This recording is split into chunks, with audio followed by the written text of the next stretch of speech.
Hello, Legionnaires, and welcome to some Rando RPG livestream. That's right, it is now time to sit down on the virtual couch where we will talk, rant, and joke about tabletop role-playing games. If we're lucky, we'll learn a thing or two, and of course, we will clown those unwashed and unkempt degenerates in this hobby who need to be pushed back into their noxious troglodyte caves. I hope you're ready, so let's get going. All right, hello. Look what we're going to be talking about tonight. ACKS II, and once again, we got special guest Alexander Macris. But before then, hey, look, it's me. Just want to give people a couple of announcements here. First of all, thank you to everyone who helped donate to the Wounded Warrior Project on Saturday's 24-hour live stream. We made our goal. We made over $1,000. That was awesome, and that's all thanks to you guys. So really do appreciate that. And we have the yearly one still going on. If you want to check the description below, we've made our goal for that one as well. So if you have a couple extra bucks that you're not putting out there for Amazon and Christmas gifts, go ahead and donate it to the Wounded Warrior Project. So really appreciate that. Let's see, this Sunday, I'm going to be covering Teenage Mutant Ninja Turtles and Other Strangeness, the original one, in preparation for the 26th, when Kevin Simbita and Sean Owen Robertson are going to come here to do something very similar to what we're doing tonight, to help close out their TMNT Kickstarter. That's going to be a great time, so I can't wait for that. But until then, you get to hear me talk about TMNT and really anger Heathen Dog. Because you know how much he loves it. And he will be covering the NGR and Triax from Riffs. And I still have to do all the graphics for that.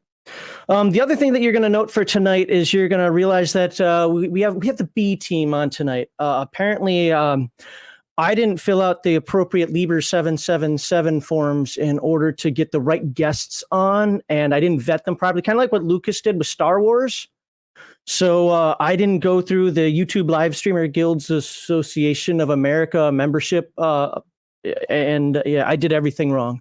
So apparently tonight I'm only allowed to have non-sanctioned guests on, and to be fair, none of them have been vetted. They may have said poo-poo words, and if they have, I will seppuku. My wife's Japanese; she'll show me how. I promise. So with that, let me bring in our unsanctioned dirty masses that we have here, and let's start with everyone's favorite, the basic expert. How you doing, sir? Doing good. Thanks for having me on. All right, then we'll bring in Malachi. Hello, everyone. Thanks. And first backer. That's right. There you go. Craft Matt Craft, and of course our guest of honor for today, boom, Alexander Macris, and I'm going to actually throw him up here so he gets center stage. Look at that. All right. Holding him up. There you go. So how are you all doing today? Well, you know what? I think I already asked that. I don't even know where I am right now. Let's just go around the corner. We'll end with Alex. But so we are some base guys. Crafty, how are you doing today? It could be better. Good. A little melancholy, but I'm okay. Could be better. Well, yeah, and I understand why basic experts saying that. In fact, let me. Okay, Twitter's closed now. And to be fair, so Alex, I checked my email to see if you sent me an email, and luckily I got that notification saying you sent me a tweet. So it's like, oh crap, that's right. He probably thinks I actually used Twitter because of the last couple of days. Right? Yeah. No, I guess. Well, I'm glad you connected it. Yeah, it's good. No, absolutely. I would have cried. I've been like, where is he? Nobody likes me anymore. No. He's fell for all the internet drama. I love everyone. I am. My heart is so big that I have to constantly fend off Aztecs trying to sacrifice. Take that up with the basic expert. He knows I bought his book just to try and get insight into how they think. So. There we go. They just want to level up. That's it, right? And they're like, that guy has a big heart, and the XP is going to be. That sounds like some Sith Lord stuff right there. How many people did I kill? I get how much XP for that? Yep. Hi, Malachi, how are you doing today? Oops, sorry. By the way, basic expert. Really I was doing good until Thank you. Sorry. I was doing good until I found out I'm on the B team. Yep. All the B players, man. That's all I'm allowed to get now. You guys, again, I didn't fill out my forms. I didn't get approval from the guild. That's what happens. It's the scab team. We're scabbers. Yeah, you crossed the line. How dare you? Oh, okay. Well, today we are here to learn a little bit more because 4 hours was not enough to learn about ACKS II. I learned that the hard way because I found out there was more to talk about. And so we're going to just get on the screen. Oh my God, StreamYard's acting slow. So here we are. Adventure Conquer King, Imperial Imprint. We are at over $304,000. What do you think we can raise that to today? Just, I know a lot of people donated after last time. So we're going to have to try to catch some stragglers. Those people who just are like, I don't know. We got to get them today. What do you think we can get to today? 305. You think we can get 305? 305. Let's get to 305. 305. Let's do 305. And the popular slipcase is going to help us get there. Yes. In the future, it will be understood there are two types of gamers: gamers who have popular slipcases and gamers who do not. I don't think I backed that one. I feel bad now. Hold on, you can still get it on Backer Kit. It'll be okay. All right, so we got to tell you that I did not get the popular slipcase, but that is because it was either popular slipcase or be the first backer. Right. I went for first backer. Well, that's so similar to that with the TMNT one. Because I was on my phone, I was at work, I just picked whichever package I found first because I wanted to get in quickly. I was still after it already raised 15K. It's like, how the hell? Yeah. So I'll be changing up stuff in the backer kit anyway. So yeah, but let's go ahead, Alex. Go ahead and tell folks what kind of fine stuff that they can get before we start asking the questions and so forth on here. Let's entice them to want to look at that. How can you not want that? You can't see my mouse move. How can you not want that wooden slipcase right there? It's amazing. Beautiful. So yeah, it's a 3-book set with leatherette covers with about 600 pages for the revised rulebook, about 500 for the Judge's Journal, 400 for the Monstrous Manual, poplar slipcase. Everyone keeps asking, will the Judge's screen fit in the slipcase? Yes, we will make the slipcase fit the Judge's screen.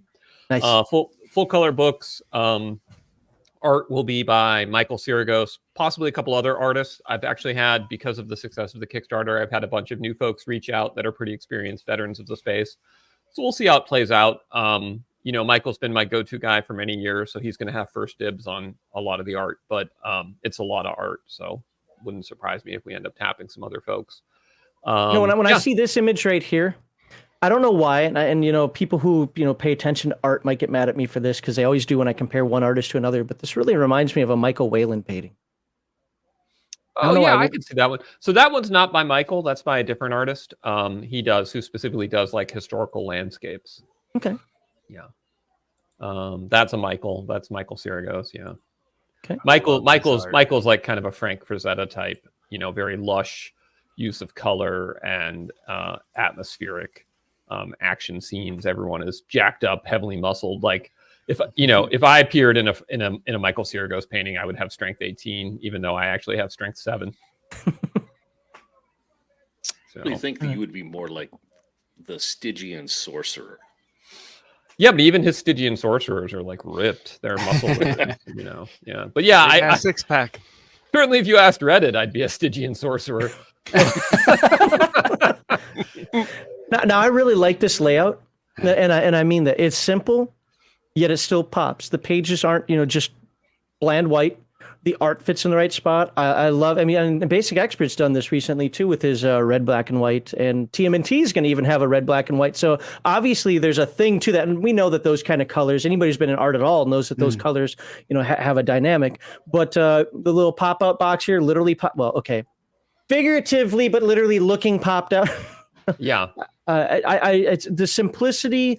Yet, and I'm not trying to sound like some sort of freaking art critic, but there's a simplicity to it, but also something that grabs you and is modern. I really like the layout of this. I appreciate that you justify the text. So it's so funny because there's like ongoing wars about text justification, but like always, I have some measure of OCD about it because I want my text justified, and I also want it. I also want a baseline grid for the text so that all the lines and the 2 columns are also perfectly justified and all the tables fit appropriate. Like, my poor graphic designer, I think he retired just because he was like, I can't deal with you anymore, Stanley Kubrick. Yeah, but it'll come out pretty good, I think. It'll come out pretty good. Yeah, it's always a tough challenge because you have some folks that love a total minimalist. Why does it not look like BX? And then you have other people who are like, why isn't there even more art on every page? And I think I'm one of those people that actually believes that the hobby has moved past BX, and I don't mean that in a bad way, like it doesn't exist. I'm talking that times have changed. Look, I was a graphic artist in the Air Force, but all the programs I used then have been superseded by other ones. I mean, you could technically say Photoshop exists, but hell, I was using Photoshop when there weren't layers. So as time goes on and printing changes or gets better, Sambita was talking about this as well, where it's like back then they had to do complete black and white. They couldn't even do grayscale. Now they can, you can do better things. If you can do better things, why not? As long as you're not making it busy. And I think this layout is absolutely indicative of both an old school and a modern design at the same time. I like it. Again, I'm starting to sound like some fuddy-duddy, art critic, and I don't mean to, but glossy pages or matte pages? So it's going to look a lot like the Buy This ACKS pages, which have they're sort of slightly lightly glossy, but they're not super glossy. But what they are is a really nice thick art paper that enables you to have full color on both sides without it bleeding through. And that was the big. Oh, nice. Okay. So this is, if you look, so this is Buy This ACKS, and this was our first book that we did in this full color. And if you look, the layout of Buy This ACKS is really similar to the layout of the revised rulebook, but the difference is that the Buy This ACKS, we went with Art Deco texturing and colors versus the purple and red Imperial Rome with marble texturing and colors for the revised rulebook. And so, for the Elf book, we'll probably do something floofy and Art Nouveau. It's going to be great. How is a monster manual going to be done as far as art goes? Piece of art for every monster on each page. So sweet. Yeah, should look really good. Only question is whether or not we're going to try and do realistic art, or if we're going to try and do more like a sketch of an adventurer or an anatomist or something like that, like a field guide type thing. I'm not sure what'll be better or what'll be more expensive or less expensive, but yeah, the monster manual is great. It's got, each page has a full entry, gives you all the info you need about the monster, everything you need to set up an encounter, spoils, what happens if you kill it, what happens if you capture its young, everything. So, oh, that's pretty cool. Yeah. You can do your all right, ranching. so we have some pledge levels. I'm sorry, go ahead, Malka. I said you can do your ranching then. Yes, you absolutely. Gelatinous cube. Have you heard that I'm going to be a gelatinous cube rancher? Every city that has a sewer system needs to keep it clean.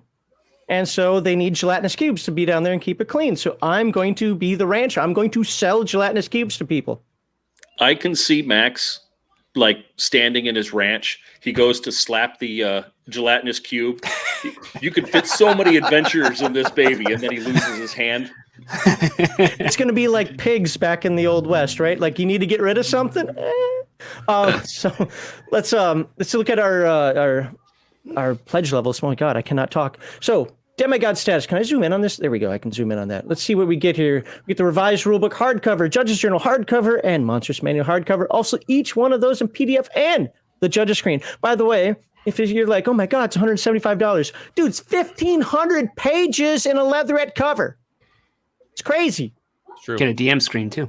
And a DM screen. It's actually $200 now. That was the early bird special, and it's sold out. So that is true. Good. It says it right there. Early bird special. Thank you very much for correcting me on that.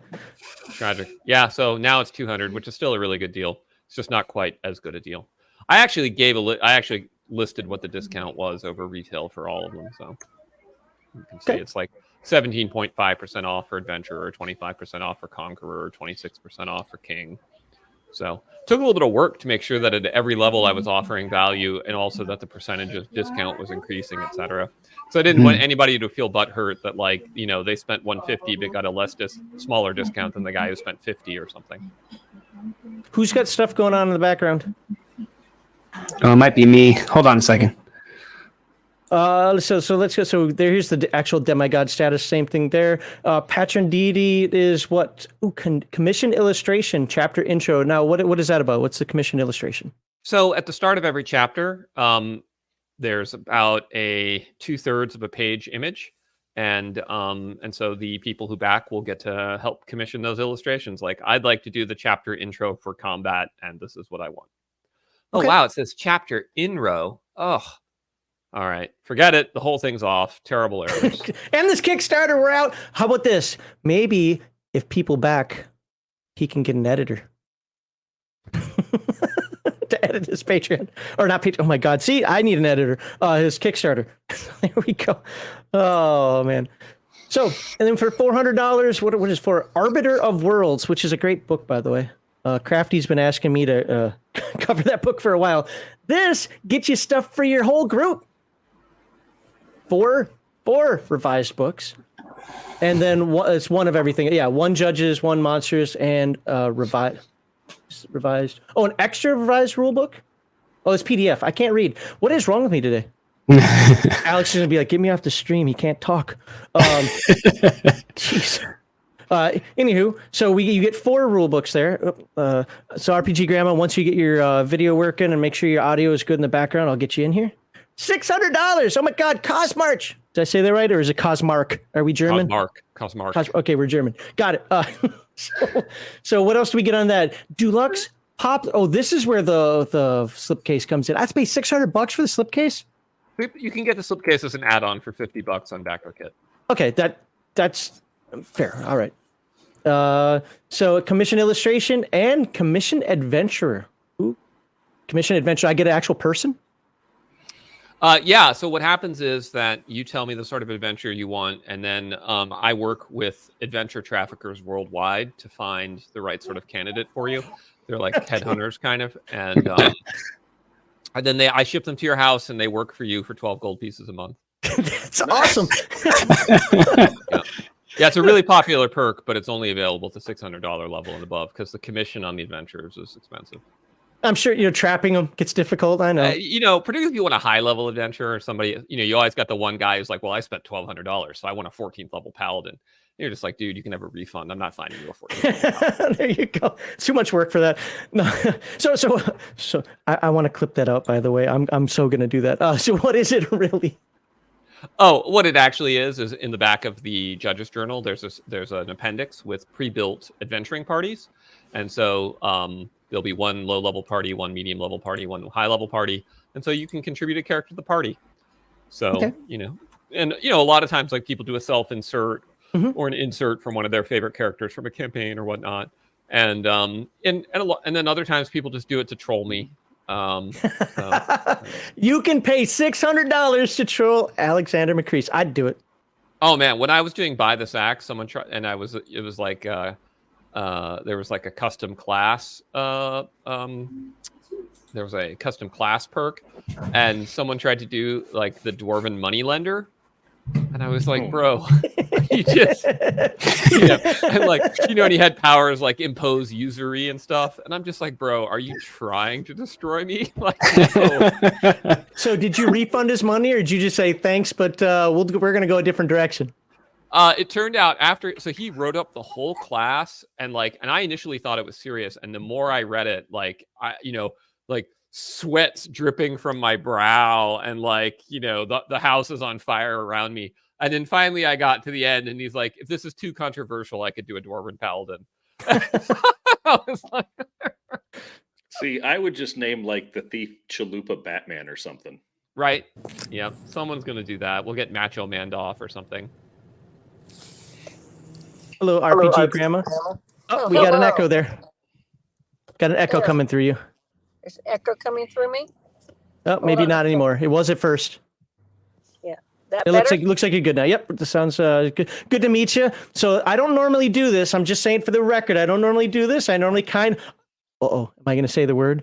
I actually kind of vet people first. Normally, I would want to talk to RPG Grandma before I, bring her on a show like this. But you know what? I'm taking the risk because everybody said get her on the show, and I said okay. Stop beating me up over it. And I'm going to read a super chat. So for $5 Australian, Macris, Lucius, Lucas, whatever. Says to cover Max's cause for future security vetting of all fellow streamers. Yeah, look, I already failed. I have to invest that money. Now, I heard a rumor that in the Judge's Journal, you're basically going to reprint Arbiter of Worlds. Yes. So not the entirety of it, because Arbiter of Worlds, after introducing the basics, then goes into how to build a campaign setting. And so that section is instead greatly expanded, but ACKS specific. So it's the generic parts of Arbiter of Worlds at the front, generally mostly there so that people understand how I intend for the game to be played and run. And then all the heavy duty lifting is in the construction section of the campaign book, where it explains how to construct your setting. Okay. All and right. that construction is something that we are going to talk about after we get through this here. Got another super chat. Look at this. I'm getting $5 because people like RPG Grandma. For $5, Black Lodge Games says RPG Grandma is great. And Black Lodge actually hosted Mr. Macris last night. That's right. That's right. We were hanging in the Black Lodge and talking about our Empire campaign setting. It was good fun. I like the fact that the different shows that you've been going on, at least the ones that I watch, talk about a different aspect. And it's great to actually see that, I like to think that when you came here, you taught us all about ACKS. But then you had another person talk about game design, another person talk about your world, another person talk about your inspiration, and so forth. And if people just, make the rounds, can find out all about you. My favorite show, though, is when you interviewed the host. That was just amazing. Stop it. Oh, crafty.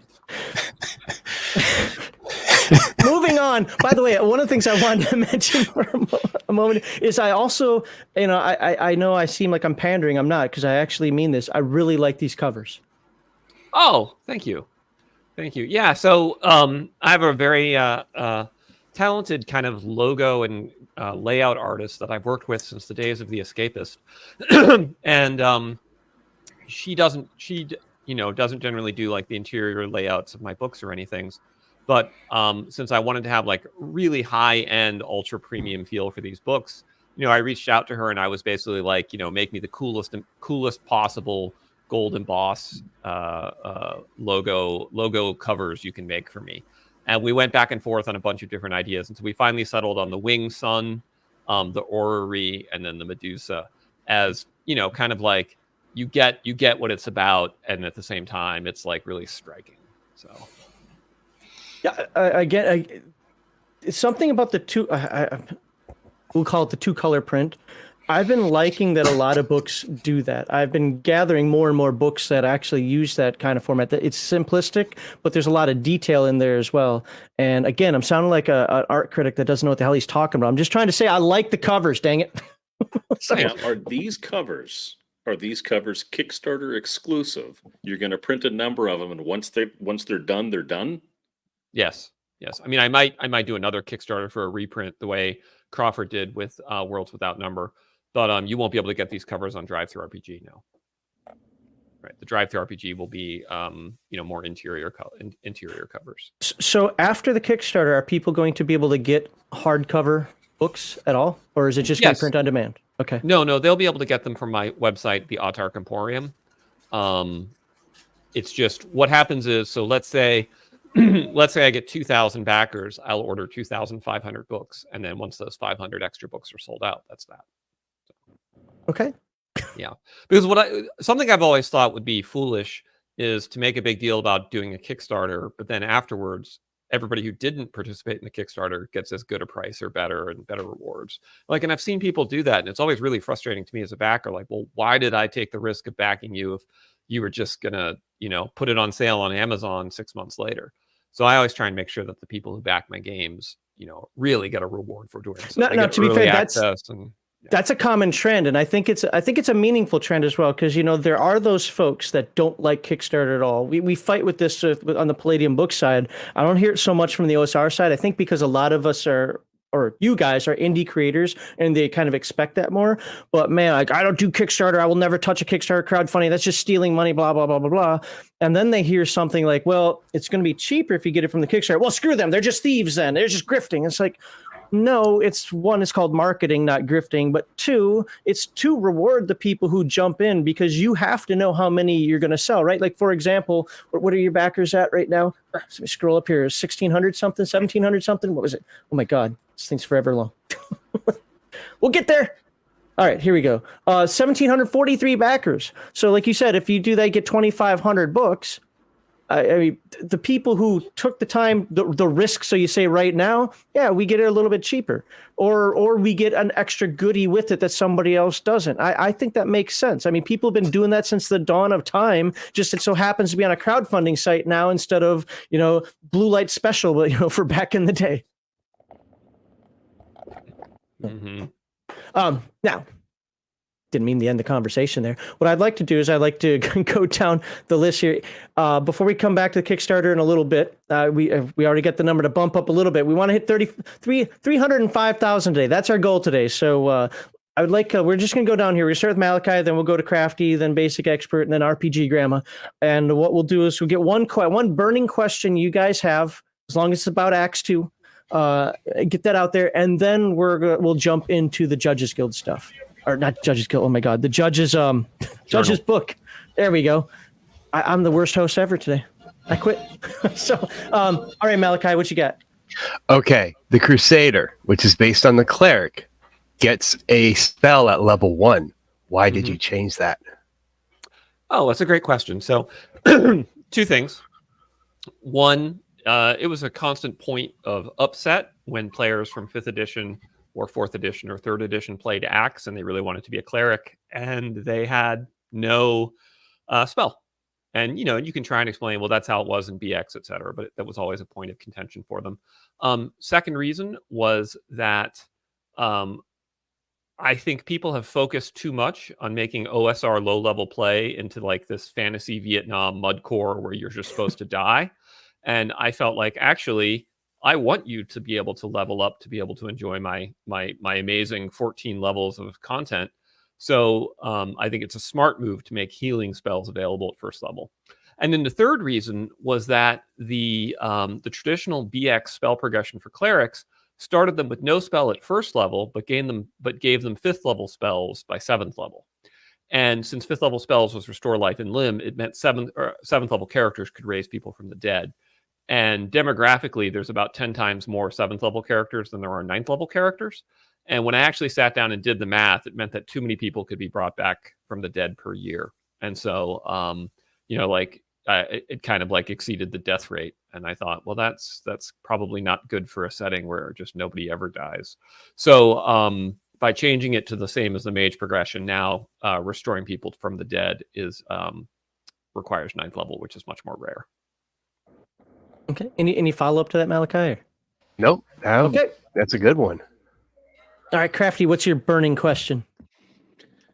Once the Kickstarter is done, you're going to release the PDFs. The PDFs are without art, but are they going to be the playtest PDFs or are they going to be what you're sending out to print? And are you giving us license to, say, go to certain websites to print and spiral bound them for the purpose of playtesting them? Okay, so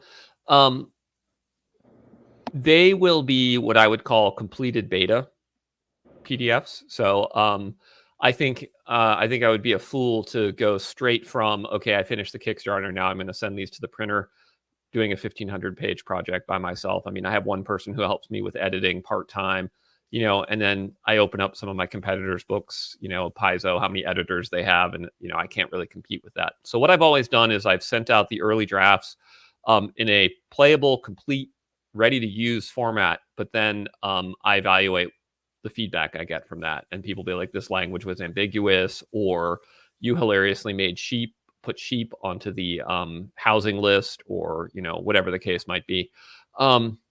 So in terms of printing it out, I mean, you're welcome to print them out if that's what you'd like to do. I mean, I imagine that would be really helpful to use them at the game table. So it'd be really helpful if you could tell that to Lulu for me. And well, that's why I didn't mention it. I know. The follow-up question to that is, when we're playtesting the material, right, and we come up with some errors, we come up with some ambiguities, where do we go to report that? Usually Discord is where we encourage most people. We have a Discord community where people report errors in. But you could always email me or Twitter me or whatever, and I'll kind of funnel it. Different people, I get the weirdest things. Like it'll be like 4 a.m. and it's a Kickstarter message, or middle of the workday and someone's like taking a break from work, wanted to let you know I spotted these errors, and it's like a text. It's just So I've had to kind of adapt and almost like a crowdsourced proofreading, but it's worked pretty well for me, certainly. Except for on the crowdsourcing website itself. Except for on the crowdsourcing website itself, where it's an in-row. There we go. All right, basic expert. What you got for question, comment, concern about ACKS II? When you were on Natural Ones, we were talking about the random encounter tables, and you were like struggling to find a solution for that. And I was just curious, like if there was a, at this point, if you had figured out your solution to that problem you had. I did. Yeah. I'm curious what your solution was. Yeah. As a fellow designer, I'm interested. so the solution I went with is I divided the territory into 4 types, which is civilized, borderlands, outlands, and unsettled. And there can be road or no road for each of those. So the very least, so when you're on the civilized road table, then the only random encounters you tend to have are what are called civilized encounters. And those will be things like a caravan of merchants, a patrol of legionaries. Okay, so those are the civilized. So then as you shift further rightward, the number of civilized encounters goes down and the number of monster encounters goes up.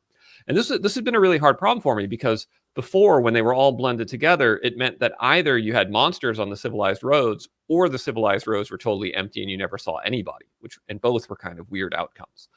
And then for the terrain encounters, you can encounter terrain encounters throughout, but they're more likely in less settled areas. And terrain encounters are things like, you stumble upon a huge tree with impressive fruit, or you fall into a sinkhole or whatever, right? Like they're just sort of interesting terrain pieces. And then the rule for that is they're less common in more civilized, more common in unsettled, but you don't have terrain encounters if you're on the road or if you're on a path you've already established, because the terrain would be the same on those, and the road is obviously a road. So I've now been using those for several months in my playtest game, and they really work well. It's really so nice. You don't say. So you're saying that people could fall into sinkholes, like have a non-combat incident happen? Yeah. Weird. Yeah, built. The flack that I got for that, for enjoying that aspect of Forbidden Lands, F all you people out there. Oh man, it froze on me, looking like I'm like, come at me, bro. I know, right? Sorry, I wasn't flipping you off, sir. No, I covered that for Forbidden Lands because there's something very similar to that. Hopefully that goes away soon. This is going to be memed. But people got up in arms like, oh, that's just too much. It makes adventuring too difficult. No, it actually makes adventuring more. I don't want to say, I hate the word realistic, but it adds a verisimilitude to adventuring itself, to exploring itself, that it is freaking dangerous. It is dangerous. If it wasn't dangerous again. If it wasn't dangerous, everyone would be an adventurer. That's what I said. Yep. So, Alex, if you want to bounce back in again to fix it, I'll read a super chat, and then actually the super chat's for you. No, it'll fix itself in a second. Okay. In the meantime, I'll just glare at you. Sounds good. I'm intimidated. There you go. It's good. I really am. So, and then we'll get to RPG Grandma after this. After the super chat, it says, "Have you changed fly and invisibility? Asking for double D, diversity and dragons." I did not change flight, but I did change invisibility. In 2 ways. So first, invisibility. From the spell building system, invisibility is now a more expensive effect to be able to create with your various custom spells. And then with the default invisibility spell that is in the game, it now has a maximum duration of 1 day rather than an indefinite duration until you break it. And it's now 3rd level instead of 2nd level. So, and that was, again, largely for sort of demographic verisimilitude reasons. Like, there are a lot of 3rd level casters in the world. And so if they could all make assassins invisible, then you get like this kind of weird effect. So by driving it up to 5th level, you reduce the factor by about 10-fold. So, okay. Yeah. And if I haven't said it, I'll make sure to say it now. Thank you for all the super chats. Really do appreciate that. And now, first time caller, RPG Grandma, welcome. What question do you have? Question, comment, concern about ACKS II do you have for Mr. Macris? Well, there's a lot of OSR products on the market, of course, and that's become a very big. Uh-oh. Of course. That was not my fault. That was He's like, I don't want this question. that was not my fault. I've got jokes, but I can't go there right now. Yeah. Oh my god. I know. So, It's this is what happens to people who question the axe. Oh, it's I questioned the axe, not what we were thinking. Oh, there we go. We'll let her she's back. we'll let There her we go. fix that. Oh, Okay. let's see if we can do that again. You're stuttering right there, RPG Grandma. Let's give it a second here. All right, go ahead and ask the question again. You started off by saying a lot of OSR products. Yeah, there's a lot of OSR products, which means there's a lot to choose from.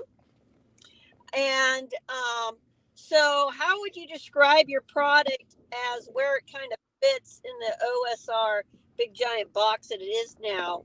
Like, where would you put it, say, between editions, or how does it combine aspects of things?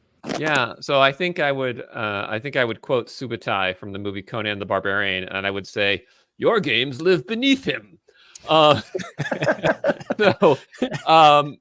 a lot of folks say that ACKS is almost not even an OSR game anymore because the OSR decided to pursue like a very BX-based rules light, rulings over rules approach, which is a really valid way to play, and there's a lot of great gaming. ACKS is more descended from the Gygaxian naturalism that you see in Advanced Dungeons and Dragons, although it is inspired by BX initially, but it definitely is more in tune with that.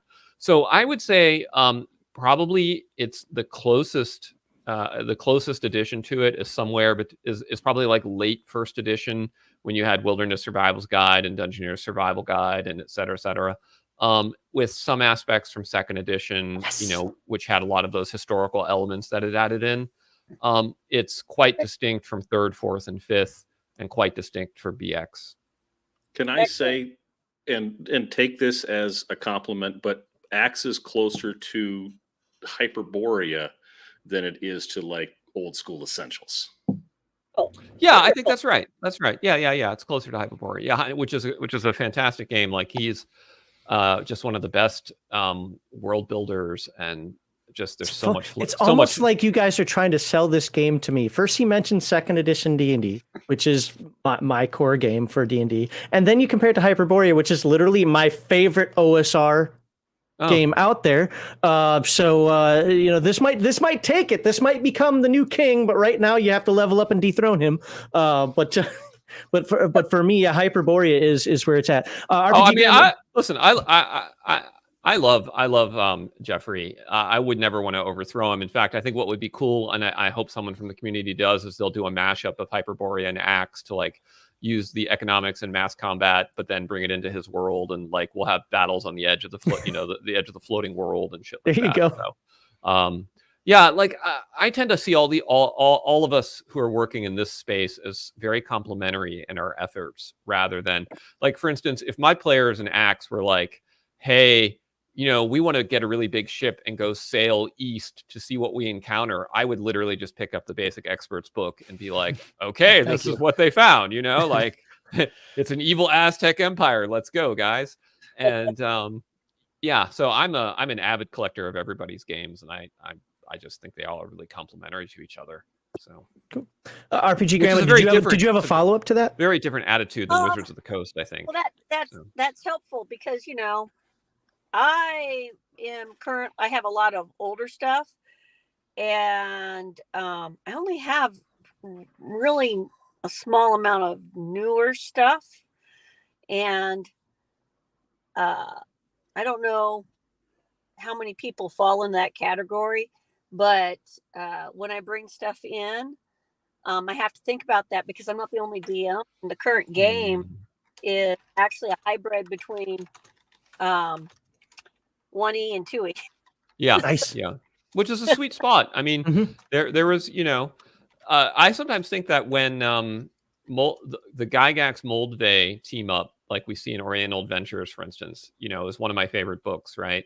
Or not Gygax Moldvay, rather, Gygax Cook, Zeb Cook and Gygax. Like they were, and Zeb was Gary's handpicked successor until he sort of betrayed him during, the dark time. But anyway. Yeah, the dark times. The first William. Yeah. Yeah, but so I love me some Gygax and Zeb Cook, like blend them together, and that's my happy space. All right. Went around the horn there. We are now at 304,566. So we're about halfway to reaching that 305,000. Of course, once you say 305, if we hit it, well, we're going to hit it. I'm going to say 306, right? We're not stopping. We're not stopping. But anyway, so we're raising, we're doing well there. Now, let's talk about, so you were here 4 hours last time talking to us all about ACKS, losing your voice. It was great. I really appreciate that.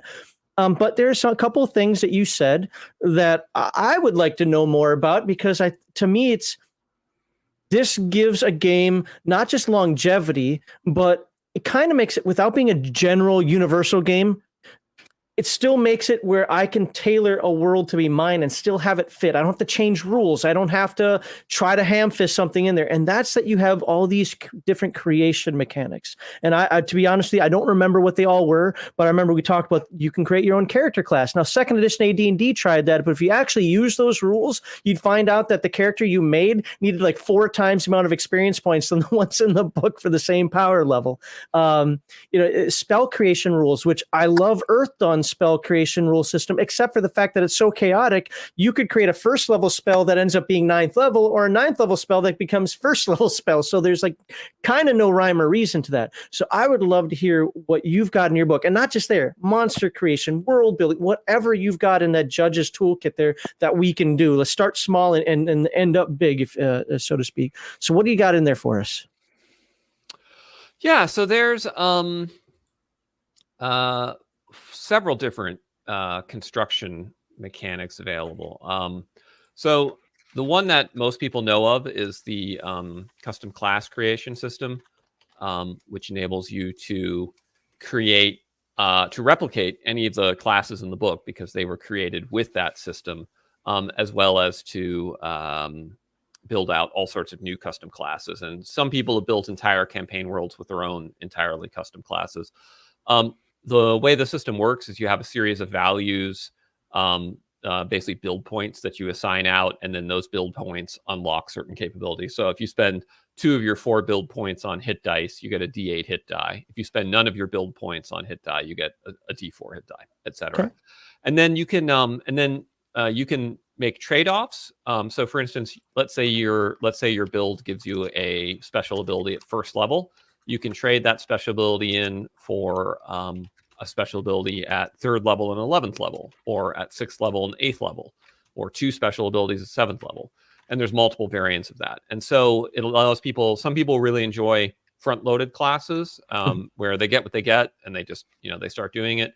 Other people prefer classes where it's more of a slow build, but they end up more powerful at the end. You can do either one. And then you also, by controlling your build points, you control how many XP it takes to level up. And so you can make a class that levels really fast but isn't as powerful, or you can make a class that's more powerful, takes more time to level. Then we have a custom spell creation system. So that was originally reverse engineered from the existing corpus of BX spells. And then I went back and rebuilt all the spells using the system. So about 95% of the spells in the game were built using the system. There's 5% that were not, and those are called esoteric spells. And the idea of the esoteric spells is they represent like ancient or lost magic that people still know how to cast, but they don't know how to recreate it.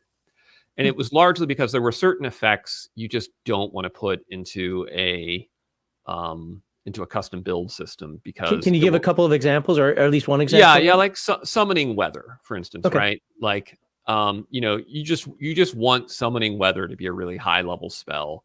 And you don't want someone to be like, well, if summoning weather for a day is a 6th level spell, what would it cost to summon weather for, 10 minutes? Can I get that for 3rd level? And, You know, I just want the dark cloud over his head with the lightning coming down, striking him constantly. Right. And then the next thing you know, the guy's like, okay, cool. Well, so what I'm going to do is I'm going to hire, 120 third level casters who can thus cast this spell every 10 minutes. And we're going to permanently control it when you're like, okay, I just screwed up my game world. So, so that's the esoteric magic. But the rest, all the other spells you can build. Then there is a custom race building rule set. And that, enables you to make dwarves, elves, things like that, like your own variants thereof, because ACKS uses this kind of racial class concept where you're not just an elf and you're not just a fighter who happens to be an elf. You're an elven spellsword or an elven nightblade or an elven ranger. Like there's very specific classes. If I didn't say it the last time you were here, that was one of the things that actually turned me on to the first ACKS. I didn't get it right away, but after some people were talking about it, because I'm very big on race class limitations. I understand races class. I also played second edition where races can be a lot more, but there are still those limitations. And when I paged through what you did with the different races, I said, now this to me is the absolute best balance between races class and level limitations and yada yada. I loved it. I honestly did. Oh, it's awesome. Yeah, it just takes up more page space because you have to have separate character classes for each race. But like if you look at Buy This ACKS, we totally leaned into that and had so many fun different racial classes for the dwarves that wouldn't make any sense whatsoever for a human, right? Like there just shouldn't be human sporecasters because humans can't deal with the toxins that dwarves can because of their hardy constitution, et cetera, et cetera. So I'm looking forward to doing an elf book, which is going to greatly expand the number of elf custom classes, and then maybe a Zaharan book, which will expand the Zaharan custom classes. And then let's see. So then there is the custom magic type creation rules. So ACKS has arcane magic and divine magic. What the magic types do is they control what level spells are of any given effect. So for instance, arcane has a blast modifier of ×1, while divine has a blast modifier of ×2. So a second level arcane blast spell is a fourth level divine blast spell. Meanwhile, a first level divine healing spell is a second level arcane healing spell, right? So there's different modifiers. And the magic type system lets you build out, you might like, I want fairy magic where they're really good at illusions and enchantments, but they're not so good at healing, right? You can build that. And you get to control which areas of magic it's good at and which it isn't. You can limit it to only casting certain areas. The better it is overall, the higher the cost. And then the higher the cost, the more build points it takes to invest in that type of magic, which is why like a divine caster can be a divine caster, but also be able to fight, whereas an arcane caster really has to be full arcane to really get his powers. So that system is hasn't been used as much yet. It's relatively new. Hasn't been used as much by the community, but it's the system I use to build the Eldritch Magic in the Heroic Fantasy Handbook. You say it hasn't been used, but has it been stressed? That's one of the things. No. When I say it hasn't been used as much, I mean that like literally people have created hundreds of custom classes, whereas they've created maybe 10 or 15 different magic types. Are there loopholes in there where you can break? Because I know system's perfect, let's be honest. But how easy is it to break? And if I really wanted to, I could just make that perfect class or that perfect spell, and hey, not much you can do about it because the numbers say that this is the case. I think probably the most game-breaking thing you could do would be if you created like a super specialized magic class that can only cast one type of spell, but it does it super efficiently. And so then like your first level mage has the blasting powers of a second level mage, like that kind of thing. And so it could be, a little bit, but it really would depend on the type of game, because you're like, okay, well, all you can do is blast. So it'd be pretty easy to confound such a caster. That makes sense. Yeah, I think if there's any place where there's abuse potential, it's usually in the spell creation system, just because it gets so complex and people come up with some really, really wacky combos. Like I had one player who figured out he created a spell that was 480 foot radius enchantment, and it only affected beastmen, so it was less expensive than a spell that affected all targets. And I was like, oh, interesting. Okay, yeah, I guess I can see why that's less expensive than this broader array of effect. But then he would just cast that when they went into Beastman villages and wipe out everyone in the village. And then, and so then he was like, this is great. I'm going to research another version, and this is going to be for giants. And I'm going to research another version, and this is going to be for, dragon. And I'm like, okay, I have made an error. So I fixed that. I fixed that glitch. But there's always room for break. And then the last construction rules are the monster creation rules, which is very fun. You pick a monster, and then like you pick its hit die, and then based on the body form of the monster, it tells you how big the monster is to match those hit dice. Then you, based on its body form and its hit die, you give it its natural attacks and how much damage it deals, and then you can give it special abilities on top of that. And so, and again, a lot of the monsters in the game were built, not all, but a lot of the monsters in the game were built using that. That's something I can relate to a little bit. Earthdawn 4th edition has something similar to that in the I think it's called Masks system, and I have issues with the creators of 4th edition, but there's a lot of aspects of that game that they did well, and that was one of them, because it's not that a game master or dungeon master can't just make their own monsters, right? I can make my own monsters. Crafty can make his own monsters, whatever. But it put a system in place where you knew generally how strong it was going to be based on what it's got, how many experience points to award, yada, yada. You had like the entire gamut by doing that. So having something like that in place is absolutely fantastic. And it's a tool I guarantee you people like me will use a lot. Now, before I go around the horn here, backward, we'll start with RPG Graham in a minute. One other comment I wanted to make, and I'm asking this, but I'm also making as a statement, so you can correct me and tell me I'm wrong if I'm wrong. While I'm a 2nd edition player, a couple of my favorite books for D&D come 1st edition, one of them being the Dragonlance Adventures book. And why I like that book so much is I like the classes in that setting better than the generic D&D classes. Not that they're bad, just I like. So I could theoretically use your book and make the 3 orders of the Knights of Solamnia. Yeah, you absolutely could. Yeah. See, again, you've already sold me the book. Stop it. Yeah. I got to tell you that Dragonlance Adventures 1st edition book was one of my all-time favorites, and the Tower of Knowledge in the Arran Empire setting is an homage to the Tower of High Sorcery in Dragonlance. Oh, that's awesome. Yeah, even it has color-coded wizard robes and etc. Nice. Yeah, huge fan of Dragonlance Adventures. Greyhawk Adventures was another great 1st edition supplement with the magic items in that one were just spectacular. So I know that might be kind of a big topic later, so I do want to come back to magic item creation at some point. But let's go back down. Let's reverse the horn here. We'll start with RPG Grandma. Do you have any questions about the creation rules in ACKS that you might want to get clarified? Psionics. Oh, your audio is really crackly. My audio is really crackly. Very crackly, like a robot. Yeah. Wow. You're in. Okay. Well, I'll skip over to Basic Expert in a minute, see if you can get that fixed. Do you have any creation? I mean, you create all types of OSR. Well, do I want to call it that anymore? You create a bunch of old D&D style games that include things like Aztec Warriors, and you also have your Atomic Punk. I know that's more science fiction, but you've come up with different classes and different concepts and so forth. Anything that you'd want to ask him that might be related to those? Someone in chat here, Full Metal Dragon, and I'm interested too. So, like, talking about dungeon creation tools. Like for me, Appendix A and the 1E DMG is a super useful tool, and I love that it's built so well to be used at the table. So, like, is there? And obviously, it comes from like a strategic review article, but do you have something similar to that in ACKS as well? Excuse me, not for dungeons. No, we have that for stalking the wilderness and stalking the oceans. I myself don't use random generated dungeons very much, so it's just not something I've ever built out. Excuse me. I imagine at some point someone will build one for ACKS, but it's not something I built. Well, I mean, there's always Appendix A. It'll still work. Yeah. Yeah. There's also central casting dungeons. Oh yeah. Yeah, I have a couple of those central casting books. So do I, man. They are so gonzo. They are way too gonzo for my taste, but they're fun to play with. Crafty. And there's always the Crusading Journal too. So there's this great article by this guy named like the Basic Expert about creating a dungeon. We don't talk about unknown people here. Right.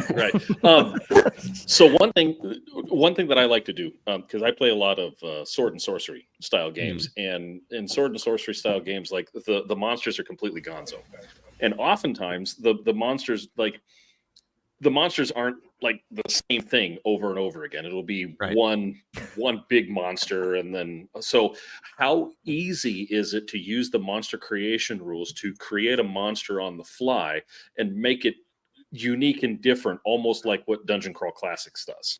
Yeah, so there's actually rules in the game for randomly generating demons, and so you could very easily use that. It uses the monster creation rules, and so you're like, boom, this is its body form, this is its hit dice, these are its special abilities, random tables, and yeah, it's easy. I've created demons on the fly. The other thing you can also do really easily is you can take an existing monster and then easily modify it. So you can say, okay, this is a manticore, but it's not just an ordinary manticore. It's got X additional hit dice, and it's got a strength of 18 and a dexterity of 16, and it's got, precise shooting proficiency. Easy peasy, boom, boom, boom. Takes you 5 minutes, and now you've got the Lord of Manticores. So it's not like 3.5 where you're like, okay, I have to level him up by giving him class levels and then redo all of his skills and things. It's much simpler and cleaner and faster than that. And then a follow-up question is hit dice. Are all of the hit die D8 based, or are they size based? Where it's for monsters, it's all D8. Yeah, it's all D8 for monsters. Yeah, I mean the size based thing is cool, but it would require a ton of work to rework all of the systems for that. So I didn't see much gain in doing so. Oftentimes I don't fix what I don't think is broken. So, all right, Malachi, what you got on creation? And you're muted. See, spell signatures.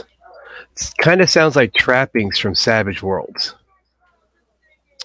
I'm not familiar with trappings from Savage Worlds, but yeah, the idea of spell signatures is that the spells are presented generically enough that there's some room for the player to kind of define how they appear, and it enables you to have a sort of a more flavorful experience. So for instance, in my recent campaign, my brother is playing a wizard who's an air elementalist, and so his magic missiles are actually tiny little lightning bolts, right?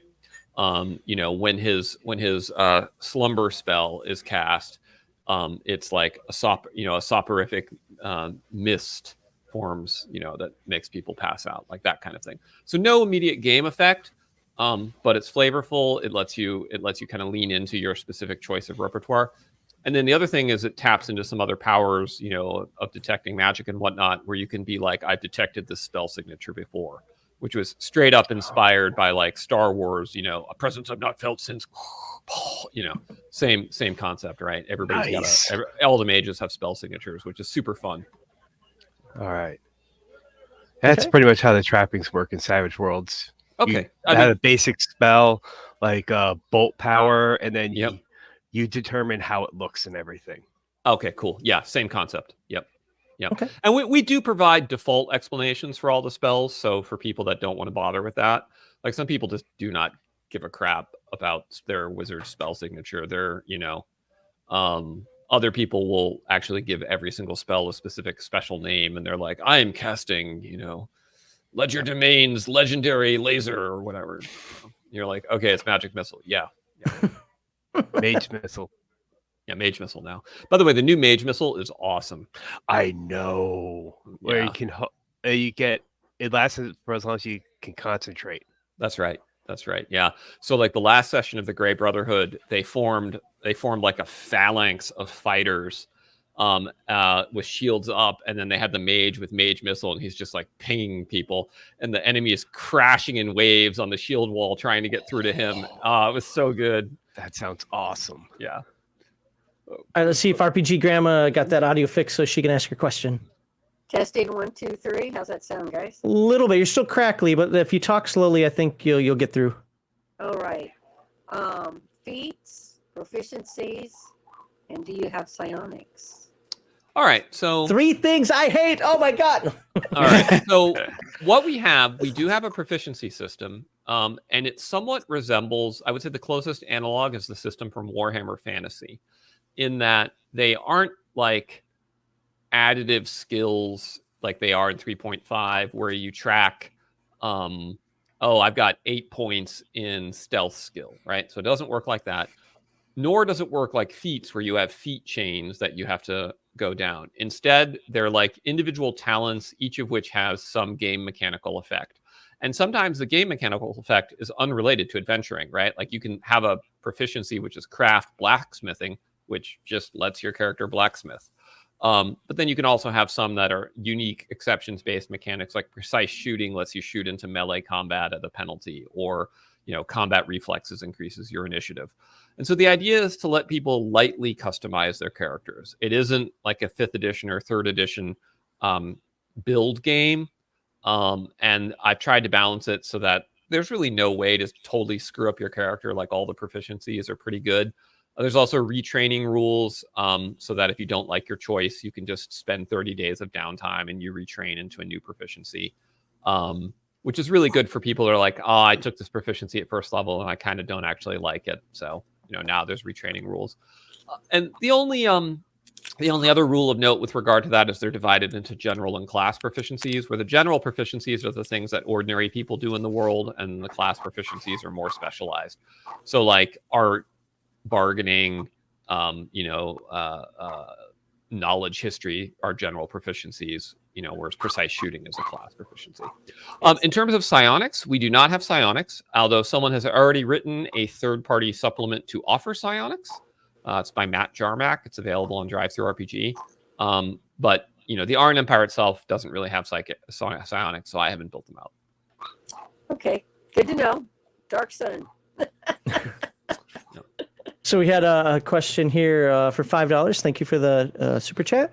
Mr. Macris, on another stream, you mentioned that you could use ACKS II rules to play riffs. And since this is a heavy Palladium channel, this might get you some backers. Well, so it kind of emerged somewhat unintentionally, but in Buy This Axe, we created these rules for automatons. And some of the automatons were mecha, right? So there's literally rules for constructing mecha in of a steampunk variety, which would be fairly easy to convert to a more of a riffs post-apocalyptic vibe if you wanted to. And then because I had created rules for places of power, I ended up creating rules for ley lines between places of power. So now you've got ley lines. So I wouldn't say you could exactly play riffs, but you could certainly play something riffs-like right out of the box. And if you were willing to put the work in, you could play riffs. Certainly, I think it would be an easier conversion to play riffs using ACKS than it was to convert riffs to Savage Worlds. Yeah. I need you to be on the show next Sunday to talk to Sean about that. Before we go on here, what I want to mention, look, $75. All you need is the basic rule book. You can start. I know we're talking about the judge's book a lot right now, but if you just want to start playing the game, got a group out there, $75 will get you into this. And look at that, 500 pages. 500. Every rule you ever need. Now you want to go a little deeper? Judge's Journal. Now we're getting into the things that we're talking about here. Look at this.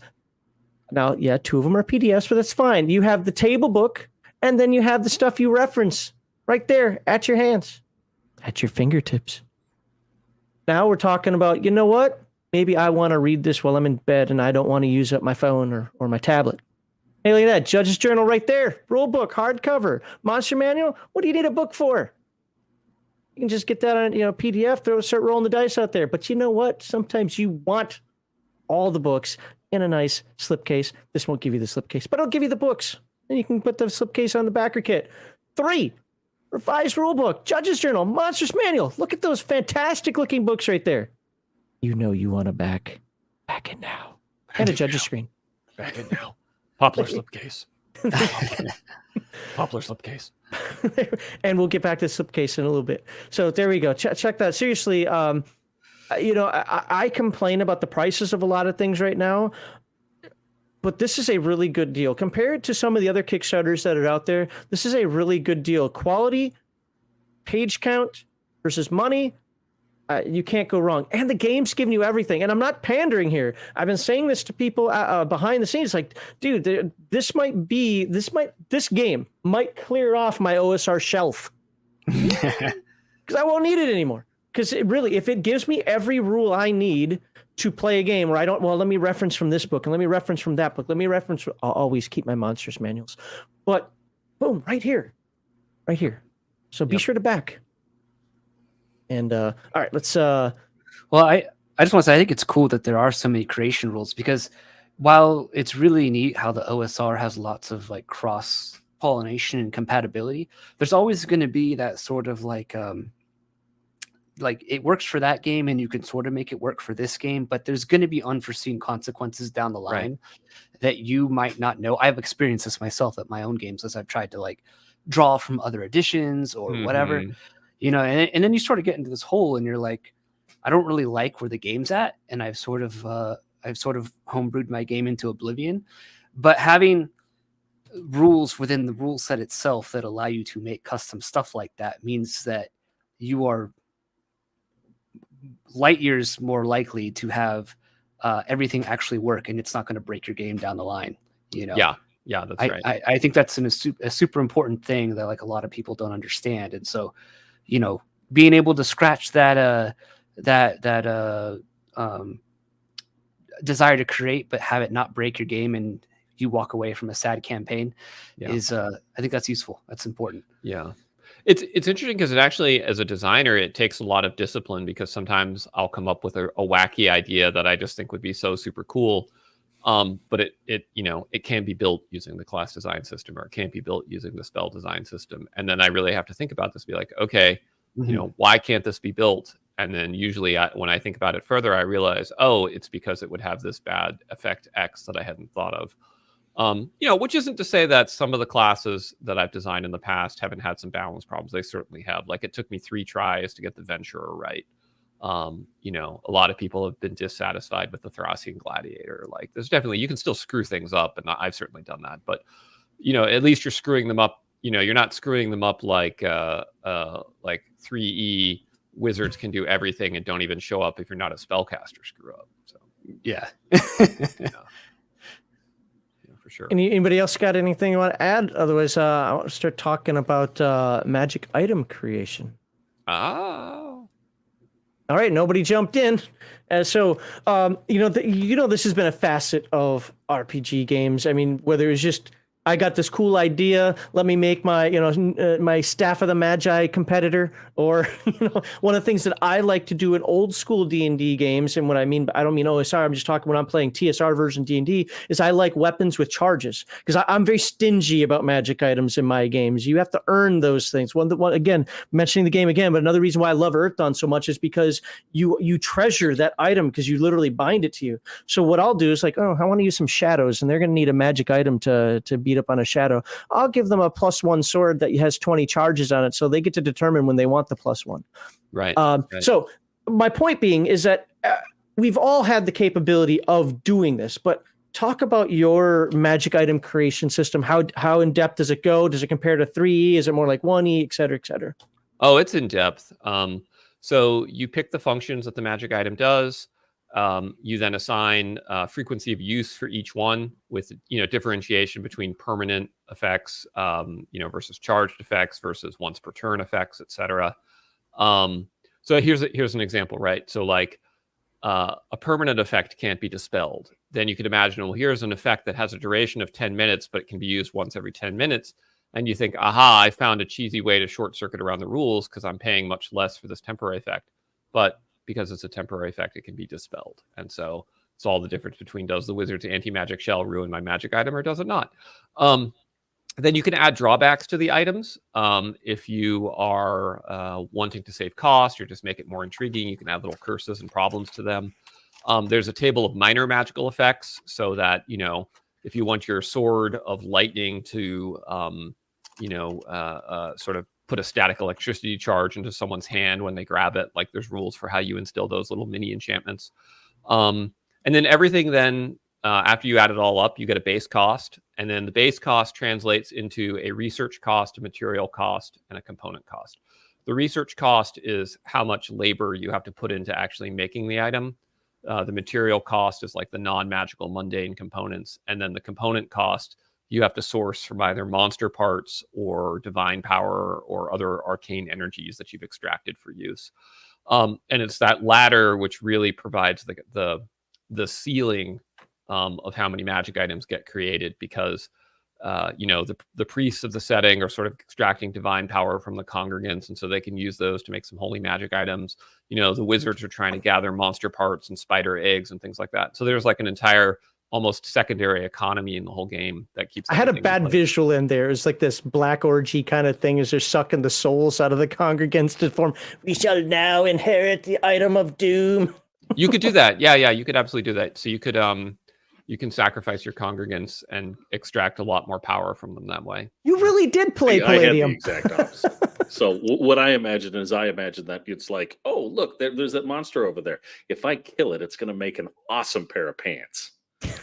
I mean, you can do that too, right? There's absolutely rules for turning like monster hides into armor and things. So, and the cool thing is like, if you find, let's say you find a dragon and the dragon has the invulnerability special ability.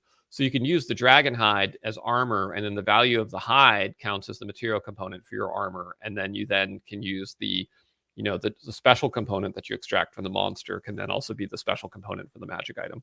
So it gets really fun, and some groups get really into like almost the monster hunting aspect of the game. Others are like, I don't want to carry bug mandibles around with me, so I'm out. But it depends. It's there if you want it. The more you talk about this, I mean this in all sincerity, I have a funny feeling that at some point I'm just going to get lost in the weeds of, what can I make next? I never plan on using this stuff. Just what can I make next? Because I was that guy back in high school. And even when I first joined the Air Force, I would make 5, 6, 7 characters a night that I never used. I would just make characters, not to see if I could break the game, just to see, okay, how does this one roll up? Oh, this is weird. I got a bunch of low stats. Well, what can I do with that? Or, look at these highs, whatever. I could picture myself going through those character creation rules, or not character, sorry, the class creation, the spell creation, like what kind of monstrosity can I make now? Just make that a game in and of itself. Yeah, 2 of my favorite games of all time were Car Wars and Mechton, and both had just amazing construction rules. And I mean, I have bookshelves of notebooks with like Car Wars vehicles and Mechton mecha, and most of which have never seen the light of day, but they were just really fun to make. So we got a question from the audience here. When you talk about the cost, is in gold pieces or an abstract figure? I think the co-modification of Magic started with 3E's magic creation rules and flooded the market, literally and figuratively. Yeah, so everything in ACKS is tracked with GP, including like divine power, which is not at all gold, but yet we just track it in GP. So everything is fungible because GP gives you experience points, and then et cetera. Okay. So in actual practice of the 3 costs, so let's say you're making a magic sword with a base cost of 5,000 gold pieces. So that means it has a research cost of 5,000, a material cost of 5,000, and a special component cost of 5,000 GP. The material cost you have to pay with gold, right? So you need fine steels and, an expensive forge or whatever it is, consumable components you use for your magic sword. The research cost is paid with labor. So each wizard has a construction rate of X GP per day. So like, let's say my construction rate is 10 gold pieces per day, and I need to hit 5,000 gold pieces. So then I'm going to need to spend 500 days building the sword, right? So that's and that's also how mundane construction works as well. Like a stronghold has a GP value, and then you have laborers with a construction rate. It's measured in GP. Can you say that one part again? How long does it take to make a magic sword? Well, it depends on your level. So so to pull up, for instance, the construction rates. So the research rate of a first level mage is 5 gold pieces per day. The research rate of a 14th level gold mage is 14,500 gold pieces per day. So, a first level mage is going to take 1,000 days to make a sword +1, and he might not even succeed at the end of it. A 14th level mage, of which there's only one in the world, can make a magic sword in an afternoon, right? So, but he's got other things he's interested in doing. He's not sitting around making magic swords because he's a king or the emperor of the land of blah blah blah, right? Yeah, absolutely love that. Go ahead, Crafty. So if you have a level 6 wizard, right, and he's got a number of level 2 or level 3 wizards below him, do you combine all of that to make a magic sword or a magic piece of armor, like the level 6 wizard is the foreman of Yep. the Yep. construction. You can have research assistants, and in fact, that's how most mages level up. Is that they work for a higher level mage on his research projects, and then they get a small percentage of the XP that he gets. It's based on my experiences as a grad student. Okay. Basic expert, you got anything you want to jump on in with? No, I think I have no problem with magic items. I think the magic item creation is cool, and I probably get lost in the weeds too. I'm the kind of guy too where like I'll sit and I'll just make traveler characters. Yeah, Traveler's another example of a great construction set. Yeah, or I'm not going to play that character, but I'm just going to sit and make a traveler character and throw the card away because aren't life path systems really fun to play with? They are. Yeah. Great. I agree. I used to generate dozens of traveler characters until I got like that one guy who was the 7-term scout with pilot 4. And they'd be like, hey, this is my character. Honest, I rolled it up. I mean, I have 100 other papers in my notebook over there that I'm ignoring, but yeah.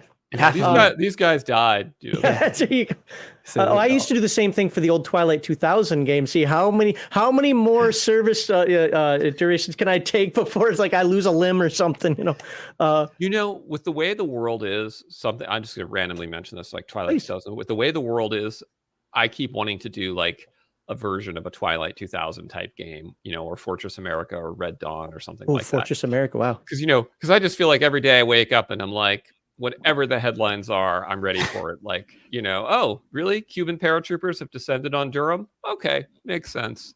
Full Metal Dragon Phoenix says we need a Command. post-apocalyptic ACKS-compatible RPG. I really want to do a post-apocalyptic game, but I want it to have car combat because my favorite post-apocalypse movie is Mad Max and the Road Warrior. And so I have to figure out how to get the car combat to work, and that's been the big. Well, my favorite, TMNT. I ran after the bomb, not TMNT. I played TMNT. Was Roadhogs. Roadhogs. Yeah. So Malachi, got anything to add here? I just want to make sure you guys are getting your chance to speak. So. Oh, I'm good. All right, RPG Grandma, got anything you want to jump on in? Ask. Well, I have to agree. You have to have cars. You have to have cars. Yeah. Besides, the radiation and all the other crazy stuff. Yeah, exactly. Yeah. Do you guys want to hear? Do you want to hear my idea for the setting? Yes. Please, by all means. Yeah. All right. So here's the idea: is that if you go on, spend enough time on places like 4chan, like they're absolutely convinced that we've misunderstood how solar cycles work, and at any moment now, our sun is going to transform into like this terrible weapon that's going to bombard us with solar rays and destroy all of civilization.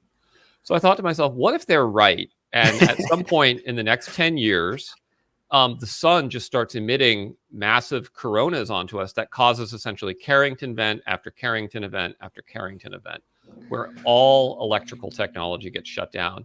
And so all you have left is you have to revert to a diesel punk society. Everything has to be hydraulic and mechanical because anything that's electrical will get fried within a short period of time by the sun's rays. And of course, the constant bombardment of the sun's rays is causing mutations. Maybe you've got some CRISPR technology that's made some creatures have gone crazy wandering around the world. Maybe they rebuilt the dinosaurs before the fall. And then magic items are basically military grade technology that was constructed before the fall to try and survive the solar rays.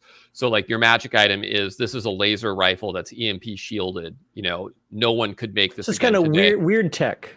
Yeah, so you can have weird, but it would be but basically their magic items would be like our realistic items from the year 2030 that we could actually have, right?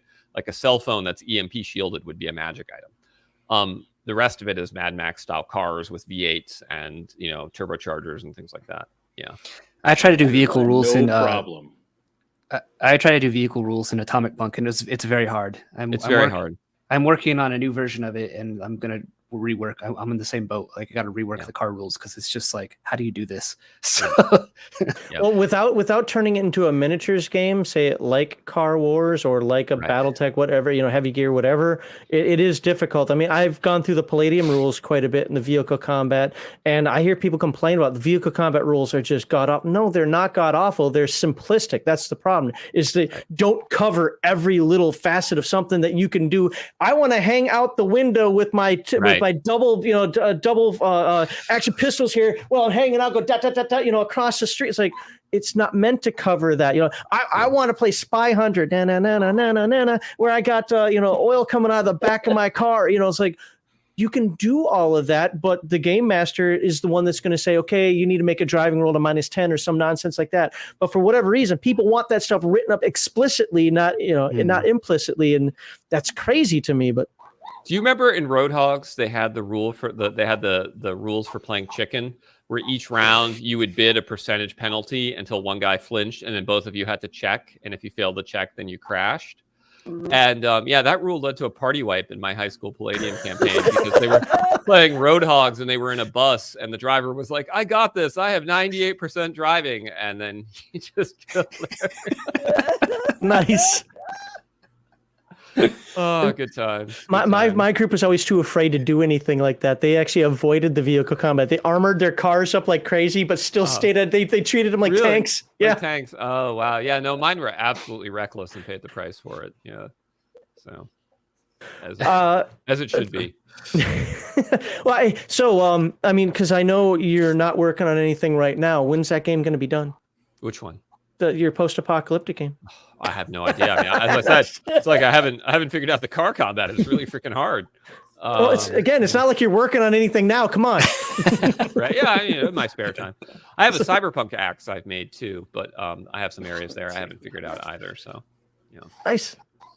Okay, so folks here, because I'm going to pop up the Kickstarter here in a moment. I want to make sure you're all getting your questions in. You're asking. I'm still interested in everything and anything to do with creation. I know you mentioned something about, and I'll probably get the term wrong here, but was it wilderness? What was it that you're saying? You didn't have dungeon creation, but you had something else? Stalking the wilderness, yeah. Yeah, there we go. I want to talk about that in just a moment, but first a super chat. Then if any of these guys want to jump in with a question, then we'll get to that. Primeval Fantasy RPG, thank you for the $5. Appreciate that. It says, congrats on the Kickstarter success. What non-D&D RPGs influenced your system the most, and how so? Okay, sure. Great question. So one of the big influences was Cyberpunk 2020, because of the Night City source book in particular. And you can see its direct influence on me in our Capital of the Borderlands source book about the capital city of the Borderlands. And that really gave me a taste for how you can build games around like rising to power in a corporation, being a fixer who runs a criminal network, things like that. And so you see those rules show up in like the hijinks and hideouts of ACKS and the Senate rules and things like that. And that comes from years of playing Cyberpunk 2020, where we had a guy who was a fixer and a guy who was a corporate and things like that. Palladium was hugely influential on me. I own Palladium Fantasy, Heroes Unlimited, literally every Robotech book they ever released. And I'm a little jealous of that one. Several from Riffs. And I think Palladium, was actually the first one to do racial character classes. Like, for instance, if you were a Zentradi, you weren't like a Zentradi and then you just picked a human character class. You actually had like separate Zentradi character classes that you picked, which I thought was a really cool idea. And so that was the inspiration for ACKS's racial classes in a sense. I was also really influenced, by Rollmaster for its critical hit tables. And those inspired the mortal wounds tables that appear in ACKS. Let's see, the Warhammer Fantasies talents from the first edition. The way like you sort of had these little interesting blocks of exceptions-based mechanics that let you do something other characters couldn't do. I really like that, and I use that as the basis of proficiencies.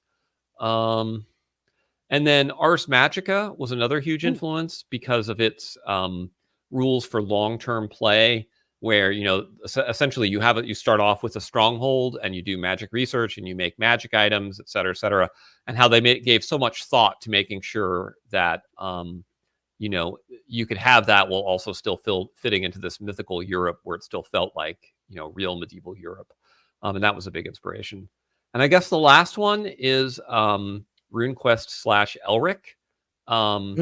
And those Elric in particular, that RPG influenced some of the game design decisions of the Aran Empire campaign setting, like the Zaharans and the Meldebonians and things like that. So, did you ever play the old Stormbringer game? Yeah. So that was my first Chaosium game I ever played. Yeah. So I had the version just before Stormbringer, which was called Elric with an exclamation point. Ooh, you know what? I think I played Stormbringer. I'm pretty sure because I remember that name more. But yeah. Yeah. Showing off the books here. We want to sell a few more of these. Sell a few more. Back a few. I don't know what I'm talking about. So We're almost there. We're let's see. Where are we? We're at we're at 304,766. Yeah. Let's see if we can get what two more backers. Yeah. That should do it. Again, depending on what they back, we get two more backers. Let's get this. How about this? 1750 would be awesome. Nice round number, and you still got 5 days to go. So I'll get this video out there tonight so that people can watch it after the fact. Go ahead. I've got a couple more questions, but wow, show off. Why did I let you be on here? That was weird. Well, what was I going to say? See, you made me lose my mind. Go ahead. Let's just start with Malachi. If you've got anything to add to this conversation right now, because I have no brain today. This I almost bought Elric, and I kind of kicking myself for not buying it. Where's that? Oh. Well, I want to talk about so obviously Elric the sword, right? Stormbringer. In something that's missing in a lot of modern role-playing games is cursed items. Right. Mm-hmm. And getting cursed items and them hanging around you. So one, cursed items, man. I mean, so do you have a section on cursed items, how to use them, how to implement them? And then two, what about intelligent swords with egos? Yeah. Okay. Both good questions. There are a limited number of cursed items in ACKS, as well as ways for items to end up as cursed items. Cursed scrolls are the most common. I myself don't emphasize it as much as Gary Gygax did. Like, he seemed to really delight in massacring his players with cursed items. But we have our occasional ones, the bottomless bags and things that eat you. And then so intelligent swords are not going to be in ACKS core, largely because those mechanics are so intrinsic to Dungeons and Dragons that it felt like moving off the OGL, I needed to develop a totally fresh approach. And I'm just going to have to do that in a later supplement or an Axioms or something. I like intelligent weapons. I think they're pretty cool, but it was more important to me to get really good core items. And then it's always easy to add a random table later that says this is how you test to make it intelligent. I've never been a fan personally of the ego swords or intelligent swords, but I will admit that when my character got an old runic sword from the Palladium Fantasy game, that was like, yeah, I'm a murder hobo now, and until the sword decided to take over my brain. But we won't talk about that, right? So, but right. I mean, I liked about the dichotomy of that and the way the game master used it is it was the hubris side of it. Like, I literally played into the whole, like, no, I'm the only one who can control this. Right. I'm the only one who can handle this. And I wasn't handling it at all, like he's just sitting there behind the scenes going, you're such a rube, Yeah. So we have a supplement plan called the Treasure Tome. All ACKS books have to have alliterative titles. So the Treasure Tome. And that will probably include rules for intelligent weapons. It's also got more items in general, et cetera. So it's going to be Cool. RPG Grandma, you got anything to jump in with? Yeah, I know another thing people hate: alignments. So, I know all the complaints. So your alignment system, and I understand you have special rules for the chaotic domains and things like that. Want to talk about a little bit about that? Yeah, sure. So we stuck with the very simple 3-axis alignment system: lawful, neutral, chaotic. The easiest way to explain it is that lawful people are willing to fight to defend civilization. Chaotic people actively seek to destroy civilization. And neutral people enjoy civilization and are really happy that the lawful people will fight for it. So most people are most people are neutral. Now, some neutral people are also the neutral people who are like, yeah, I'll fight for the Dark Lord, I'll fight for the Bright Lord. It doesn't really matter to me. Paycheck's a paycheck. So most adventurers are going to be lawful or neutral, but the game permits you to be a chaotic. The alignments do tap into sort of like a cosmic level where there's pantheons of chaotic and pantheons of lawful gods who have their own philosophies and religions for those who like to get into the more esoteric aspects of alignment. What they don't do is there's no implication that because you're lawful, you're not a giant asshole, right? Like you can be lawful and just be a huge prick to everyone and an insufferable righteous twat and cheat on your girlfriend and steal from poor people. But at the end of the day, if you strap on the plate armor to go stop the beastmen hordes from overrunning the capital city, you're lawful. So lawful in this case means almost more like civilized. Yeah, so to you are speak. literally you are willing to fight for civilization, right? And then chaotic is the opposite. So like chaotic, you could be like an absolutely polite guy who really loves his wife and always keeps his word, but you're just like, look, we got to burn it all down. We just got to, we just need to burn the world. I'm really sorry it has to be this way. You're a good fellow, but so which was a little bit about the money. Which was a little bit for me. Message. Exactly. A little bit inspired for me by World War II, where if you think about like Erwin Rommel, who was Axis, and so like in our terms would be chaotic, but like even Erwin Rommel's enemies were like, Erwin Rommel's a really noble guy who follows the laws of war and he treats his prisoners properly. And he's chaotic, but he was like, not like a bad dude. Like you'd have tea with Erwin Rommel. Whereas like Curtis bombs away LeMay was like, have we killed enough German civilians yet? I think we need to do more firebombing of major cities. I work for the LeMay Center, so let's be careful. Listen. Curtis did what he had to do. I'm just saying, I don't want to have tea with Curtis LeMay. That's all I'm saying. So So anyway, or Monty, who's another guy, was a giant. Oh god, apparently. Yeah. So, or Patton apparently was kind of a giant asshole too. So anyway, so that's the alignment system. And then the chaotic domains, the idea is that chaotic domains aren't as good at being civilized, kind of by definition. So, they're filled with beastmen and slaves and terrible things. And so they're not as productive. Their cities aren't as big, etc. But you can be a Dark Lord who has a chaotic domain who is sort of like is civilized, but also has beastmen aspects to it. And then there's some special mechanics to that as well. So if you want to have like your Mordor type vibe. Excellent. All right. Well, let's go talk about that. Again, I have no brain anymore. Apparently, I turned 50 and I'm stupid now. But what was it? The survival, wilderness, whatever. Creation. Again, no dungeon creation, but wilderness stalking. Yeah. So wilderness stalking. Why can I not remember that? Go ahead. So we tell you how many layers to put in each hex on the map, based on the terrain density and the level of settlement, and whatnot. And then for each layer, you can roll on the monster tables to randomly determine the monster, or you can roll on the terrain encounters table and get terrain encounters instead. And they take the place of a layer. So for instance, an example of a terrain encounter is a patch of healing herbs, right? Where if you find this, you're able to get comfrey and woundwort and healing herbs that you're able to harvest.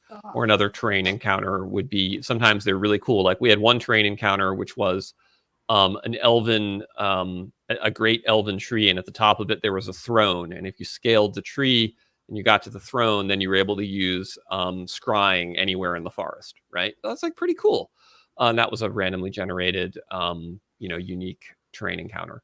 And so as people enter the hex, and generally, you can do it on the fly. I generally do it a little bit like the session beforehand. I'll kind of prep some hexes. You just like, this is the 3 layers and 2 points of interest that are in the hex, and you can just fill out your game. It's pretty cool. How big are your encounter tables? They're pretty big, I guess. Yeah. Well, so one of the things I do just for so the second edition had the D20 encounter table, and I was never going to use 20 things because I can't remember 20 things. So what I would do is I'd pare it down to between 3 and 6, usually about 3 or 4, and I would just say if there's a random encounter, it's going to be one of these 4 as long as it makes sense for the terrain. And so it helped me be prepared. Like I studied the creature because I like that entomology stuff. I like the verisimilitude and like, how can I have them meet this creature other than, you're walking across the path and there's a cockatrice in the way. Like, no, I don't like that kind of stuff. So I would pare it down personally for that so that I could understand the encounter better, no matter where they came across it. So if they did it on a rainy night, I knew how I was going to handle it. If they did it across a path during the day, et cetera, et cetera. You get what I'm saying, right? Yeah. So Yeah. a huge table would be something that I would end up rolling beforehand, paring it down to 3 or 4. There's nothing wrong with that. I was just I curious. see. Yeah. So what we do is for each terrain type, there is common, uncommon, rare, and very rare monsters. So depending on the level of settlement of the terrain determines the frequency. So like rare monsters are more common in unsettled wilderness. You very, very unlikely to ever see a rare monster in the middle of a civilized area, for instance. That's good. And so you roll on the monster rarity, and then you roll a d20 on the table for that type of terrain, for that type of monster. So like if you're in tundra and you get, common monster, you get, oh, it's a penguin. Oh, okay, uncommon, you're like, oh, it's a polar bear. That's slightly more dangerous. It's a You get rabid rare. penguin. You get rare, you're like, okay, it's an ice worm and we're in big trouble, or it's a white dragon. So yeah, works like that. Okay. So attempts to have verisimilitude. At the cost, I would say that a lot of the encounters tend to not be that dangerous, but they can still be really fun. Like the last time I was running, they had a wilderness encounter with goats in hilly terrain, and so I role played it as you hear children screaming from across the hill, ah. So they rushed to save them, and of course it was just baby goats, and yeah. So How like I want to know with the random encounter tables, do you have a more like war gamey AD&D approach with the number of appearing, or is it more like a BX sort of like 2d6, or is it like, nah, here's 300 orcs. Good luck. Oh yeah, you can absolutely run into 300 orcs. Yeah. So the way it works is you roll to see if they're in their lair or not, and then if they're in their lair, there's many more of them. If they're not in their lair, then there's usually there's many, but not as many. Like a typical in a wilderness encounter will be a small number of large, powerful monsters, a handful of wolves or something like that, or a few dozen humanoids of some sort. But you can absolutely run into a village of 200 orcs, and that can be a challenge, or a brigand camp with 300 brigands. Yeah, for sure. Yeah, and you want that in ACKS, because sometimes when the players go exploring, they don't just go exploring; they go conquering. They show up with an army, and Yeah. Well, they might remember where those brigands are, and then like, go back hey, to them. Yeah. we want to go back and take them out. Let's go raise an army or sound the alarm or something. Yeah, that's cool. Yeah, or go hire them or whatever. Yeah. Yeah, that too. So to what John was saying, what about reaction tables? Oh, reaction tables. Yeah. So we have a reaction table. It's the 2d6 reaction table modified by charisma and some proficiencies. The main thing we have there is that there's 3 different tones for encounters: diplomatic, intimidating, and seductive. And depending on the tone of the encounter, different modifiers apply. So like if it's diplomatic and you're armed to the teeth and covered with blood and have just burst into their lair, then there's big penalties to try and use your diplomacy to parley with them. On the other hand, if it's intimidating and you burst in with weapons covered with blood and the heads of their severed foes, then you get a bonus. So part of the skill is figuring out sort of what encounter tone to take, like for particular NPCs. Like, is this guy bribable? Is he open to diplomacy? Does he want gifts? Things like that. There's rules. We have standardized bonuses you get for bribery based on the character's net worth, things like that. So yeah. Seductive, you say. So presume on one hand a bard and on the other hand a dragon. Just saying. Well, okay, so you're gonna laugh, but yeah, we have rules for that. Yeah. Dragon I hate that meme, by the way. I hate that meme. Let's go back. Let's go back to what you were saying as far as encountering your enemy and you're covered in blood and you've got like the skulls of your enemy and stuff like that. I'm a huge fan of Conan 2D20. Mm-hmm. There's no ifs, ands, or buts about that. And what Conan 2D20 has in it is you have your physical attacks, but then you have mental attacks where if you slaughter 3 or more enemies in a single melee and you're covered in their blood, you can just like blood curdlingly scream and drive the rest of the minions out, or you can hold up the head of the nemesis and all of a sudden all the guys are bowing to you. Is that something that is in ACKS? Not to the same extent that it is in the 2D20 Mophidia system, but there is similar mechanics. So you can have an intimidation proficiency, and if you succeed on an intimidation check, you can cause the enemy to either suffer a faltering or a frightened condition, which is the equivalent of failing morale checks. So essentially, successful intimidation can impose the results as if they had failed morale. So, and if they're already faltering, then it's easier to frighten them, etc. So you can do situations where you've killed half the enemy, then you present the head of their dead chief, you use an intimidation check, and then maybe you make them all surrender. So you can do that. It's not as much of a full-fledged social combat system as some other games have, but it's pretty robust for a D20 fantasy. Okay. I got a question here. I don't know what a Kuplin. What is that? How do the Kuplin climate tools impact the encounter tables for someone building their own setting? Yeah, so the Köppen climate is a system used to identify different types of biomes. Oh. So you have like, CSA is hot Mediterranean, CSB is warm Mediterranean, Okay. DFA is humid continental, right? So it's a real world system. So what we did is we have weather rules for all the different Köppen climates. And then those weather rules also tell you what the terrain type is. So for instance, if you've got, if you're in forest and you're in cold continental, then it's a taiga, right? It's deciduous trees. If you've got forest and you're in hot, humid tropical, then the forest is a jungle, right? And so then that would then reference you to the right terrain for the wandering encounters. As an example, strictly from a sort of geographic perspective, a savanna and a tundra are basically a plain, right? Grassland, a savanna, and a tundra. They're all just a big flat plain. But you would be really, really surprised if you encountered a polar bear on the Serengeti, or if you encountered, Ubu, the gorilla on the tundra. So we want to reflect that. And so the Köppen climate tells you, like, okay, for hills, this is the sort of hills you're at with this climate. Okay. Yeah. I learned something scientific today. Wow. Where are we at for the Kickstarter? 300, we're still there. Watch us. We've lost money because people don't like the Köppen climate system. It's just a tool, folks. It's just a tool. Yeah, people are like, does your game reflect climate change? If you wanted to, add it to your game. There you go. Yeah. No, yeah, we're still at the same.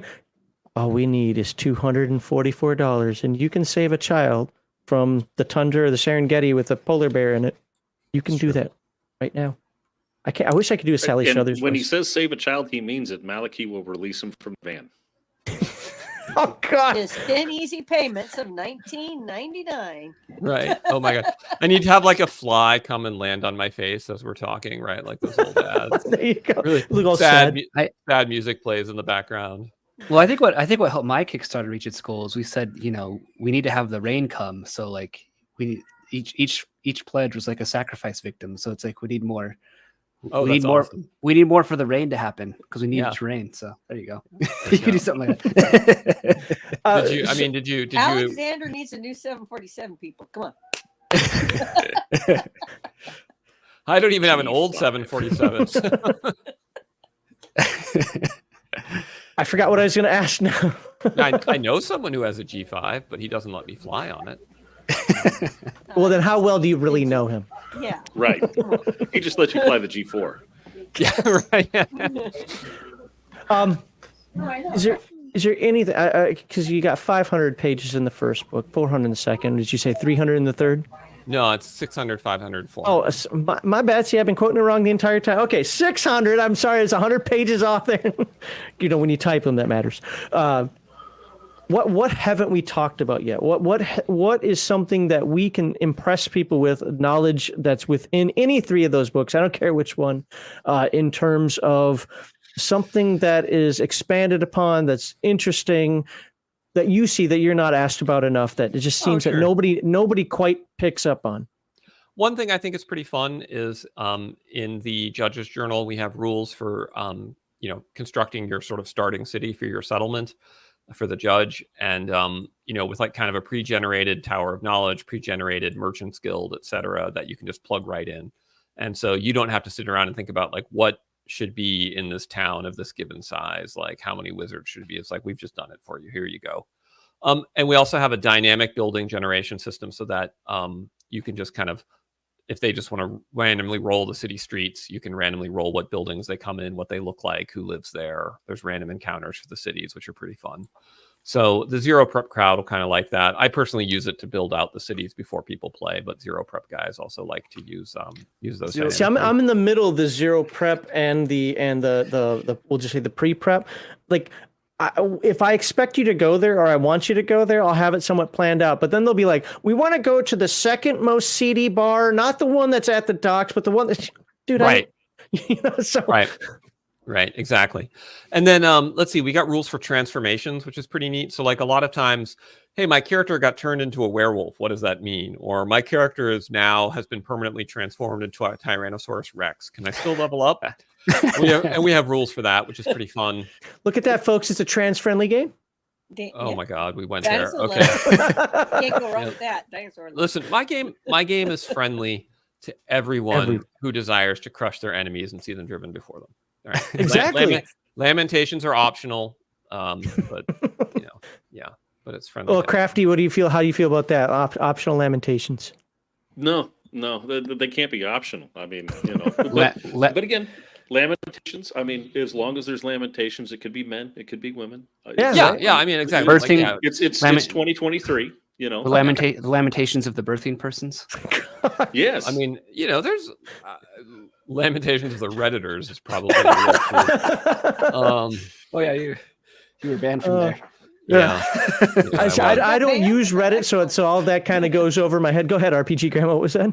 Oh, so he got banned. I said, excellent. Well, I didn't actually. So interesting thing is, I'm actually not banned on either of the two Reddits because I've never posted there except one time, and I've never said anything wrong. I was just like, hey, here's some stuff about my game. So ironically, I could actually go on there and say anything I wanted to, and no one could say my name in response or talk about my games. So you just persona non grata? Yeah, so I'm not banned. It's just you can't say my name or talk about my games. It's very strange. That's hilarious. There's a Discord. There's a Palladium Discord that has the same rules about Legion of Myth. Really? Yeah.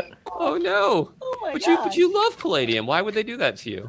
Yeah, Because and what's funny is it's the official Palladium. Well, no, official Palladium. So one that actually Palladium promotes, and you're not allowed to mention Legion of Myth on there. But guess who's going to be here on the 26th? Palladium. Wow, that's so wild. Yeah. Does Kevin know that you're an unperson? Yeah, but here's the thing. I don't hold that against Kevin. I've been to the Palladium forums, and if you've ever been there, the things that they say about Palladium and Sean and Kevin is absolutely just crazy. I can't believe it. Like, you're on the developer site saying this stuff. Okay, whatever. Really? Yeah. Oh man. So anyway, we want to talk more about this Kickstarter. Oh, what was that, RPG Grandma? I said, people are harsh. Oh yeah. Oh yeah, they are. Yeah. What the one that gets me is when they're like, yeah, this game is just a copy of BX, and like BX is a 64-page book, and I've got 1,500 pages, and I'm like, it's a wordy BX. It's a word. Yeah, this hurts. This hurts. I just photocopied the pages 100 times each. But I never thought about that. Go ahead, basic expert. I have a question because I love AD&D. I love classic Traveler. So I'm a big fan of charts and attack matrices. Does ACKS provide that? For instance, like, I'm using this weapon, I'm attacking this person that has this armor. Am I going to be facing some penalties or bonuses? I love that kind of stuff. So yeah, so we have some optional rules for that. There's some of those optional rules are in the Judge's Journal, and then some are in Axioms. But for the most part, the combat is fairly standardized in that you have an attack throw. So let's say your attack throw is 7. So that means to hit a target who has no armor, you need to roll a 7 or higher. And then let's say the target has 5 points of armor, then effectively that's a -5 penalty to your die roll. So now you need 12 or higher. So that's how it works. It's a very simple system. People sometimes claim that it's confusing, but it's not.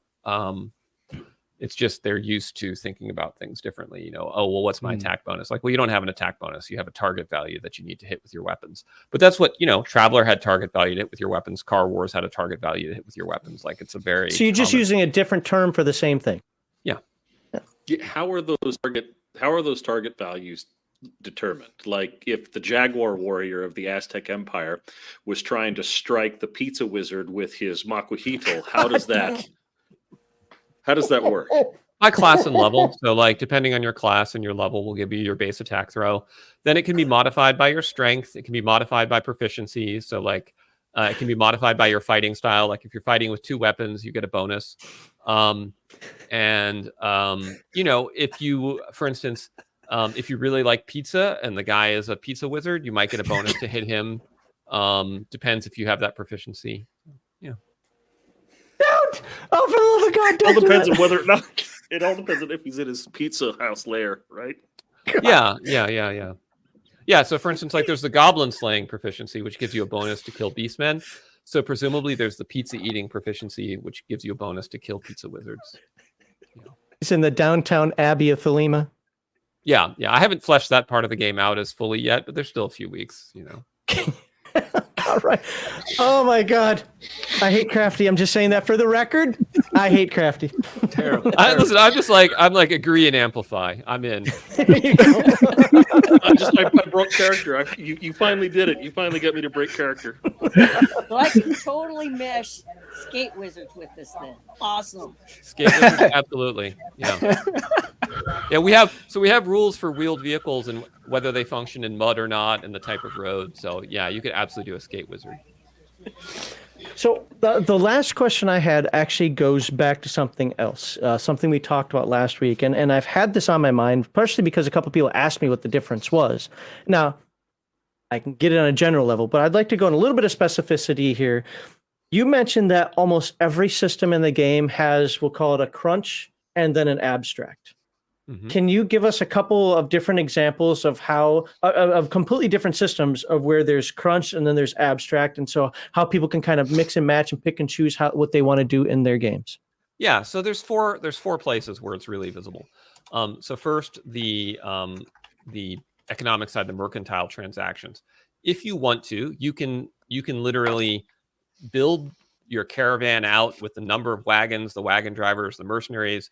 Go port to port, purchase the stuff you want, buy it low, sell it high, pay tariffs, try and smuggle.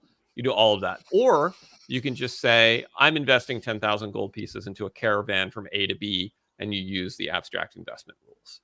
And you get about the same return on investment from the two. And it's just a matter of how much gameplay time you want to focus on. Okay. Then for mass combat, so we have the Domains at War battle system if you want to push miniatures around the tabletop and really get a full-fledged battle. Or we have the abstract system, which is in the core rules, where you can abstractly and quickly resolve a mass combat. Then we have for dungeons, so you can play out the dungeon just like you would expect to be able to do in any sort of D20 fantasy game. But we also have abstract dungeon rules where you can send some henchmen to go clear a dungeon and roll randomly to see what happens to them and do they manage to clear the dungeon. And then finally, we have abstract wilderness clearing rules. So you can go clear the wilderness as your gameplay, or if you're the king, you can just send a company of guys and be like, go clear this hex, report back to me what you find, and you can handle that abstractly. So that sort of shifting level of focus lets you simulate the world much more broadly as the judge, because you don't have to do all the detailed rules for a battle that the players aren't even in. If they want to just send off some henchmen, you don't have to be like, all right, we got to stop the campaign and now we got to go run this henchman session. You can just use the abstract rules, which is really nice. Oh, and I use this stuff all the time. Like for instance, we had in my Lord of the Rings ACKS campaign, there was a major battle that the players were invited to participate in, and they passed. They were like, nah, we don't want to be involved in that. And so I just fought the battle out using the abstract rules, and the result was that the king died. And so then when they came back from their adventure, like the whole land was in an uproar because the king had died, and et cetera. And it was that's just what the dice said. I just used the system. Probably should have shown up for the battle, guys. So well, I think that's go ahead. Sorry. Yeah, RPG Grandma wanted to say something. Your combat rules. Mhm. Ascending armor class, is that right? Yeah, armor class starts at 0, meaning you have 0 armor, and then goes up from there. And are you using the old? Are you using like the Matrix style, or is there a formula? Is it versus the weapon? Versus So it's skill level.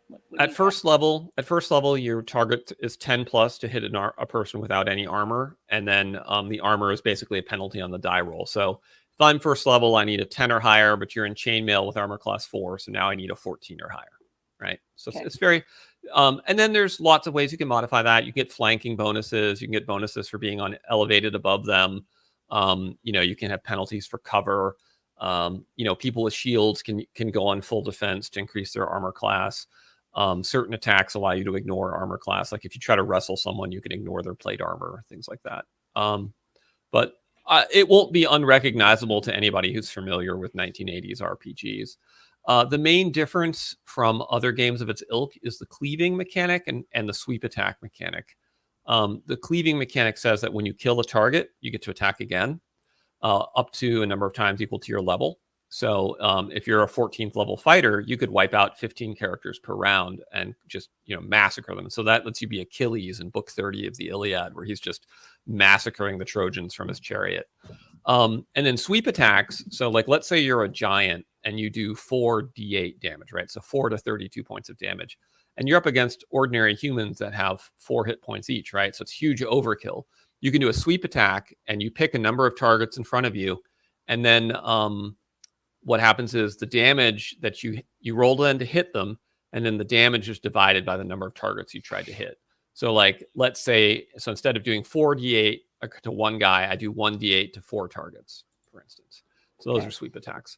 And then you can also cleave after sweep attacks, which can then get into really fun circumstances. And that's how heroes are able to make such a contribution in mass combat, because, in BX, for instance, a 14th level fighter could kill 1 hobgoblin a round. And so you're like, well, there's 1,000 hobgoblins. I'm not really helping this mass combat. But in ACKS, a 14th level fighter using sweep attacks with a 2-handed sword, it's, some magic buffs, he could kill 30 hobgoblins around. And so, he's slaughtering a platoon every combat. And to be clear, this is baked in directly. This isn't like some feat you have to take. Nope. Oh, it's all, it's just baked right in. It's just part of making fighters awesome. Yeah. I always thought that was interesting because like I've been doing a lot of 0E research and whatnot, and it's like if you take in the fighting capability from chainmail, you can get like a pretty powerful fighter as they level up. And then like they nuked that, and it's like they gone. nuked it. Yep. And it just like never reappeared. Reappeared. So I think it's cool that you have something that's sort of a homage to that. That's really cool. Yeah. I noticed the same thing, right? I was like, when did fighters start sucking? And you go back and you're like, holy crap, they literally started sucking in the transition from chainmail 0E to first edition. Yeah. Now, so when you're a hero, right? Or so you're an adventurer, you're on the field, and like you said, you can massacre a number of guys. But when you get up to Conqueror, right? Do the guys underneath you, do your soldiers or your men or your hirelings underneath you, if they're near you and they witness this, do they get a bonus? And then also when you head up to king level, when the king used to take the field, right, that would just inspire his men. So does that also give like a leadership bonus to? Yeah. So if you're a leader of a unit or a champion attached to the unit, you can apply your charisma modifier as a morale modifier for the troops that you're leading. If you're a fighter of 5th level or above and you're actively on the field with your troops, they get a +1 additional bonus to morale from that. And so someone like Alexander the Great, who's a high level fighter with charisma 18, is going to be far better off in battle because his troops can take heavy casualties and still stay in the fight without morale checks. So, and then you've got bards who can inspire courage and various other spells and things like that. So, some people have said, actually, I mean, the effects of charisma and ACKS are so strong that some people call it the God stat and just say you should play a character who has 18 charisma and just, that's the way to win. And I said, that's totally unrealistic. In the real world, charismatic people like Kim Kardashian don't have any advantage that I don't have. But Heathen Dog calls it female privilege. Even if it's a guy with the 18, he still says it's female privilege. Charisma privilege. It's a thing. Fabio effect. Fabio effect. Fabio effect. Yeah. So you said we got you for 2 hours, and we're coming up on that 2-hour mark here, and I don't want to duct tape you to the chair like I did last time. So a couple things here. I'm gonna go around the circle one more time here. Let them get any last questions, comments, concerns in here. We haven't made our goal yet, folks. We haven't made it.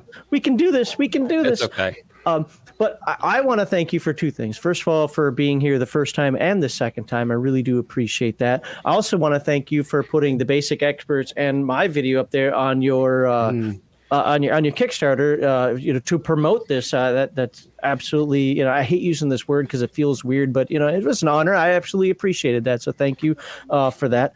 I have a Well, question. you guys are both on a very short list of people who would talk to me. So. Hey, shh, don't tell them that. I got B squad, remember? Okay, touche. When you can count your friends on two hands, you're like, keep them close. Well, you're welcome back here anytime. I'm going to ask a question right now that if you choose not to answer because it is a little bit business related type stuff, fine, I'll send you an email and you can shoot me down then. But I only have one Kickstarter account, and I would like to do a giveaway in the future. Is there a possibility that we can do a little slush fund on the side? I throw some money at you, and I can get some books that aren't directly through the Kickstarter in order to do so I can do a giveaway. Yeah, that's fine. Just message me and we'll set that up. Okay, sounds good. All right, let's go. Let's start with Malachi. He hasn't talked in I don't know. Have you talked at all today? Yeah. He's like, I want to be in the show. Like, great. And then he says nothing. What the hell? I ask a couple questions. Come on. Yeah, Fair enough. Go ahead and any last comments. Yeah, I got one question. You talked about the chaos and how it affects land and stuff. Is there an opposite then? Yeah. So there can be there's a couple different powers. There's pinnacles of good can be created by powerful good creatures or temples, and they generate divine power and make divine magic more powerful. Then powerful divine casters can use divine power to bless the land and increase its fertility. And then there's a couple characters in heroic fantasy and one magic item in the Judge's Journal that creates a oneness of land and king. So the ruler of the realm is stronger as the land is healthier, and the land is healthier as the ruler of the realm is strong, which is pretty cool. So yeah, so I tried to put some of that. It's probably an area that could be expanded further in the future in Axioms or something, but there's definitely enough you could kind of do like the King Arthur vibe where, the land has been corrupt and we need the Grail or something. All right. I was just going to say King Arthur. Yeah. All right, Crafty. All right. So 5 days, and this Kickstarter is obviously going to succeed, right? It's And six times his goal right now, yeah. Beyond your wildest dreams. Have you already started thinking about what's next for ACKS and what product you're going to work on or supplement or whatever? Yeah, I actually tossed it out to my fans to ask them what they were most excited about. So I said, Iron Empire campaign setting, elf book. Wait, they said an elf book? Nobody likes elves. Oh my god. Elf book got the most votes. Everybody wants an elf book. Okay, yeah. I hate all of the people who support your game except for me. Oh no! You don't want an elf book. I want the little slide. I was hopefully going to have you just maybe briefly talk about what you were going to do with Chuck Dixon and Conan. But... Yeah, so we have the license from Castalia House to do Chuck Dixon's Conan, which would essentially be using the ACKS II rules, some elements drawn from the Heroic Fantasy Handbook, and then the public domain Conan properties. I haven't explored that in too much. Like Chuck and I have just not sat down to go over it yet. So part of me is just waiting for the shoe to drop where the day before my Kickstarter closes, Robert E. Howard's lawyer will show up or something and be like, actually, it's not public domain. But we'll see what happens. Okay. He probably talks like that, right? Those corporate lawyers. Oh, absolutely. So, and they all have G5s. And they will show up in their G5. That's correct. Right. Like, The Pinkertons. we're calling you from our G5. Oh, the Pinkertons! Wow. Oh shit! Oh, burn! All right, TB, what you got? I don't have a question, but I just want to say, I think it's really cool because it's almost like any level, and this is why I would encourage people to check this out and why it interests me, is any level of game you want to play, this can do it. You can do dungeon crawls, you can do domain stuff, you could do this as a war game, and you can have all this going on at the same time. And for me, it seems like a really fun way of having maybe a huge campaign with multiple referees, many players, and there's different groups doing lots of different stuff in the same shared world, and there's going to be a good translation between all of that. I have this vision in my head of such a easy to do campaign with that. So I think if you're well, as Lord Mateus said, the grand campaign, you know. Yep. Yep. Doing something like that, you've made a system that, not that we couldn't do this before, you could do this with AD&D, but Yeah. you've definitely added even more, I think, granularity to that, and I think that's cool. So, And it's only in 3 books. You don't need 30 books. yeah. For now, I'll get it back up to 30 Don't by the worry. time 3rd edition comes out. Yeah. All right, RPG Grandma, what are your final thoughts? It really sounds lovely. I mean, I have to agree with Basic Expert. It's got a little bit of everything, and it sounds pretty well rounded. So, come on, people, buy some books. Buy some Yeah, books. I mean, You know you listen, want them. people bought so many, like, if I didn't raise another $1, it would already be a success. You know, it's a huge win for me. So everything That is at true, this but I'm point- trying to work on my propaganda, crying like, please, all you have to do is just one more and you save a child somewhere. The Right. soft piano It's music. a puppy or kitten they need to save. Yeah. A tree in the Amazon. Yeah. If we hit 350,000, I'll rescue an animal in a dodo video on YouTube. Oh, I'm holding you know that's on YouTube now. They're going to hold you to that. Yeah, they will hold you to that. Okay. It'll have to be a rabbit or. Well, I'm screwed something. now. Right. I'm now we're clipping- gonna I'm clipping that out. 350K, and I'm going to have to find an animal. Tonight, we're going to get him to 350. I am not going to stop streaming until he's at 350K, and I'm a liar because that is not going to happen. What kind of animals you should rescue, you know? Yeah. What kind of choices? Guinea pig, hamster, lizard? You know the one that my wife and I like the bat ones. I don't know if you ever see like the bats, and they have like they're wrapped in bat burritos. It's really cute. Oh, the fruit bats. Yeah. We literally watch 3 animal rescue videos every day after dinner. We call it the aperitifs, and it's just like we take a break from the world and watch cute Their animals. wings are good eating, deep fried in the cooking. All right. Well, with that just took a dark turn for him. Mr. Macris, Alexander, sir, any final comments you've got that you want to get out there before? Don't eat the baby bats. Don't eat the baby bats. I can one more time. I am very thankful that you are here. I hope obviously we will continue to try. We got 5 days, and we will continue to try to raise that. But like you've said and Crafty said, this has been a success already. I don't know what your wildest dream was because as Han Solo said, I can dream pretty big. So, 100K. 100K was my. Well, I literally got down on my knees and prayed to God to hit 100K. So that's awesome. Well, God, karma comes back threefold, right? Well, there you go. Pop, you got threefold on top of that. So good for you. So any parting words, sir? Oh no, just thanks for having me on the show. Thanks for the good questions. It was a good discussion, and really, please don't eat the baby bats. So long. But cooking it and makes everything better. Oh no. Except for cat. That didn't work. Oh my goodness. There you go. I'm going to put this on the screen. By the way, folks, I'm not ending the stream. We'll just kind of end this section up. I mean, I would keep Alex here for another 2 hours, but he told us 2 hours, and I'm going to respect his wishes on that one. Last time he lost his voice, so Yeah, I got in trouble with Mrs. Archon for pushing dinner back by 2 hours last time. And happy wife, happy life, right? That's correct. Exactly. Well, she's a blade dancer, so she's very dangerous. She's a high level character, and with divine magic. So don't just One morning he wakes up dead, and nobody wants that because then we don't get any more good games. I'm just a low level venturer with proficiency game design, so I gotta do what she says. All right. Well, thank you again, sir. Yeah, I'll thank you. let you pop on out here. Anybody else who wants to stay or go can. Thanks, And guys. I look forward to you coming back again sometime. Just let me know if you ever want to. Definitely. Okay. Bye-bye. Awesome. Well, and thank you to you fine folks for popping in. So just as a little note, RPG Grandma, you had a lot of people tell me that I had to invite you in. So I did. But note, I'm very pedantic that's not the right word. I'm very anal about audio. Your audio tonight was driving me crazy. I'm sorry, man. It's weird because on occasions it was fine, and then other times you sounded like Shadow and Son with all the popping and crackling Rice Krispies. I don't know what the problem is. I know that when I was driving, I went through areas that the microwaves, I guess, whatever was being broadcast in the area, was just scrambling.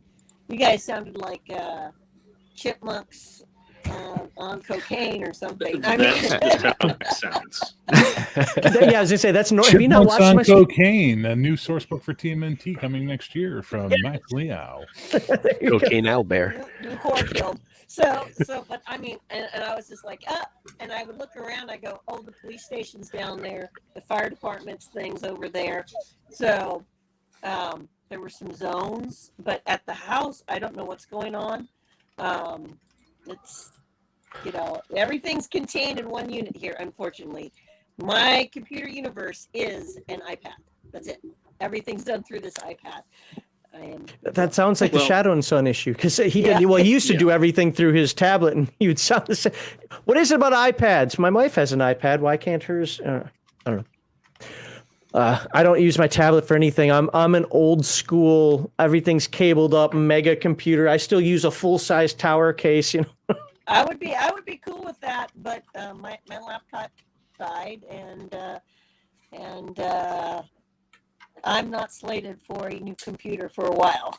I hear. Well, I'm happy to have you here. Hopefully, like in the future, because I'd like to have you back more often. That this gets fixed, because I like what you've been putting on. I like seeing you on the other channels, and so I'd like to have a chance to good opportunity to talk to you. And by the way, y'all can hang out tonight. We brought Bear in, so I don't know what's about to happen here. How are you doing today, sir? That was just a bad choice. It was a bad move, Ripley. It was a bad call. There you go. Well, what's great about that is, oh no, that wasn't that scene. Never mind. I was thinking it was a scene when he was talking to her through the through their video conferencing equipment, but no, that was later on. Yeah. So, Bear, how you doing today, sir? Oh, peaches and cream. That's good. Good to hear. How you doing? Well, now that I'm not on Twitter, I'm doing great. Oh, did you leave Twitter finally? I'm never on Twitter except for the last couple. See, I haven't gone to work this week, and then all of a sudden something blew up, and of course when something blows up, I have to go, ooh, what happened? Car wreck. And the car wreck involves me. Weird. So then, I was trying to keep my mouth shut, and then there just came a point that I couldn't anymore, and then I got a little nasty. I heard you wrote a novel. I wrote a few. That's how I wrote a couple of them. I wrote chapters. Yeah, there you go. Each one was a chapter. I'm sure if you put all those tweets together, it could make a small book. And then he decided to invite me on here for some reason. I know. He's stirring the pot. Well, I think a lot of us stirred the pot. Thank you for having me on. Oh, absolutely. No. I honestly, you're somebody that I've wanted to talk to for a while. So, I hope that on Friday evenings, if you're available and I've got room, that you're willing to pop in. I do, to be fair, and I know I have not been keeping to this as religiously as normal. I do like to keep it to 4 people. And that's because after that, especially when we have one of our other topics, it can get herding cats at best. So I do try to keep it to 4. But with what we had going on tonight, and I knew the people were going to be respectful, so. And you had way too many people that said, get RPG Grandma in there right now. I'm like, okay, fine, I will. Jeez. What did Maxio say on Twitter X? If you follow my account or see what the nonsense that's been going on and look for some of the replies, you'll see them there. So TLDR. Yeah, it's not something I want to bring up here because it would just add more fuel to a fire that I don't want to be part of. So, I was going to ask Basic Expert a question. Now I don't remember what it was. I'm going to start writing everything down because apparently I don't have a brain anymore. I'm going to have to. I mean, I had COVID brain and it's still not completely back, but dude. I know I'm setting myself up for failure here, but I actually never got COVID. Neither did I. Whole run, I never picked it up, and touch wood, as they say. But Jesus, man. I got twice for Malachi. Ouch! Twice for you, Grandma. Well, I got a different virus, a different deadly virus that required me to go in quarantine right when COVID was hitting. So they sent me home with a 108-degree temperature and said, "Try not to." 108? Isn't that like death? Like I had 104, and they were concerned about me. Right? No, they were like, "Oh well, our hospitals are full." Wow.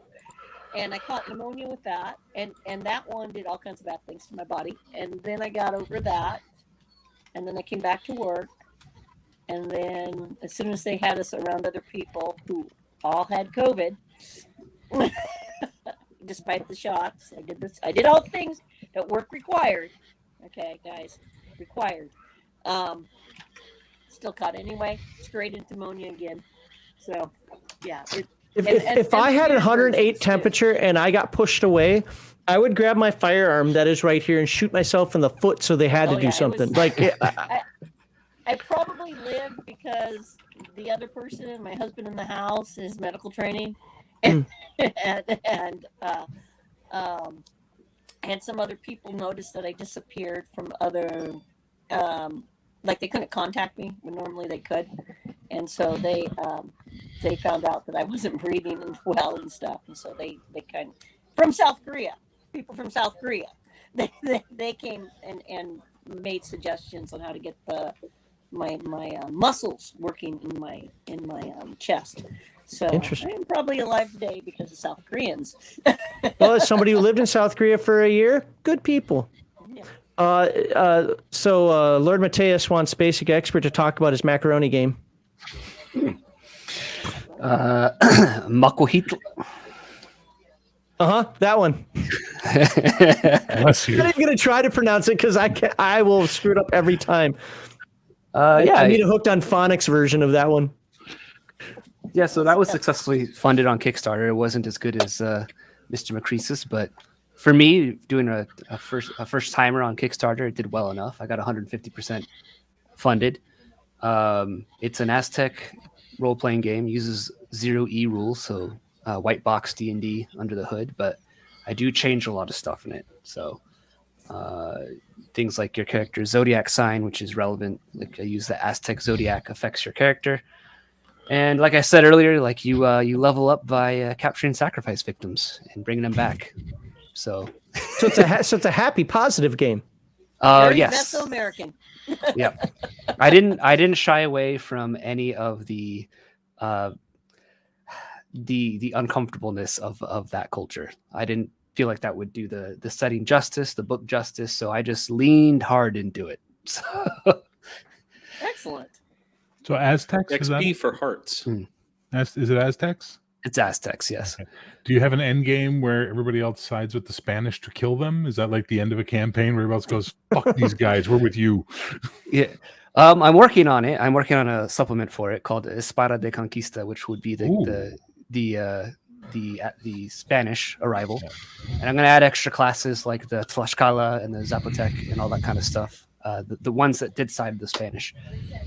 But the core game is just Aztecs. There's no it's just them. Oh, so you're grifting, making us buy extra books. Well, it's a complete game in and of itself.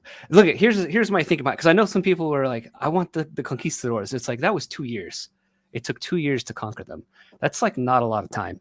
Whereas they had like 500 years of history prior to that is, a wealth of adventuring opportunity. So that was my logic behind that. So I just went with that.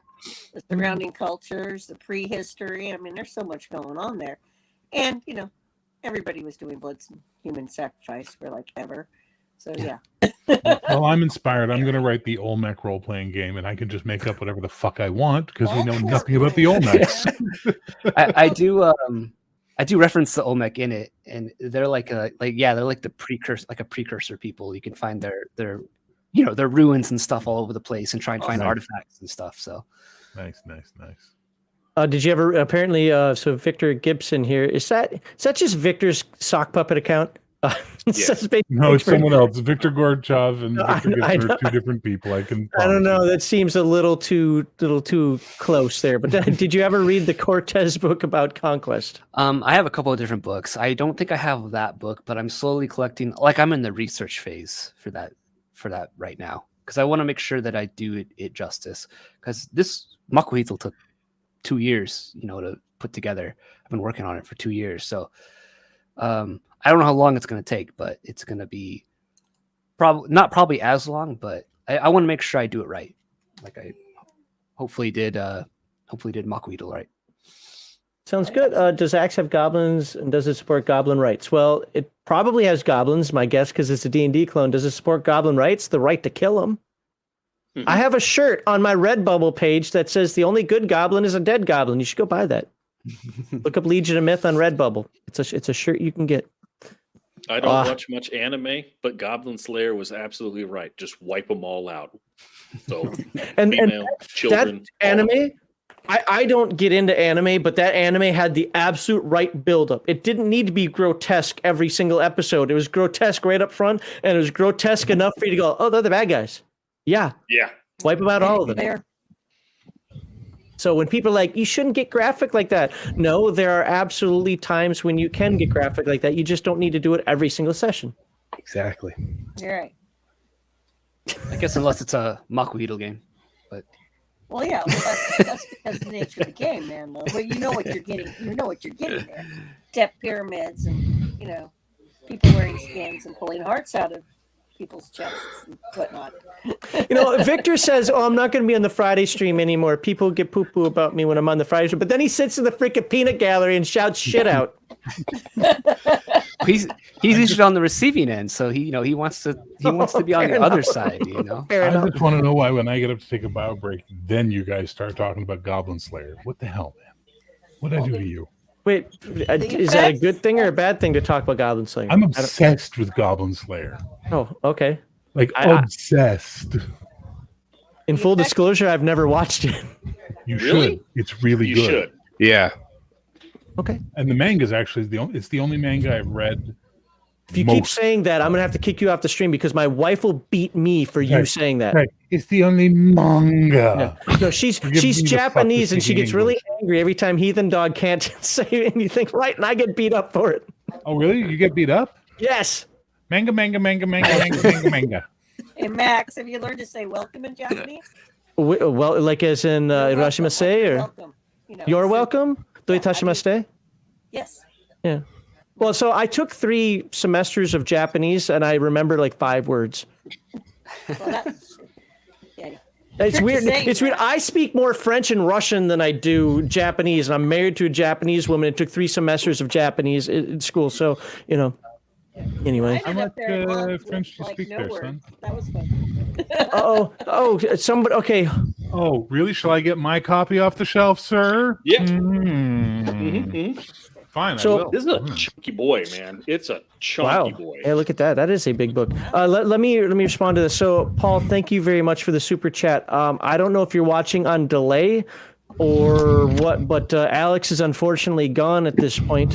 This is what's your design for magic items interacting with mass combat? I can maybe send him an email, but unfortunately he is gone now. But I do appreciate your super chat. Do not have that game. We're all whipping out our Put on top that slayer, list of ever. Who's hyperventilating into the microphone? comparing them. I don't know. Not me. Okay. So Um, the thing about this book is there's very little art in this book. Yeah. Very little. Oh, it's a textbook. And- This isn't a game. This is Yeah. a textbook. is it a good system though? It's Sword World. Yeah. I don't know Sword World. Oh, it's The big one in most You are popular married game to in a Japan. Japanese woman and you don't know Sword World? Sword World is the game in Japan. Yeah, I also didn't play the Dark Eye or what the fuck it's called. I lived in Germany for 11 years. So Were you what- married to a German? My wife hates Dungeons and Dragons and stuff like that. So I dated a German. foreign I'm exchange feeling student. attacked right now. I'm just saying. Good. I dated My a work here German is foreign done. exchange student, and as a gift, she gave me the Dark Eye for birthday, Christmas, whatever, in German. I never read a word of German in my life, so she's a very proud German. So yeah. Did you read it though? I mean, I threw it and all that kind of stuff, and then she went back home like all foreign exchange students. Well, but I mean, did you read your book? Yeah. So I mean, I tried. I hear the Dark Eye Yeah, there is you go. super crunchy. Completely unopened because she's like, why would I want that? I was like, I thought maybe you didn't want to enjoy the hobbies I enjoyed. She's like, ew, that's stupid. Like, so. She's like my Yeah, spirit that's animal now. so. My Why wife, did I bring bless you her in? soul, right? She is very supportive of my hobby, but she does not understand at all. Jesus Christ. Oh, for fuck's sake, Gorchev. Oh, I like to geez. say as I chose wisely. I married somebody who liked role playing games, I like Yeah, well, role-playing it's easier for you because more guys, especially back in the day, guys would be like, "Yeah, I play role playing games." Girls be like, "Ew, that's gross."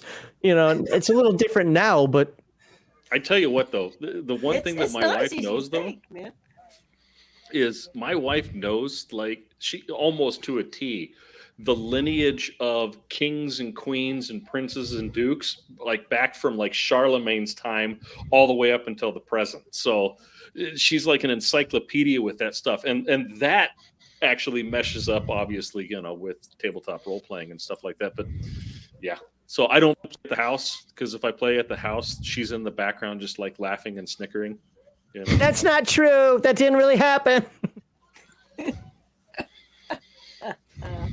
Yeah, it's weird because my wife has been watching this Japanese news report or whatever it is every day, basically news breakdown, and it's a little anime character going, I'm like, what the hell? And she does that like it's like 7 hours out of the day. I'm like, oh my God, that's driving me crazy. The high-pitched But female public voice. yep, but it is. I mean, that's cultural. So it's like how can you not like role playing games, but you can handle like fuck. I'm waiting for the mug to come like. I know, that's why I'm. You notice I'm leaning closer here, so I can't see. So it goes past me. The plate flies by like a ninja star. That's She gets up the culturally pants, she said. insensitive. Hey, I know somebody got mad at their husband, and that plate flew by like a ninja star and went right into the wall and stayed there. Well, I've told this story before. She went to right after the Fukushima event happened. She went to Japan. I said she better come back with superpowers, and she didn't. So that you know of. Yeah, she could be hiding them. I don't think she's watching. Otherwise, she would have had comments by now. So she's doing her own thing. Thank God. Or she's waiting till the stream's over. So hey, how would you guys like a another 24-hour stream? I'm game. Are you game? Let's do this. Just Oh, make good her. dinner. Just make sure that you sniff whatever you drink first. Make sure it doesn't smell like, I don't know, pine Bleach? sol. Yeah, no, we joke about that a bit. Why is it always Asian ladies feeding their freaking husbands like bleach and Drano and so forth? It's like, what the hell? Oh, nasty. Yeah, Have well, you I mean, behaved for the last 2 hours, and now that like your guest is gone, you're like, well, time to be me. Like, what's going on up there, Max? did you expect anything different? No, as I always said, this is Fox RPG, and that's why I like coming here. So how was your stream earlier? It's fun. I got to rant a bit at the start, and then Justin and Hungar Hungar came, which is fine. And then Justin and Omanal came, so I couldn't keep doing what I was doing because someone had to control things because it was, Omanal and Justin's going to generate into pure chaos. So I got an hour of good ranting out of my system, and then I had to be dad again for the rest of the stream. So that's why you're here, so you can get the rest of the ranting out of your system? Listen, you go fuck yourself. Get it all out. Get it out there. Well, apparently not, because he's right there. I mean, he's still got something. He's got a little dribble in there where he's That's about all I got these days is a little dribble in there, son. That's the way it works. I'm at that age now. So how's your Star Trek game going? According to everybody who watches it, very well. I'm now 2 episodes behind, but I'll catch up. I at some don't ever point. expect you to, and that's okay. There's no onus on this. There's no expectations. None. This is I want to, sir. I do it Then for me, then not for you. do you, as we say in the Maritimes, fill your boots by. So how are I you gotta playing? go Are you rescue a playing at teenager, troop play? guys. We were planning. Are you leaving? Wait, hold on. Are you heading Yeah. out to RPG Hi, Grandma? Grandma. Okay. Nice flash shirt. Love the I flash gotta shirt. go. It's not gonna be any fun watching me drive, in pitch blackness. and hearing Well, my hey, disembodied thanks for voices. popping in, and you have a great night. I'm glad you're here. Thank you, guys. Have a good night, guys. Bye. You too. Good night. Victor, Later. get your ass in here. Crappy, we were going to do troop play, and I was going to have them make up backup characters, but we're just having so much fun with the main characters. I'm kind of like, we'll see what happens with the troop play. But originally, we were going to do troop play. The whole idea is they'd have their primary character, who was a department head. Then they would have a secondary character who was in someone else's department. And then they would all make a red shirt that I could kill at will, But their main characters are just so damn good. I don't want to break up the magic right now. Well, then how do you do that with like away teams? The entire bridge crew. You is... reach firmly up your ass with one hand, reach deep into your innards, and pull something straight out of it, and go. Let's see what happens, and you just go with it. For the last adventure, the captain was on the ship while the away team was on the event. For the next one, it's going to be weird. I got to figure out how to do it. So, okay. The captain's the captain. You can put him wherever you want. Bunny is playing the yeoman, the command cadet, who is basically assigned to the ship. So she's easy. I can put her wherever I want. Sean, Mage's Musings, is playing security. So he's going to go pretty much anywhere they go. And then I've got engineering and medical. Well, medical is going to go anywhere, and it's Star Trek. It's easy to say we're bringing the engineer because there might be something they need to fix. Otherwise, I can split them up into two all the time, right? The away team and what's going on. So A plot, B plot. Always can do that kind of stuff as well. Who's playing the annoying kid that takes over engineering? Me.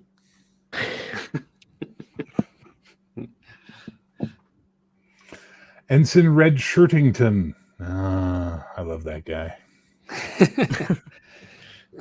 I want to see the episode where you bring back the the Kelvinites and you turn everybody into hexagonal powder. Dodecahedrons, yeah. Yeah, whatever the hell that.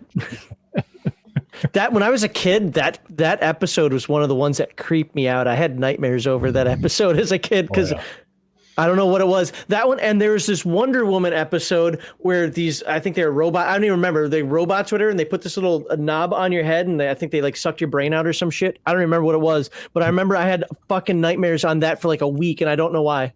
When I was a kid, the episode of the $6 Million Man, the first time he fought the Probe, I don't know why as a kid, but that thing scared the living shit out of me, man. Like I had nightmares about that giant hunk of metal with its little wavy arms. It's like I saw it as an adult. I'm like, why the fuck did this scare me? It's lame. When I was a kid, I was born in '78, but V scared the piss out of me.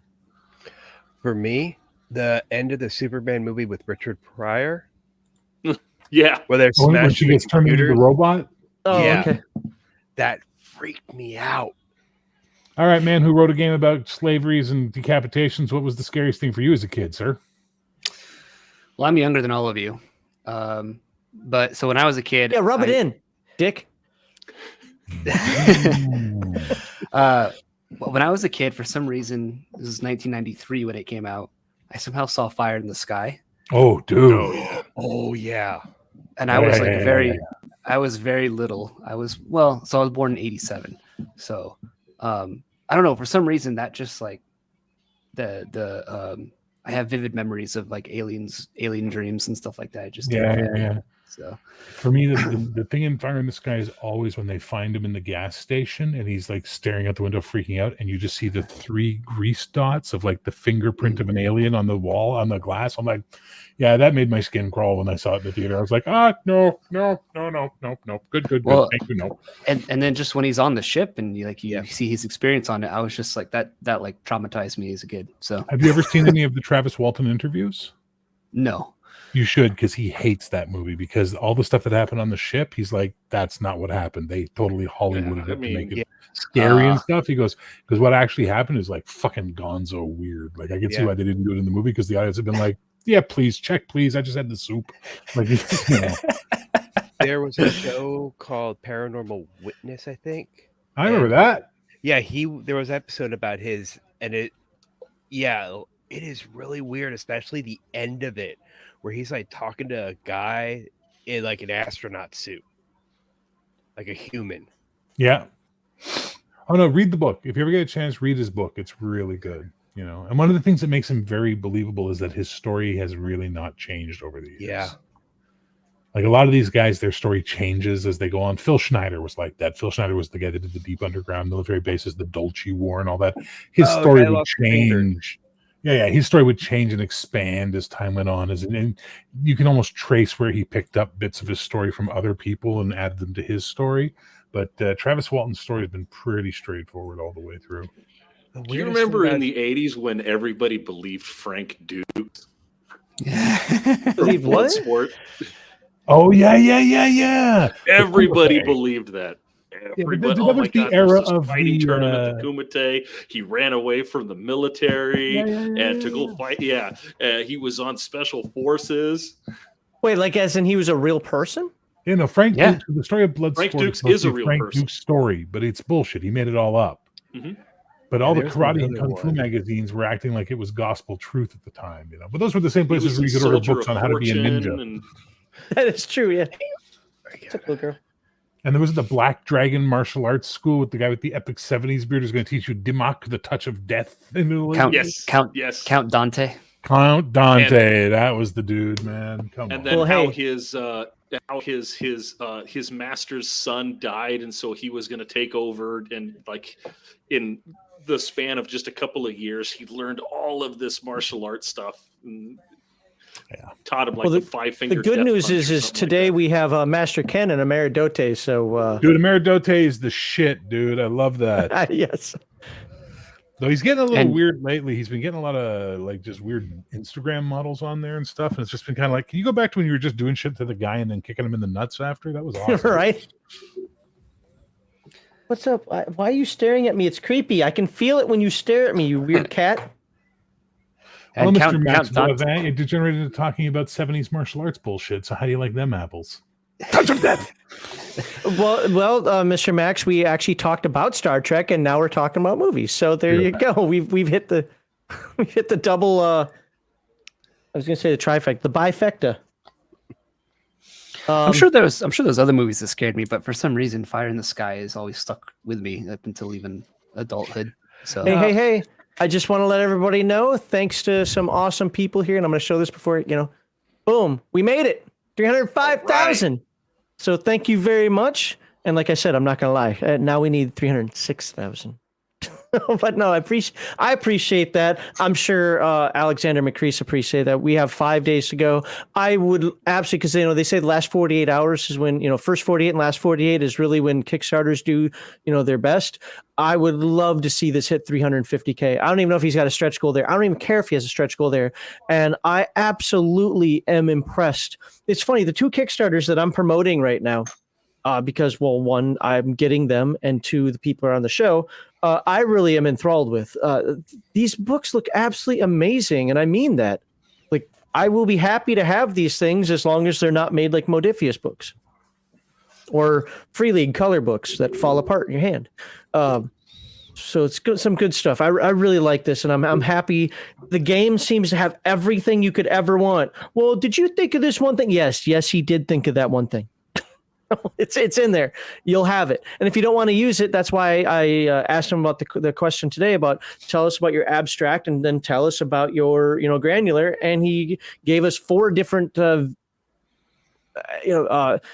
four different venues, I guess you'd say, of where that can take place, where you can play your game much more abstractly or you can dive into the weeds. It's all great. So whatever play style you have is in this game. And I really like this layout. Like everything that I've seen so far, I hope I'm not disappointed when I get it, but everything I've seen so far has been absolutely fantastic.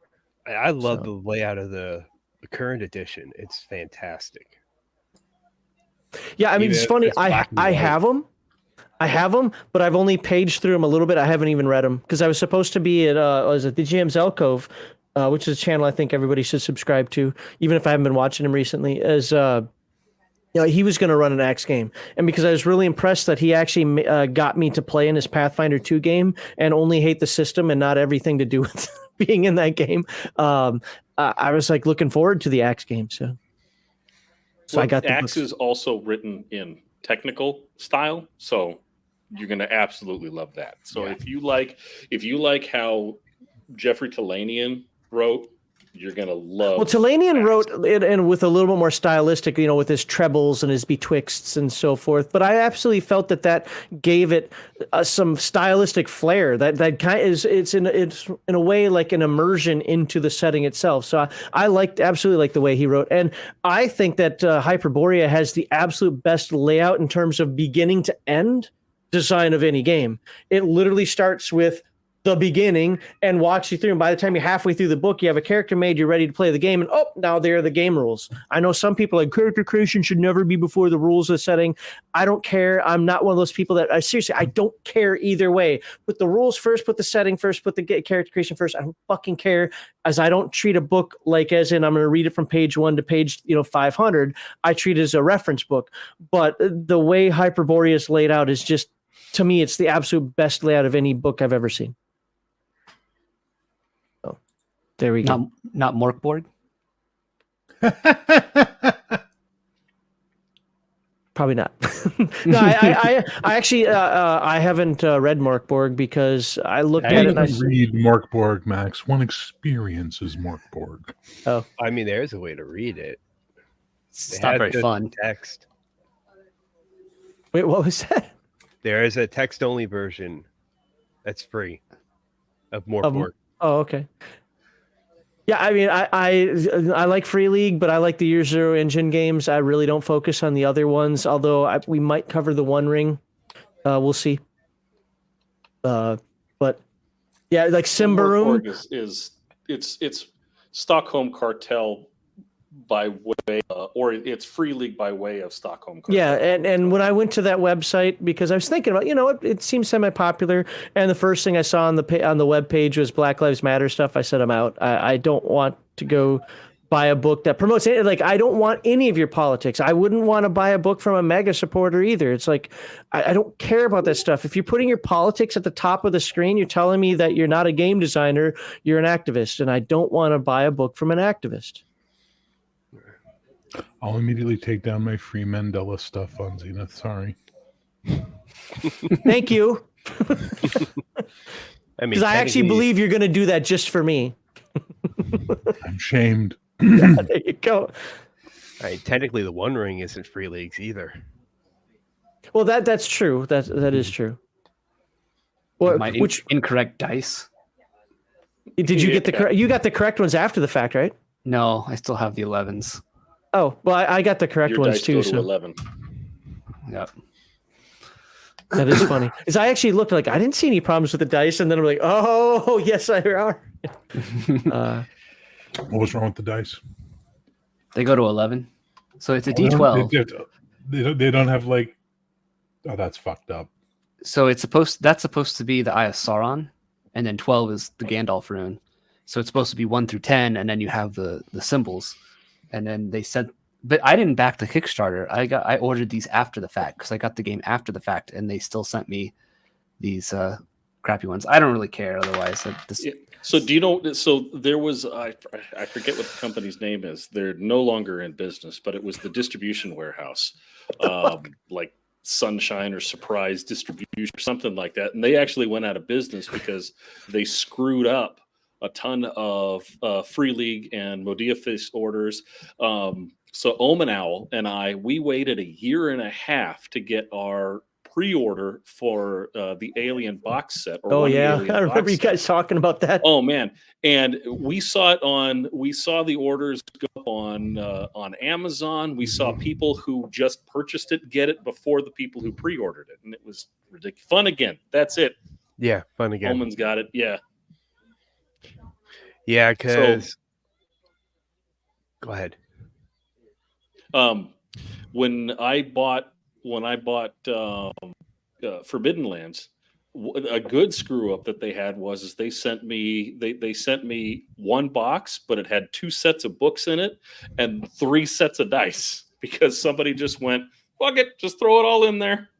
I've had more screw ups, but in a good way, from Free League than any other company. I've almost always received either more stuff or a second box or something from them. Like, what is this?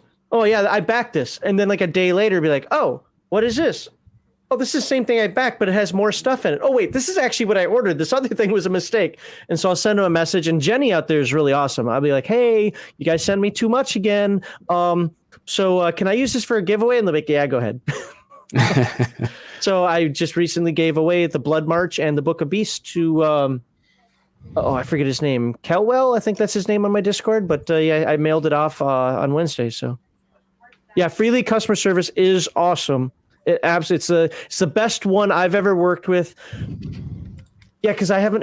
No, well, I will say that Dascami, Mark McKinnon, has been awesome as well. Baldahar got a book that was he's a old Twitch follower. He's been with us for a long time. He got a book that had like 40 of the pages were reprinted. So he went page 1 through 40 and then 1 through 40 again or something like that. And there's a bad print run, and Mark thought he got rid of them, and Mark fixed it like that. So Pinnacle. See, Freeling is friend to YouTubers as well, by the way. They are incredibly generous when you reach out to their promotions team about getting like review copies and stuff like that. They're insanely generous. I am shocked always at how generous they'll be. Like you just say, hey, I see this thing coming out, I'd be interested. All right, well, we'll send you a physical copy, and here's our Roll20 module, and here's all our PDFs, and anything else you want from this list. And it's like, holy crap. You know? I always feel like shit asking for stuff like that, but everybody I know has free shit from Free League except for me. So I don't. No, there's a caveat though. There is one caveat. I do get all the PDFs, even for the games that, like, I have the Walking Dead stuff. I don't care. I'm not going to play it. I'm not going to look. I'm not even going to talk about it. I fucking hate zombies. I'm so sick of zombies. This is why, the Palladium people get mad at me because they're like, Dead Rain is the best zombie game ever. I don't care. It's a fucking zombie game. I don't want anything to do with it. What else? I had... what's that one that Blade Runner? I had that one. Like, it's not a game. The Odd World. I have the Odd World as well because they send the PDFs out to us, and I'm just like, no. I think that one's still under review embargo, though. By the way, Victor, that's tough talk for someone who's not here in the stream. Just saying. Yeah. Yeah. I don't know what he said. He just didn't like the fact that he's generous more than once in a statement. Well, no, but I do agree. I've heard that, and just my interactions with them has been great. And you know what? That's how you keep customers, even when I have them in the squinty eye, like we'll see zone. In terms of them being Swedish and possibly heading in, we'll just say a direction that makes me not want to buy games anymore. I'm still buying their games because they don't inject that stuff into their games, with one exception, and. I mean, they're professional. Go ahead. I think a lot of those companies are not like as monolithic as, say, like Wizards of the Coast is. Where there's sort of this Borg hive mind behind everything.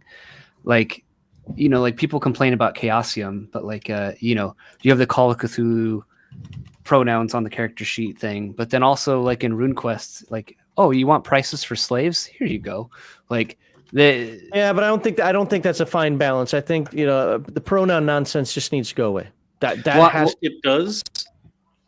At the same time, like, you would never see Wizards of the Coast reprint, or at least today, Wizards of the Coast reprint 1E, right, and make 1E without putting some kind of label in it or something that says, "Hey, this is problematic" or whatnot, right? But Chaosium, they not only reprinted second edition, they made a standard box, a deluxe box, and then a huge prop set too, just cater to older fans of their games. And you can still buy RuneQuest second edition off of the Chaosium website. You can still buy 7th Sea first edition off of their website. So while Chaosium, is heading towards that direction of pure woke, it's, hey, these new products are for those people, but we understand that you want these old products too. Yeah. Once you start down that path, forever will it consume you. I've worked with like Mike Mason, and he's just a stand-up, nice, super nice, easy to work with guy. So, can't complain about him. So, I don't generally complain about the people. I complain about what they do with the products. And if you start putting pronouns in character sheets, if you start, putting disclaimers in books, and I know it wasn't Chaosium that did the disclaimer. It was some other company that was writing a third party, what do you call that? Call of Cthulhu product. Yeah. Was it them? Yeah. Yeah, if you hate the person who makes the that makes the core of what your product is based on, maybe you should go find something else to do. But I'm just saying, like, they're not as monolithic. So like, there's clearly people behind the scenes that are, You know what I mean? Like they're some are more into it than other people are, and you can kind of see it reflected in the products that they make. Where not everything is like Max, my good going man. single way. Max, my Real brother quick, I'm going to get Jesus. going. Wife just Okay. walked through the door, so All right, Crafty. I'll Bye, catch Crafty. catch you guys Later, later. Crafty. Look Yep. forward to you stirring up shit in comments. Yep.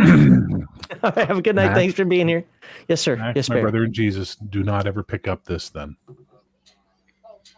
Okay, why is that? It's not my type of game anyway. It's Chaosium, but they kind of wokeified, as you would put it, Arthurian legend. Get that one instead, because this one has like just you would trust me. Just trust me. You would not want it. It's pretty as it is. I get to the point when companies do that, I stop buying even their old stuff. So, for example, I won't buy WotC Dungeons and Dragons even if it's first edition because it still gives them money. I truly believe that I'm not, some people are like, well, just buy the old stuff so that they know that people are buying it, that the people want the old stuff. No, I don't want to give WotC a single dime. So I wouldn't give Chaosium. I have one Chaosium game. And unless you can read French, you can't even get it anymore, is my understanding. So this is my only Chaosium game. You mean if you read French? Oh, you mean it's only available in French now? Yeah, apparently for like last 10, 15, 20 years, whatever it is, the game, you can't get it in English anymore. Oh, so it's very popular in Europe, though. And this goes back to we'll say my Pizza House days when I used to study stuff like this. So Is that what we call it? Pizza House days? Is that it? It's a reference to a certain individual. Do I dare ask? you know the individual. The individual's been causing us grief for the last couple of days. No, listen. I'm not one for punditry, so I have no idea who you're talking about. I understand. Yep. So then I won't drag you into it. How about that? No, I get that feeling though, like not wanting to give them money. I've recently been trying to build a collection of just original books, just get stuff on eBay and trying to just periodically look on eBay, see if I can find a deal. And so far I got the 3 core rule books for like 1E and I feel pretty good about that. So yeah. And the thing is a lot of these books are able to be bought. I mean, look, thanks to Bear, I've got the Prime Directive stuff and I've actually been liking it so far. Such a good game. Here's a spoiler for you, Max. If you watch the 2 episodes of Star Trek I did, and you read the 2 introductory modules, I haven't yet. Okay, well, I ran one of them as the first 2-parter, and I'm running the second one as the next 2-parter because. So everybody that's in his game, get those modules and read them. Run them, read them, get them now. But no, because I was looking for modules to run for the show and for the game, and I realized everybody's played the hell out of the FASA stuff and the Star Trek Adventure stuff. Everybody's seen a dozen times over. So I went looking for alternate Star Trek stuff to mine from. And then my brain went, Prime Directive. And I went, oh, yes, brain, thank you. That's right. I can mine that shit. I'll do that. See, I'm one of those weird people that liked the FASA Star Trek system. I hated every module, though, because they were so linear, so railroady. Yep. They weren't Star Trek. Yeah. That's the problem with the Star Trek modules from the FASA game. They weren't Star Trek. They were just space adventure modules where it was very linear. There was no B plot. There were no big twists at the end of the story. It was always just like, okay, cool. This is really pedestrian and boring. Like I just never liked it. I like the system though, and I like the bridge crew. And I look, and I know it's not the same game, but I'm also one of those people who's a fan of the Star Trek 3 Combat Simulator. I thought that was a fun game. Taking those, even if it wasn't balanced at all. So the thing is that if you read those modules stuff, the lore is really good in them. Like the lore is fantastic, and they really did a lot to expand because FASA Trek is its own universe, it's its own thing. Sure. And it's really good, and it's my favorite type of Star Trek because that's the one I came into Star Trek on. That's also what I came into role playing on was FASA Trek. But they're not good adventures. I also like what Victor just asked me in the chat. Yeah, I was laughing at that. Well, I think it's because, ultimately he wants to know for his own purposes, and that's fine. That's fine.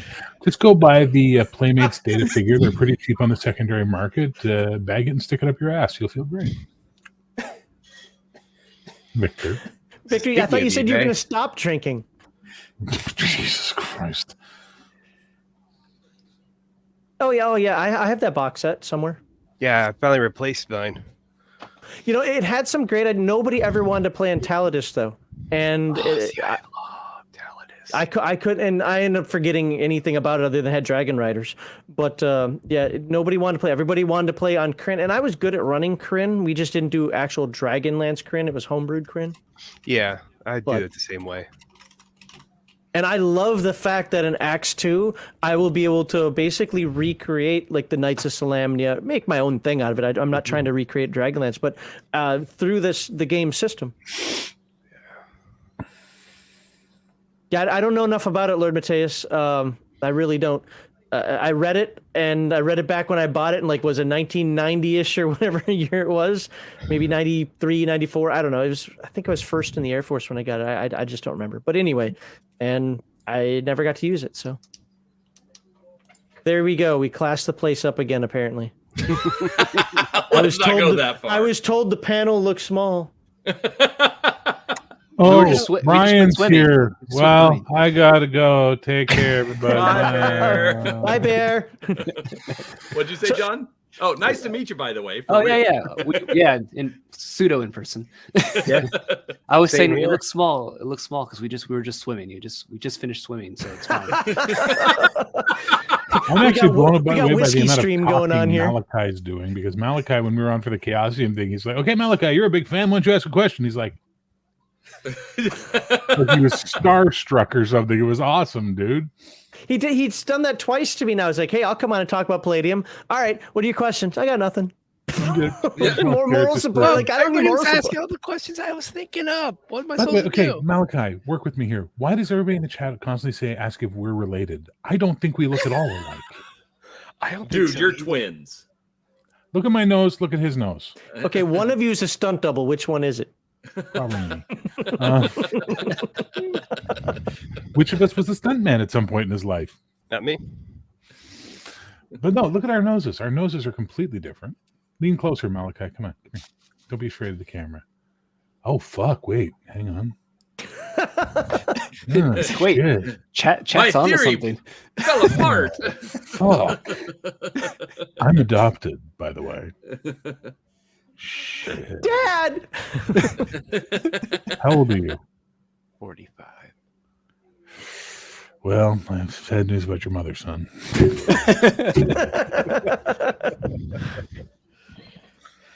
Well, I'm 53. We couldn't have been separated at birth. Jesus. my brother is 8.5 years younger than me, so you know. The noses are not that different. That's actually terrifying. The head shape is different, though. He's got indent on the temples, and I don't. So I win. I don't look like him. Fuck you all. When during character creation, the same character base was used, so it's just Fucking Mid-Journey AI fucked us is what happened. Oh, there you go. No, the character creation fighters. You went left, he went right. It's fine. I went for bulk. He went for, what, length? So sure. How tall are you, Malachi? Do you want girth or length? Which one are you How going tall for? are you, About Malachi? to How say tall are the you? same. Yeah. How tall are you, Malachi? 6'2". 6'3". Jesus Christ. Why Where's do your you- This family entire from? theory keeps failing. What's your ancestry? German.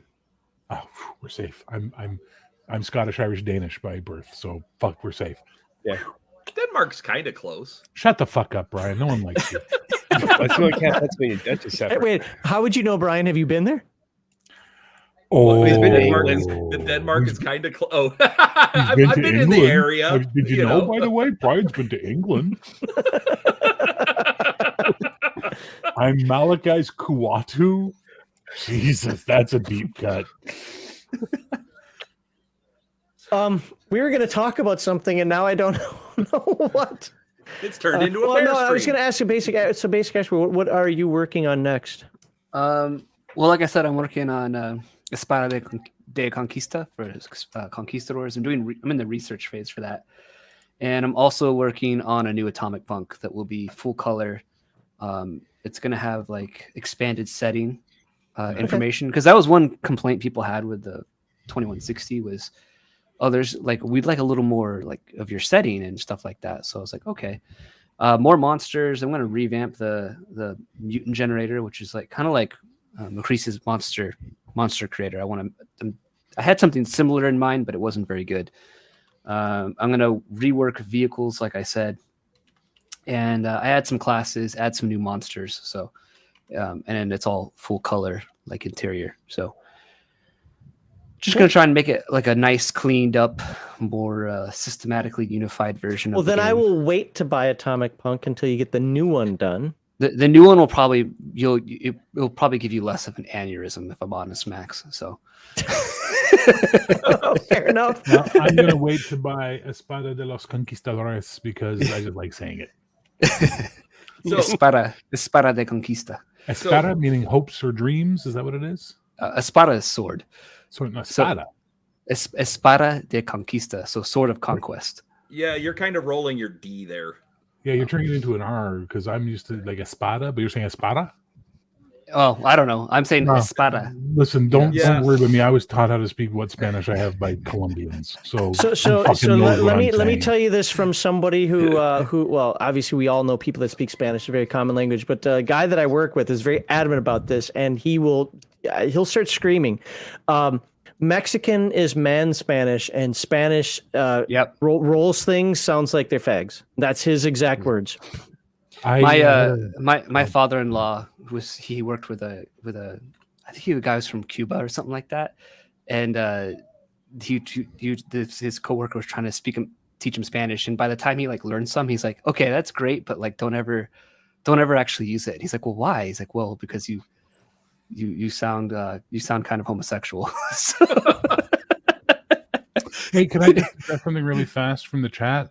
Uh-huh. I'm not French Canadian. Max Boivin is French Canadian. I'm not French Canadian, son. Excuse me, we don't say that name anymore. Oh, I'm sorry. He who shall not be named Voldemort is French Canadian. I'm not. Aren't you still from Montreal or from Quebec though? Born in Nova Scotia, sir. Okay, In all right. Scotland. All right, fair enough. All right, Grew up in Quebec. basic expert. I actually do have a question for you. So, Espada de Conquista is that essentially the anti-coyote and crow? I'm going to approach it the same way I approached Makuhito, which is just like, this is how it was, and this is what it's going to be. I'm not going to sugarcoat things. There's not going to be any warnings. It's just going to be like, here's the Spanish. They arrived on the coast. Have a game. So I guess. I'm going to hire you now for Heroic to write the Los Vengadores source book all about South American and Central American superheroes. So I'm going to hire you for that now. Well, are you going to put a blurb in your book that only Spanish conquistadors are allowed to buy the book and everybody else just has to keep it on their shelf in support of? No, the Spanish conquistadors get to play the game. Yeah, Everyone everybody else else has to buy it. Yeah, and just put it on the shelf just to support the, Oh, no, I would really love for people to just play it, because I'm not a jackass. Are you sure you're in this chat now? No, It's true. Well, notice he comes by very sparingly. I get him like twice a year. Well, that's mostly because it's like right now it's bedtime for my daughter. I can hear her over there giving my wife a hard time. But so she's really happy Daddy's on the podcast because, yeah. Well done, child. If Daddy has to stop talking shit to other dudes out here, you're in trouble, young lady.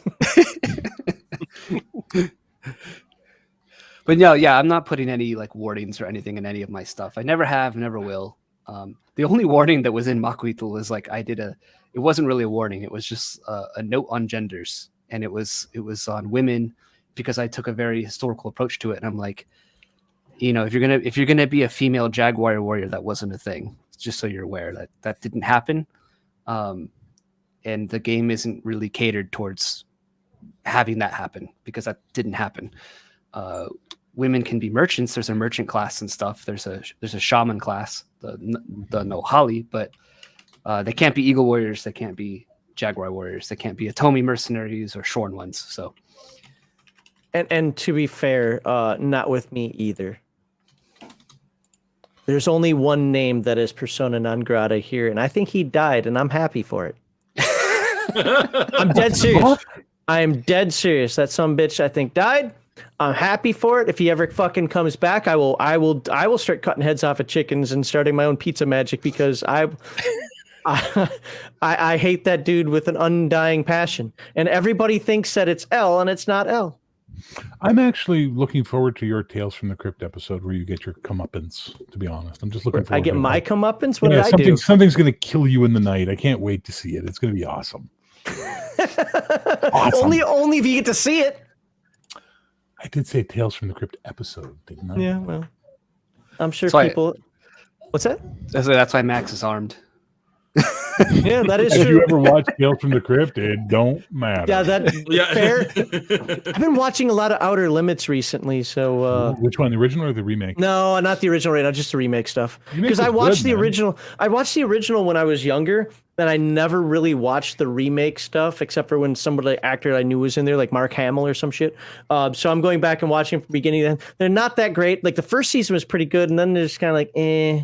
But I do want to go back and watch some of those really old ones as well because I remember watching those as a kid and really loving them. Sand Kings was a great start to that series. It was really well done. Talking about my firearms, which I won't show because apparently people want to tattle on me for showing it on screen. I got new bullets today, so I have freshly armed, and I've got multiple magazines ready to go. So bring it on, baby! Run, Noru, run! Hey, armed just means you're gonna die smelling cordite. But Wow. if we're going with Tales from the Crypt, that's what I meant. I'm not wishing harm on High it. five! I don't know. I'm feeling pretty abused right now, and I'm feeling pretty, thoughts. Words harm. We learned that. We learned Thoughts- that this week. Yeah, and bad thoughts equate bad actions. Well, you know what you can do is you can whine about that shit in one hand and shit in the other and see which one Which it pops up feels. first. I said that at work, and I got yelled at. I was like, apparently, you're not allowed to say that to coworkers. Like, why not? I made my point, right? I'm asking this in all seriousness. We're joking about it for whatever reason. Now, basic experts, since you're the other person, really, do you want to talk about it or no? I don't care. We've already talked about it on Twitter. I don't care. Because I don't really want to, but at the same time, if we got to get it out of our systems, we can do it. There's just nothing I can add to anything. It's your show, so. Yeah. No, that's why. Well, yeah, but I don't want to put you in a specific situation where you're like, oh crap, my daughter really needs me right now. I have a question before Brian says something strange. My question is this: will Skia yogurt be included in the conversation that you're about to have? That's all I need to know. No, we don't do war crimes here. Oh, we only have chats that are war crimes, right? My bad. That's right. All right. Hi, Max. Did you miss me? I was gonna say yes until you just brought that up. All right. I actually want to make a point, and this isn't about anyone. Hold on. Is this a lecture? A little bit. Okay. The Church of Christ of Latter-day Saints. Put everyone. Don't do this. I'm To me. Mormon. Don't do this to me. No, but this isn't also aimed directly at anyone in particular, but this is just more of a general idea in that, like, number one, if it's away from the game table or away from these streams, honestly, I care, but I don't care. Okay, if I'm going into that conversation, fine, let's have that conversation. But if we're all here and on a stream and we're all talking about games and we want to know about basic experts, Mockweedle, or however the hell you say that, I still hate that name, John. And why he sacrifices people in order to actually see how much XP a real person would get in real life for that? It was rigorous research. Look, Rifts did it first with the PPE, kill somebody in the PPE. No, anyway, sorry, I had to. Anyway, Told you I was going to say something weird. Yeah. But also the other thing that really just ground my gears about the entire situation is, regardless of what anyone says, literally, why are we trying to say, nope, this person now needs to be shunned, needs to be tossed out, and nobody is allowed to ever associate or talk to them because they have this take that, in my opinion, yes, is pretty bad. You know, where's the path to redemption? Where's the path to, you know, to rejoining the fold? And I'm sorry, I'm just like that.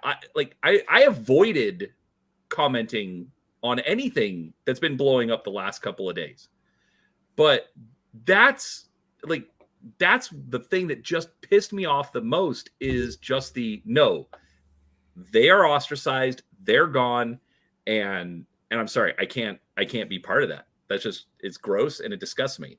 So for the folks out there, again, I don't feel that too much more needs to be said. There's somebody who's been on the show more than once,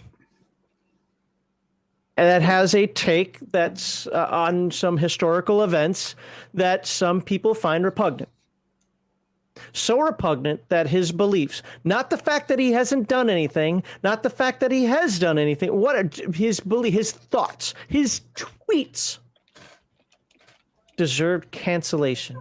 We have to, every single time he's on the show, we have to say, hey, this person right here, and I'm not pointing at Malachi, I'm just pointing at the random dude next to me. I'm pointing at Malachi. He's pointing at Malachi. This person right here has a belief that we don't share. Oh, now can we talk about games? And that's what's bullshit to me.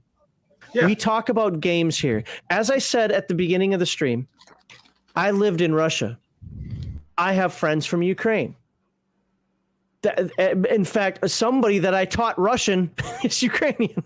And this is way back in the day when I did that. And you can imagine that there were feelings on both sides. You know what we didn't talk about? Russia-Ukraine war. We talked about games. Because ultimately, that's what this channel is about. That's what our show is about. Now, we might talk on the after show about some other weird stuff or whatever, but that's guys just, what's that? That's why I came in tonight. I was like, there's gonna be an after show. I'm looking forward to that. Yeah, right.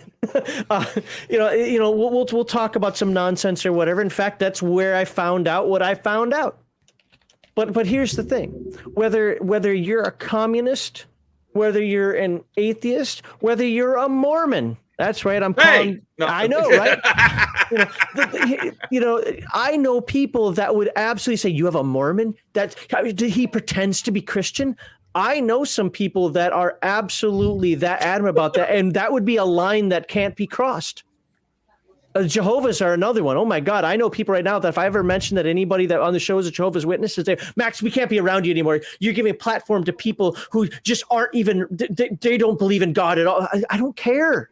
I don't care. My faith is my faith. Your faith is your faith. That person's faith is that person's faith. And none of that has to do with fucking gaming. I worship Tiamat in the game. Okay. What does that have to do with anything? And that's the problem that I'm having. I'm not going to cancel culture. If you out there, if you are a history nerd, if you out there, that's right, Bear, go ahead, point again. Thank you. If you are the person that you have all the facts and you want to lay into this guy about what he believes, then do it. But you're not going to hold me fucking accountable to what somebody else says. Bear can come on here and spout some gross nonsense. Oh, can I? You absolutely can. That I'm just like, no, as long as it's gaming related, we'll keep it going. If it's not gaming related, we're going to talk about games now. I don't understand this whole cancel culture bullshit. I just don't believe in it. Just come in here and talk about games. If you have a bad take about games, I'll call you a retard, or you'll call me a retard, and we'll move on. If you have a bad take about something else, we're going to shut it down because it just doesn't belong here. And I don't understand why I have to call it the basic expert for all his fucking sacrifices that he's done, just when it has nothing to do with the game. I really wish you'd respect my culture, Max. Seriously, Max. Again, let's go the shitting in hands comment. I have a theory. Go ahead, Bear. It's a conspiracy theory. Therefore, the thing you need to understand is that Mr. Max and all these people are looking at the fact that this man is no longer selling as many copies of his books, so he needs to be staying relevant at this time. Now, in the Baja, what we do when that happens is we take him out into the desert and we cut his head off with a macadoctol, which is something I invented. No one knows this, but I was a Navy SEAL, and I invented the obsidian technique where I would sneak up under the boat and cut everyone's head off. And Mr. Max is just the latest sacrifice. You I just want to know what's wrong with. man?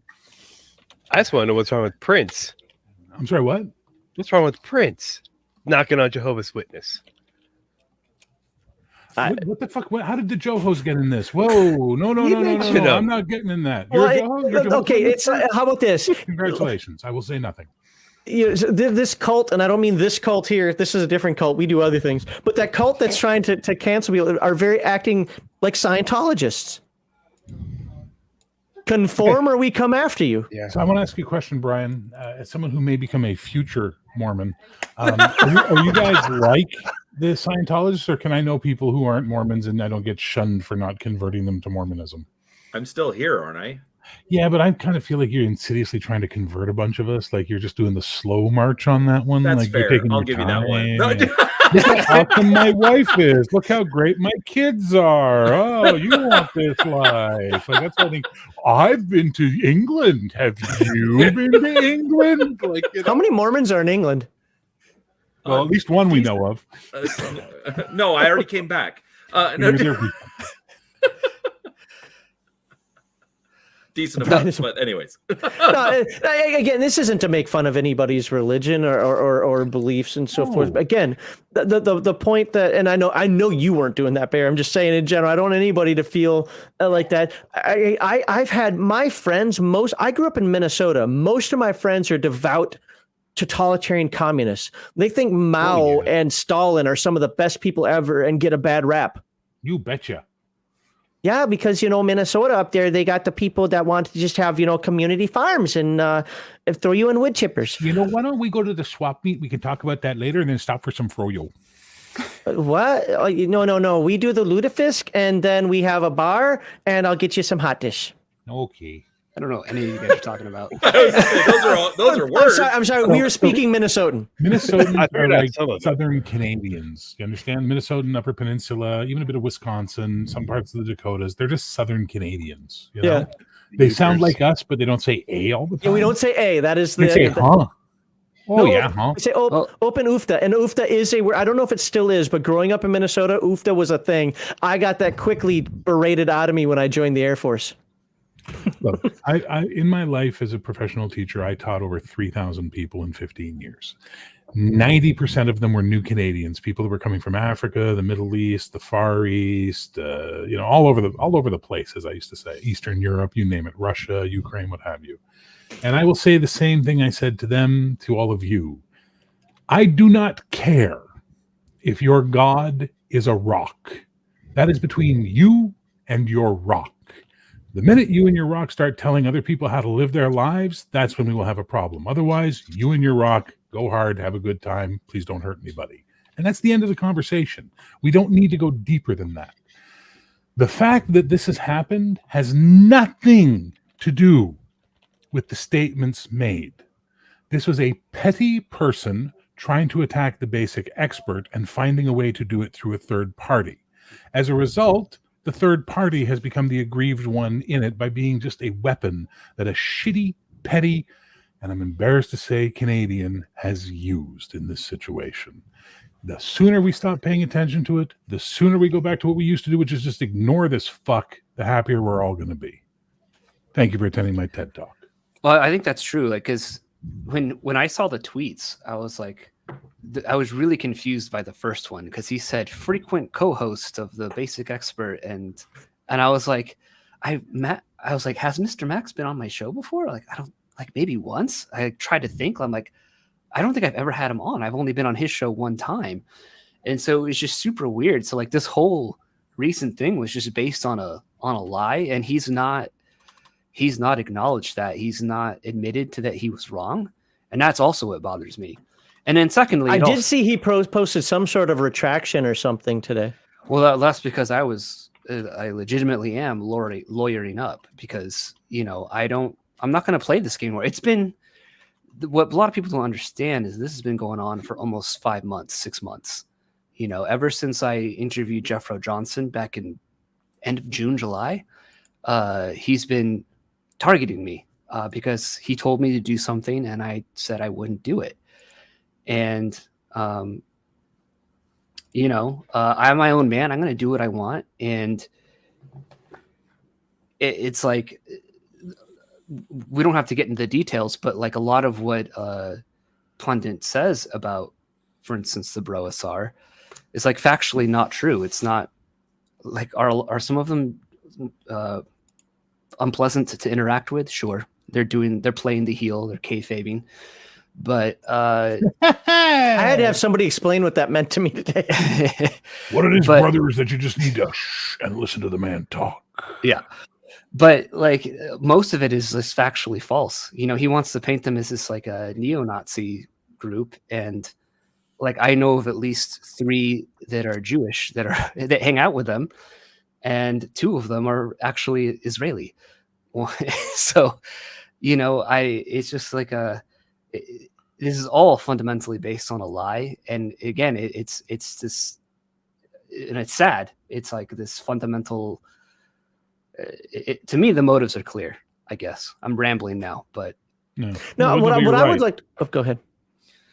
Go, Max. Oh, what I would like to know is why I got wrapped up. And okay, I know why I got wrapped up into this, because he's actually been on my show quite a bit. I think more than once. I think Pundit didn't like your stream. Responding to him about 2E. I think he didn't care for that. I think he saw that. He seemed to be very upset by that stream you did. Yeah. And he has a very big ego that can't take criticism. And so you're now an enemy. That's the way it is. Like, that's what happened with me. You know, when I first 5 months ago, when this all went down initially, I was trying to be very respectful and amicable to Pundit, because up until that point, like, we had been cordial with each other. We'd been fine. And he just was not willing to back down, you know? So yeah, the funny thing is, if he actually, so Elle said Pundit didn't see that stream, he still hasn't watched it. That might be true, that might not be true. But I tend to believe Elle in this case, and here's why. Anybody who's watched that stream has been like, really didn't say anything about him. Most of your reaction streams are pretty crazy, and you say some pretty, you know, hard stuff. But and how many people have been whispering in his ear, yeah. Oh, Legion of Myth responded to your video. He didn't even watch it. He just thinks it's all bad because he hasn't watched it, right? I doubt anyone was whispering in his ear, because I don't think anyone is whispering in his ear. Like, well, maybe about the voices anything. in his head. He has a bigger audience than me. I mean, let's be honest. I'm not gonna, you know, he does have a bigger audience, and he does have people that absolutely support him, and that's fine. I don't want to shut him up. I just want him to leave me the fuck alone when it comes to this. Same. And, you know, and the whole thing is like I'm calling you out. First of all, the more you try to call me out, the more I'm going to find things that offend you. If you know me at all or understand me at all, I don't care. I've been known to cut off my nose to spite my face just to piss other people off, because it's fun, especially when you start getting, you know, ridiculous like this. So that tactic isn't going to work on me. The one and only reason, and I don't know if I should say this live because then somebody might be able to use it against me, but in fact, I'm not going to say it. But there's one reason. There's message. I'll say it. No, because it'd be the same thing. There's only one reason I responded at all. Else I was just going to let him scream in the rain and ignore it all. And I think I posted on Basic Expert Gilded, so people who saw it there know why. But other than that, I wouldn't have ever responded, because I don't care. I just don't care. Dude, say what you want. Don't tell me who I can have on my show, because I don't care if that's my worst enemy. You had Satan on your show. Oh, that was a problem with you? I'm going to have Satan back on the show. You know? Can you give me his number? I'd like to have him on mine. Yeah, it's 666. Bar 666 or pound 666? Yeah, First don't one, do then the other. 667.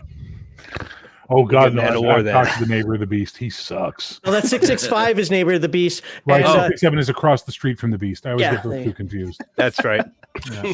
My bad.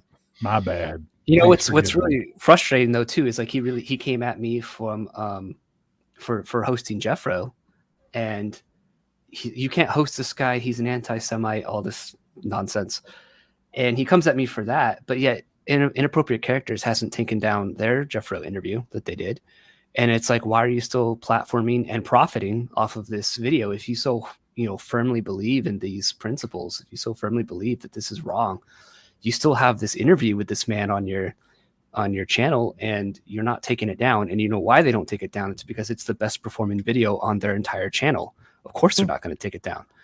It has the most views. Who is Jethro? Jeffro Johnson. Bro SR. He's a member of the Bro SR. Okay. Twitter group See, that. but see, Yeah, I've but heard of the Bro SR. I don't. But know. see, Bear, that's the appropriate response, right? Like that's the appropriate response to take. It's like, who is he? Oh, I don't care. You know, he was on your show. Cool, that's your show. I don't care.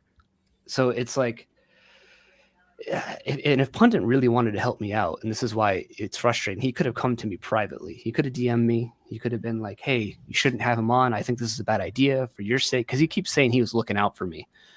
If he really felt that way, he didn't have to make it so public, but he did because he loves to drama farm. Hmm. So doesn't he drink French press coffee on his streams all the time? I have no idea. I think he like this fresh French press, I think, or some sort of. No, he always pretentious- talks about his pipe and whatever. Yeah, but he always tobacco makes coffee, and it's always I think it's either French press or it's the Vietnamese style or something. It's just pretentious as fuck. Vietnamese. It's the Vietnamese style. It's just pretentious as fuck. And anybody who does that is someone that I don't need to ever listen to, ever. Or Well, crafty. I'm serious. I'm not even trying to No, I be know. sly and funny. I'm being honest. Anyone that acts that much like a fucking hipster has no place in my brain. None. Yes, I'm trying to get your attention so you come after me because I ain't like these others. I don't give a fuck. I have nothing to sell, nothing to hide, and nothing to be afraid of. Come get some, bitch. I'm fucking tired of this shit. People I like are being slandered or being attacked or being breeding. I even know this guy. I even know this guy. We've met like what, once? Yeah, we've always had friendly. You're nice. You've always been nice. You've always been friendly to talk to. So fuck this guy, man. He And he's sent an me to artist, by the game way. stores in Idaho. It was great. Can you tie I'm glad you England into enjoyed that it. somehow, Brian? What'd you say, Bear? Can you tie England into that next statement somehow? Yes, that was the trip we did just before going to England. There we are. So because a basic expert, he went to the Orc's Nest. But so for me, it doesn't fucking matter because at the end of the day, the one thing I've tried to do from my channel, and Brian knows this well, and I'm sure Max and Malachi have heard me say it enough times, is I just want to build a community of people who can get along and share a hobby. Yeah. And leave all the drama at the front door and just get the fuck along. But since I've branched out beyond just my subscribers, I've seen nothing but drama come up. And it's like everyone starting the drama is a little bitch who, when I was a bouncer, I probably would have had to throw out of my fucking bar for being a little bitch. And I'm real tired of them. I'm And sick real of quick them. about that, 90% of the drama is outside of this little expanded circle. Yes. Yes. So Well, it's funny because part of my, I wouldn't say my goal. Let's just put it this: I know what I do here. I know that when we've done certain reaction videos or when we've talked about certain topics, whatever, that it is with the intent to get under people's skin. And some people are for that. Some people are against it. I'm fully aware of what I have done. And I know, weird, right? And I don't take any of it back. But here's a couple of things that I've been arguing about recently, or behind the scenes arguing about recently. I'd like to think I don't eat our own. And what I mean by that is anybody who's not a woke SJW, crazy, critical theory, communist, whatever, I don't care if you have different beliefs than me, and I don't care if you play different games than me. We have fun with that stuff. I'm really only targeting one group, and that is what we would call, I don't know what the term I'm allowed to use this week, but the SJW crowd. That is I've got a really good term for you that doesn't offend the people who are afraid of the culture war. I use it to describe a certain type of French Canadian that I have to deal with on a regular basis, but you can use it to the intelligentsia. The people who think they're better than us because of the way they think. They are more, they are higher, they are evolved. Yeah, the people ruining the games that they're trying to, change what we've done in the past. Everything we did in the past was bad, blah, blah, tearing down statues, whatever else. And that's why I don't get any enjoyment off of, people bitching about Shauner or people bitching about Pundit or people bitching, but they're doing it to them fucking selves. That's the thing. I just, you do your thing, I'll do my thing. Go shut the fuck up and just let me continue to do it. I don't want to have to talk about you.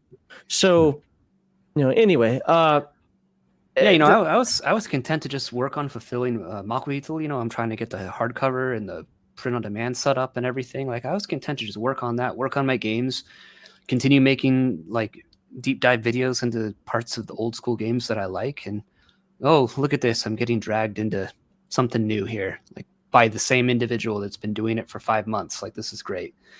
I really love this in my life, you know. Well, I'm glad to be on the team with you now. I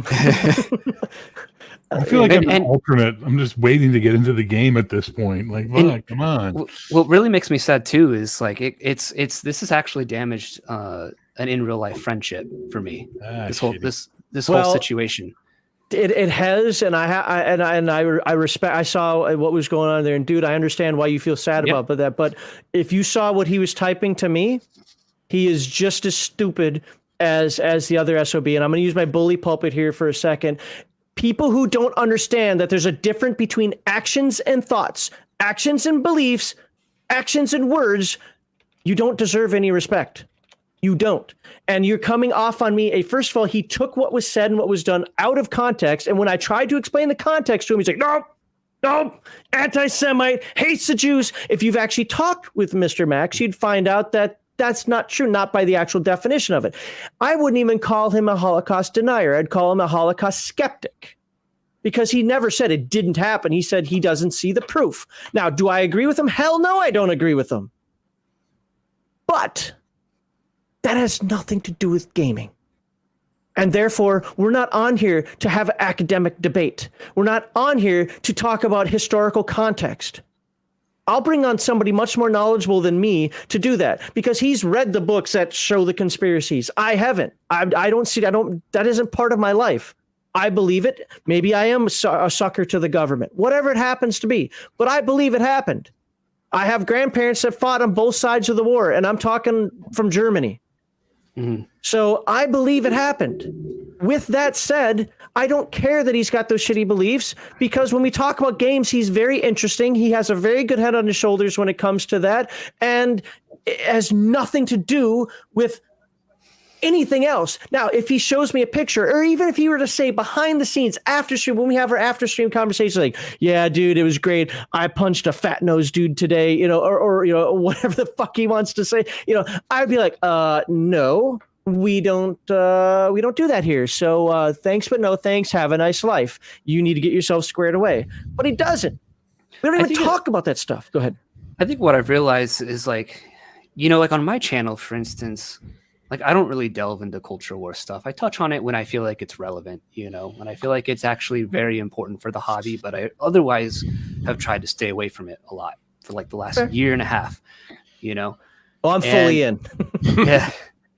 And I've just tried to talk about games. You know, I have people that support me on my channel that, like, ideologically I disagree with. You know, I have people that are on the left that support my channel monthly. And it's like, I'm like a hardcore libertarian over here, you know, like, give me my recreational McNukes, you know. Mm-hmm. But I'm able to be friendly with these people because like, we're unified on this game, you know, we're unified in this hobby, and that should be like this really cool, positive thing, you know, like, yes, we disagree in this one aspect of our life, but we both enjoy sitting down and playing Elf game and having a good time. But I have a very important question, TB, and it's this. Where do you stand on someone eating your Skia yogurt?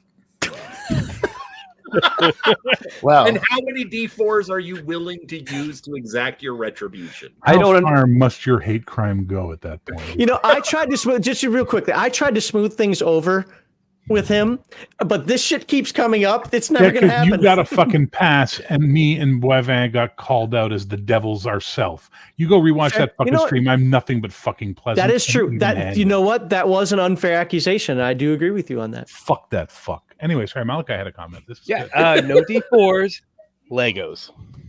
Ooh. See, this is why we're not related.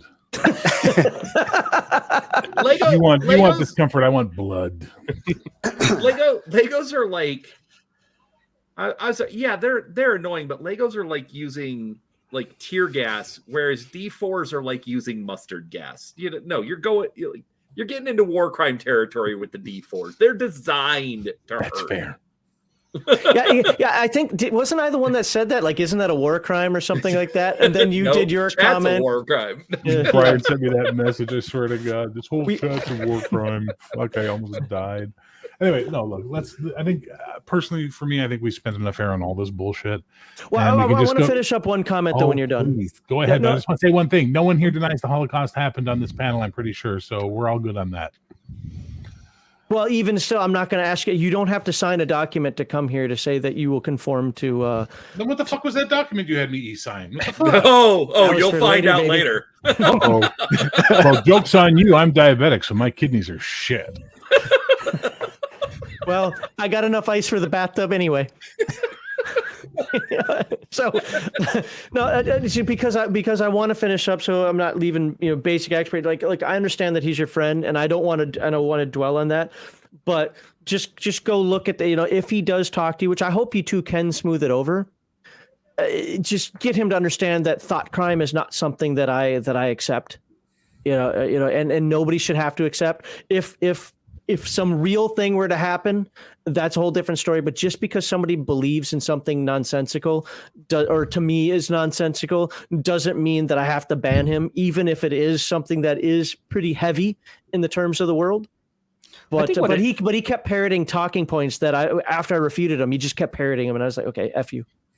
I think what it is like we've kind of reduced people down to ideas. We humans are complex, right? Mm-hmm. Like we are complex things. We don't even fully understand ourselves, and my beliefs change day to day, week to week in a lot of ways. Like if you were to ask me like 5 years ago about my views on a certain topic, it was probably different than it is now, Sure.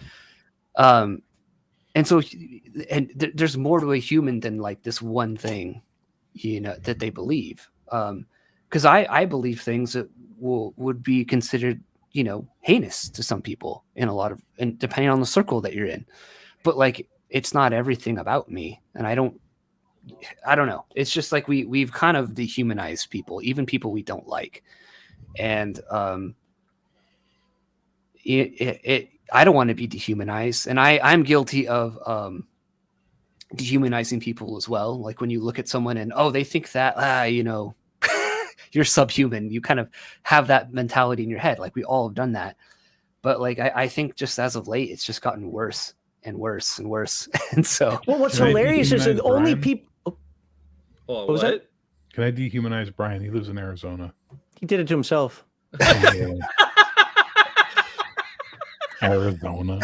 Really? The dehumanizing thing. It's funny because there's only one group of people I dehumanize, and this dude has just put himself in that category.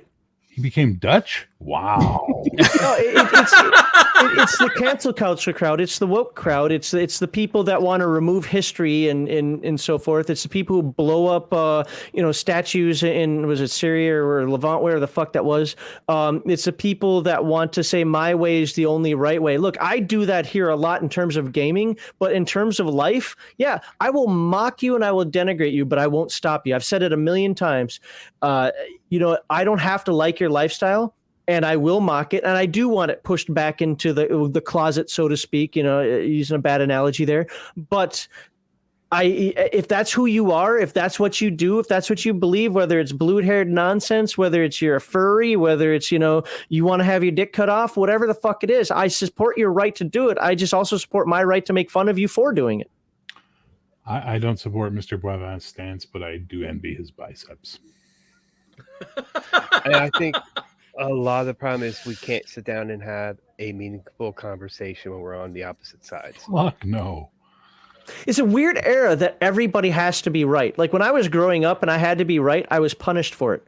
Now it's considered normal. So can I postulate a little, and this is serious, I'm not going to joke around on this one. Okay. Can I postulate a little stupid theory? Go ahead. So this is what has happened to Western culture. Women have been reduced to purse puppies, little protected species, and men have been adolescentized to the point where I know men in their 40s who play video games and wear ball caps every day, unironically. They don't play baseball, but they got a ball cap on every day.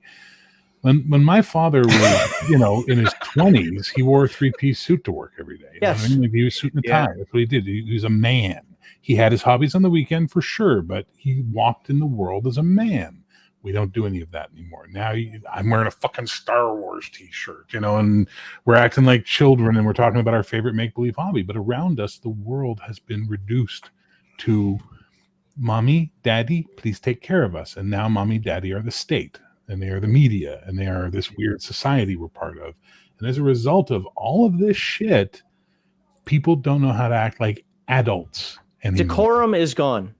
Diplomacy is gone. Sure. Yep. The ability to talk to someone you don't agree with is gone. You must think the way I think, or you are bad. No, evil. Yeah. Straight up evil. Yeah. So they turn into what's his name?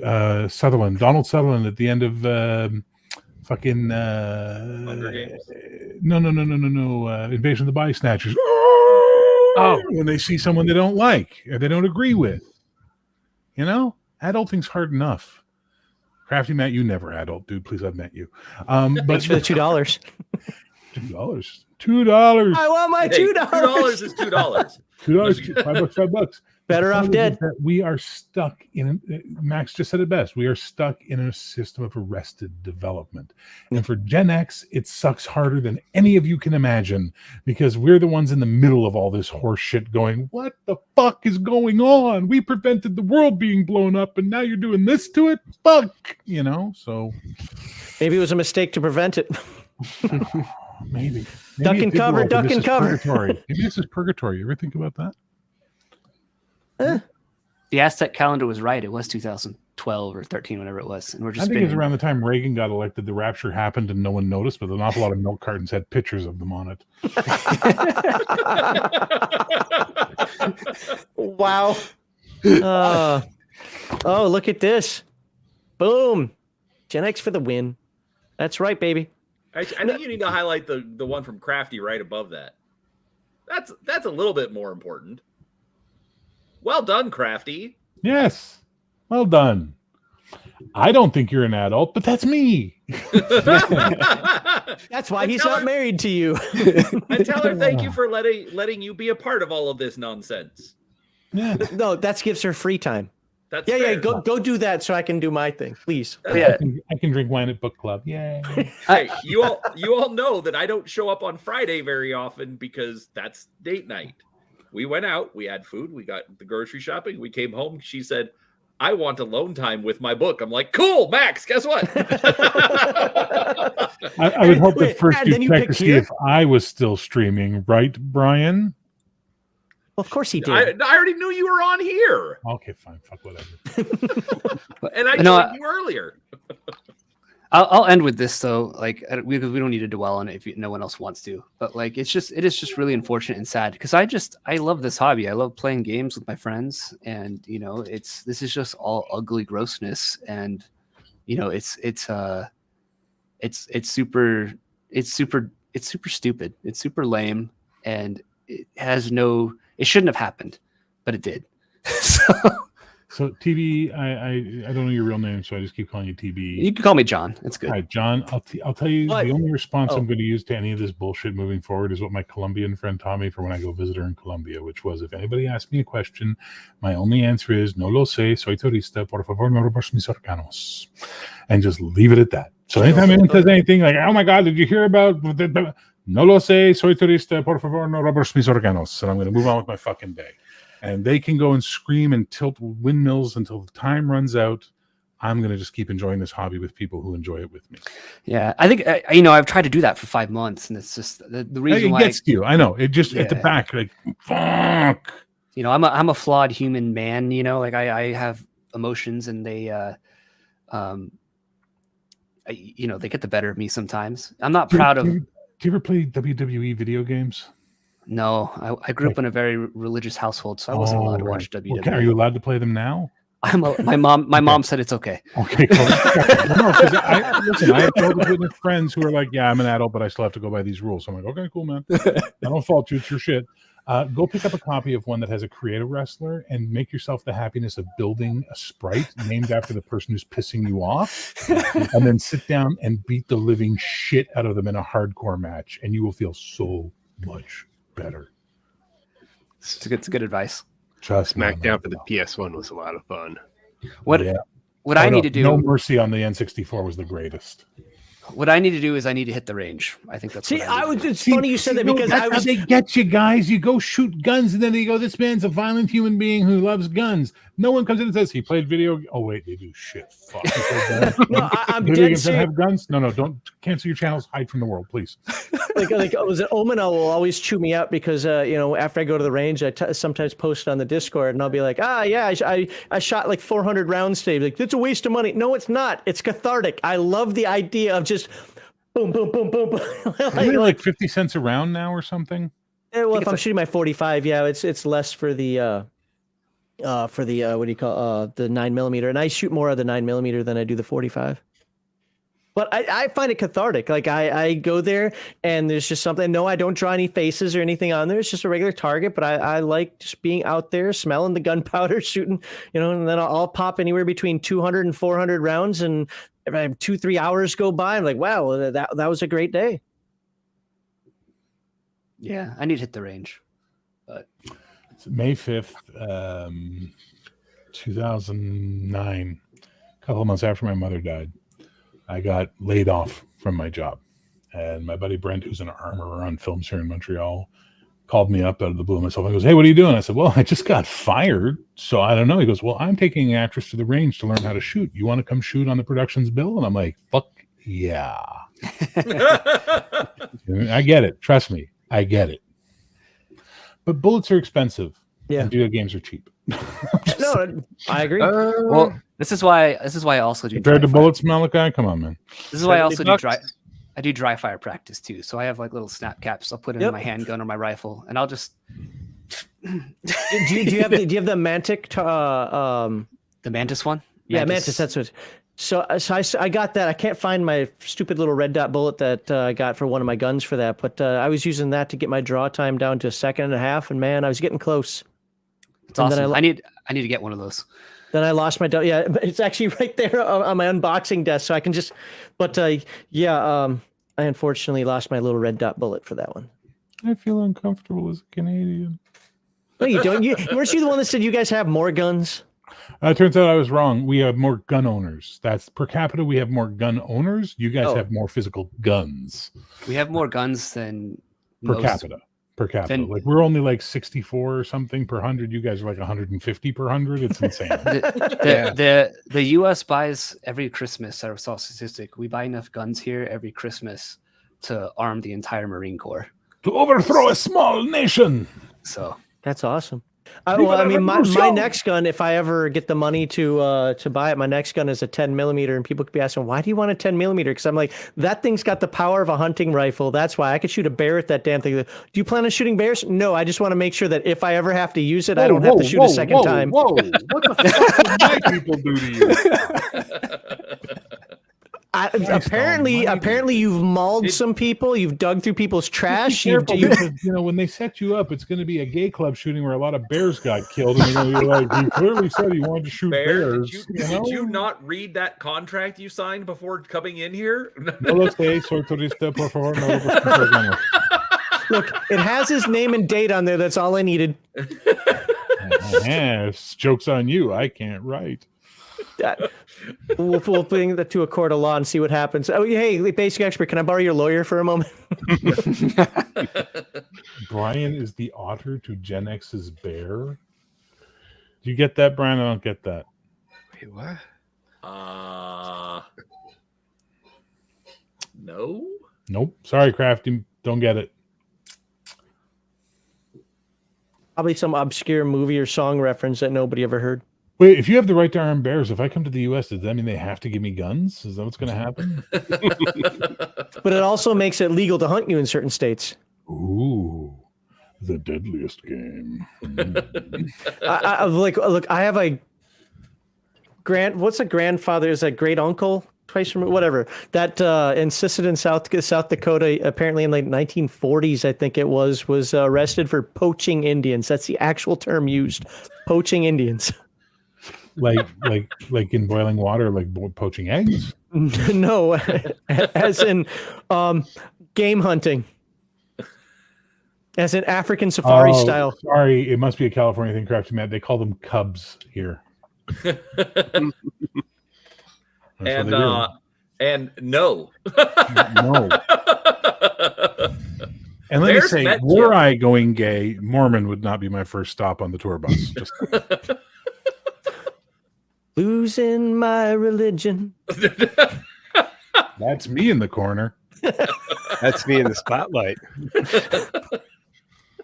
I'm sorry, it's spotlight. If you're gonna play REM, play it properly. I just lost control of the stream, didn't I? You never had Just? control. It was all No, fair, you know, fair. I mean, can we pretend a little bit? Once Macris Okay, left. fine. What? Once Macris left, you lost it.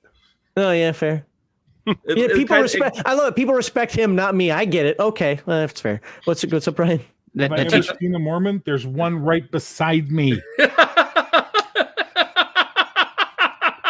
Never seen Well, him no, but before. read the rest of it. Read the And I rest. saw the rest of it, and it doesn't describe you, so clearly he's never seen a Mormon. That's right, folks. We have adult talks here that are a little uncomfortable, but a lot of fun. It's funny. Bear won't do this on his stream. No, he comes here for Fuck that. no, you should go watch my stream from tonight. I had to leave, unfortunately, because I had to actually wash up for this one. I wanted to present myself well because I have this thing called decorum for Mr. Macris. When did you get that? Was that a recent purchase? Huh? My wife gave it to me for an early Christmas gift. That I believe. No, what I like more than anything else is that you said I have family on both sides of World War II. You also married the other side of World War II as well. So well done. You've got all three sides covered. Well done, sir. Let's be clear, because I got to be pedantic for a moment, because this is important to them. Oh, yeah. She's Okinawan, and Okinawans and Japanese were not friends at that time. I don't know. People. One of my favorite things is in 1972, America gave Okinawa back to Japan. The Okinawans are like, "What? We were never Japanese, you dumbasses." You're there now.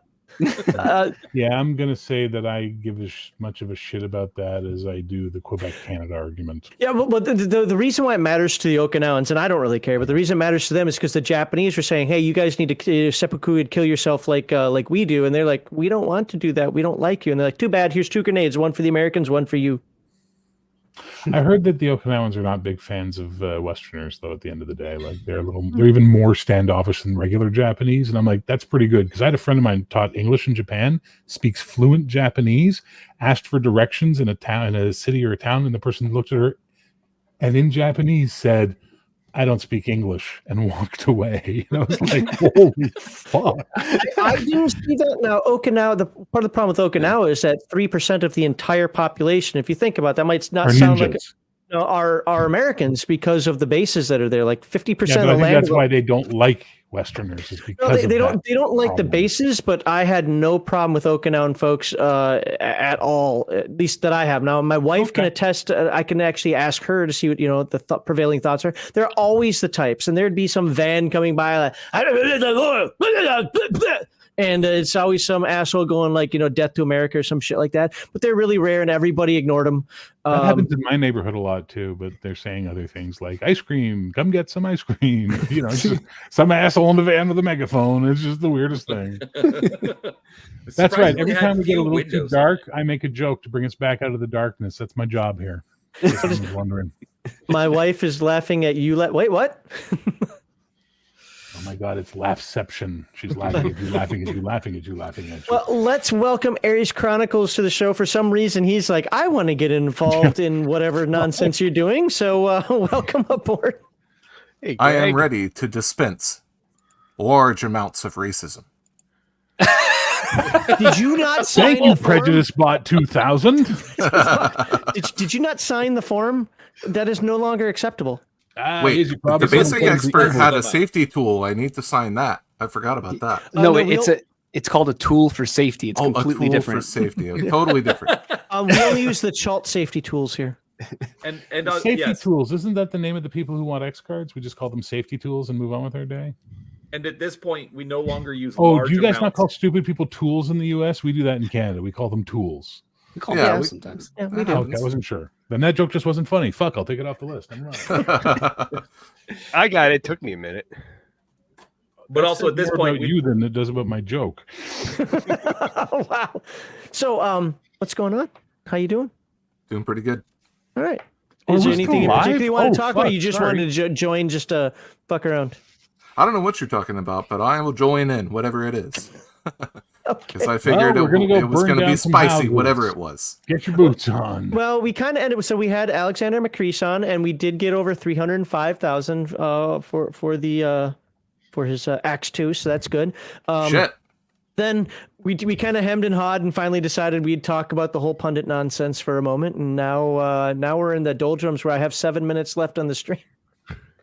but the after stream is going to be, that's the party you want to be in. Oh, yeah. By after party, he means like 5 yeah. minutes after we end. We're just going to have resolved everything and we're all out. No. Look, watch the last hour because I clipped it out of when Sean Robertson was here during the Wounded Warrior project. That is kind of that's typically, now that I said it's gonna be different tonight, but that's typically how the after streams go. I'm surprised he hung out. I don't know if I'm embarrassed or happy that he hung out, but hey, he did. Did Macris reveal anything interesting or new about ACKS II? Like, what did you guys talk about? Mostly the toolkit and the judges journal. Is that what it's called? Judges, whatever. Yeah. The judges journal where we can do spell creation, character creation, class creation, wilderness creation, not dungeon creation though. Lots of different tools that game masters or judges have for creating things. So if you want to create your own setting, he's pretty much got the toolkit in there to do it. So like one of the things I asked was, I like first edition Dragonlance Adventures book. And one of the reasons why I like it is I like the take that it puts on, say, like the Paladins with the Knights of Solamnia. He's like, you absolutely could make the Knights of Solamnia and have them balanced, and properly set in the game because that's the toolkit's there for it. So that's what we're talking about. My wife's I really like how later for you saying Solamnia. Could you please say Solamnia and get it done with, please? Thank you. I really like how wizards Solamnia. are handled in Dragonlance. Wizards have always been cool in Dragonlance to me with the different, you can get arrested if you cast a spell and you're not part of the class that's supposed to be able to cast that spell. I love that type of stuff. Yeah. And also if you're a wizard and you haven't been to the tower, that's bad. Oh yeah, Renegade Wizard. Yeah, you get hunted down, and depending on which robe finds you, determines what happens. Yeah, good stuff. I didn't know that Dragonlance was related to D&D at all when I read it. I was probably 9 years old, but now I know. It is saved, but it's unlisted. He can give out the link if he wants to for it. I did that part of the reason I made it unlisted was because I didn't go in and fix the lip syncing on that one because it took me forever to do the one that Sean was on and I didn't want to do it again. So I didn't know if he wanted out, but Heathen Dog has the link for it. You can bug him. Oh, so here we go. Crafty's got the answer. He says the most important thing we learned about ACKS II is that you cannot beat a pizza wizard in his pizza oven lair. I'm going to ask ChatGPT to write a rap song about the pizza wizard. Like, how their 80s movies like Ninja Turtles used to have a rap song at the Go end. Ninja, go. Yeah, that explained like the movie. No. I'm going to write it. I'm going to ask it to do it. About the whole saga. It's going to be a whole thing. It took me a while when you guys kept saying pizza wizard. I'm like, what the fuck are they talking about? I thought we were talking about this person. I'm like, what is going on here? And then somebody posted in there saying, it was luckily to somebody else because I didn't want to be the dumb guy that asked the question. like, oh yeah, it looks like he lives in a pizza oven or something. I was like, oh, that actually makes sense. Okay. Yeah, it really does. Yeah, it always comes back to Pizza the Hut from Spaceballs for me. Pizza is going to send out for you. Yeah, he's eating himself, basically. Whoever made the worm meme, that was the best one. That was a good one. Oh, who was that? I posted it, but it was Whipstosen on the was it server. That was awesome. Was it? Who was it, John? Whipstosen. Okay. Is this I couldn't remember the Twitter name or shit Lord that I don't Mateus. understand because I don't tweet. No, it's a Basic Experts Gilded server, and maybe I shouldn't be talking about that because. Well, yeah, my server has been a source of much contention. What is a Gilded server? It's like Discord, but better. Yes. It's like Discord, but better. That's like saying it's like death but better. Because No. It's actually a much more useful tool. The only reason why the only reason I don't switch to Gilded is because it doesn't have the direct integration. So like my members get members only access. Not that we use it a lot, but gets members only access to the Discord. And Gilded doesn't have that integration. If it did, I'd be there in a heartbeat. Its forums are better. It has more options. Dude, what was it called where you can separate your channel into these groups? Is that what it's called? Groups? You have like subgroups, yeah. Oh, dude, I would love to do that on my Discord so it isn't this long. I could have a Palladium group. I could have, I could actually tune like the games into different groups. Everything about Gilded is better than Discord except for its integrations into YouTube and Twitch and so forth. But we don't talk about it because the Dark Lord has many spies. Well, I apparently lead a cult from it too. So yeah, there's that. Ooh, can I join? Sure, of course. You're in Idaho. How is that surprising? I'm sorry. Is this something I don't understand because I'm Canadian? You don't have a compound, do you? Not yet. And you're not mailing anything out to judges, are you? Not that I'm aware of. I think it was Patty. Are you in Europe? Do you need an adapter? I thought we were asking. But yeah, Bear, Idaho is like where all the conspiracy theory militia type groups seem. Well, there's also Michigan. Michigan's got a bunch of those too. Ruby Ridge in Idaho. It was. Yes. We're still very angry about it. Well, I finally read the story of it, and it's like, yeah, y'all should be. Like, no, I'm not even joking. I'm like, I read that story, and I was like, what the fuck? How did that happen? Some Randy Weaver custom shotguns, baby. Who's the pale horse guy? Had the radio show. Was a conspiracy theorist guy. Wound up getting killed by the sheriff. Bell? Not Art Bell. Art Bell died of natural causes. Yeah. Well, illness, but natural Sure, causes. he did. No. The guy that said this, he wrote the book On a Pale Horse, and he was like Mr. fucking conspiracy theory for the longest time. And even him and Art Bell had a falling out, and they didn't like it. Someone in the chat's going to know this. Anyway, he got shot to death by the sheriff when the police came to his land to fuck with him or something. Here's Anthony? That happens way too much in your country, is my point. Yeah, we got so many names we can throw out there. Hey, let's go around the horn here, and we got to end the show now. It's 10 o'clock. No! And I know, okay. But we'll have a fun after stream. Hey, so Malachi, I know you don't have a channel, but if you want to shout something else out, go ahead. Kickstarter right now. Troll Lord Games is doing The Hermit, which was, I believe, Gary Gygax's last adventure. Oh, okay. Awesome! Yeah, I saw that. Castle Crusades. Mm-hmm. And actually, to hit their next stretch goal, they're going to be offering a conversion to Legendary Adventures. Oh, okay, that'd be cool.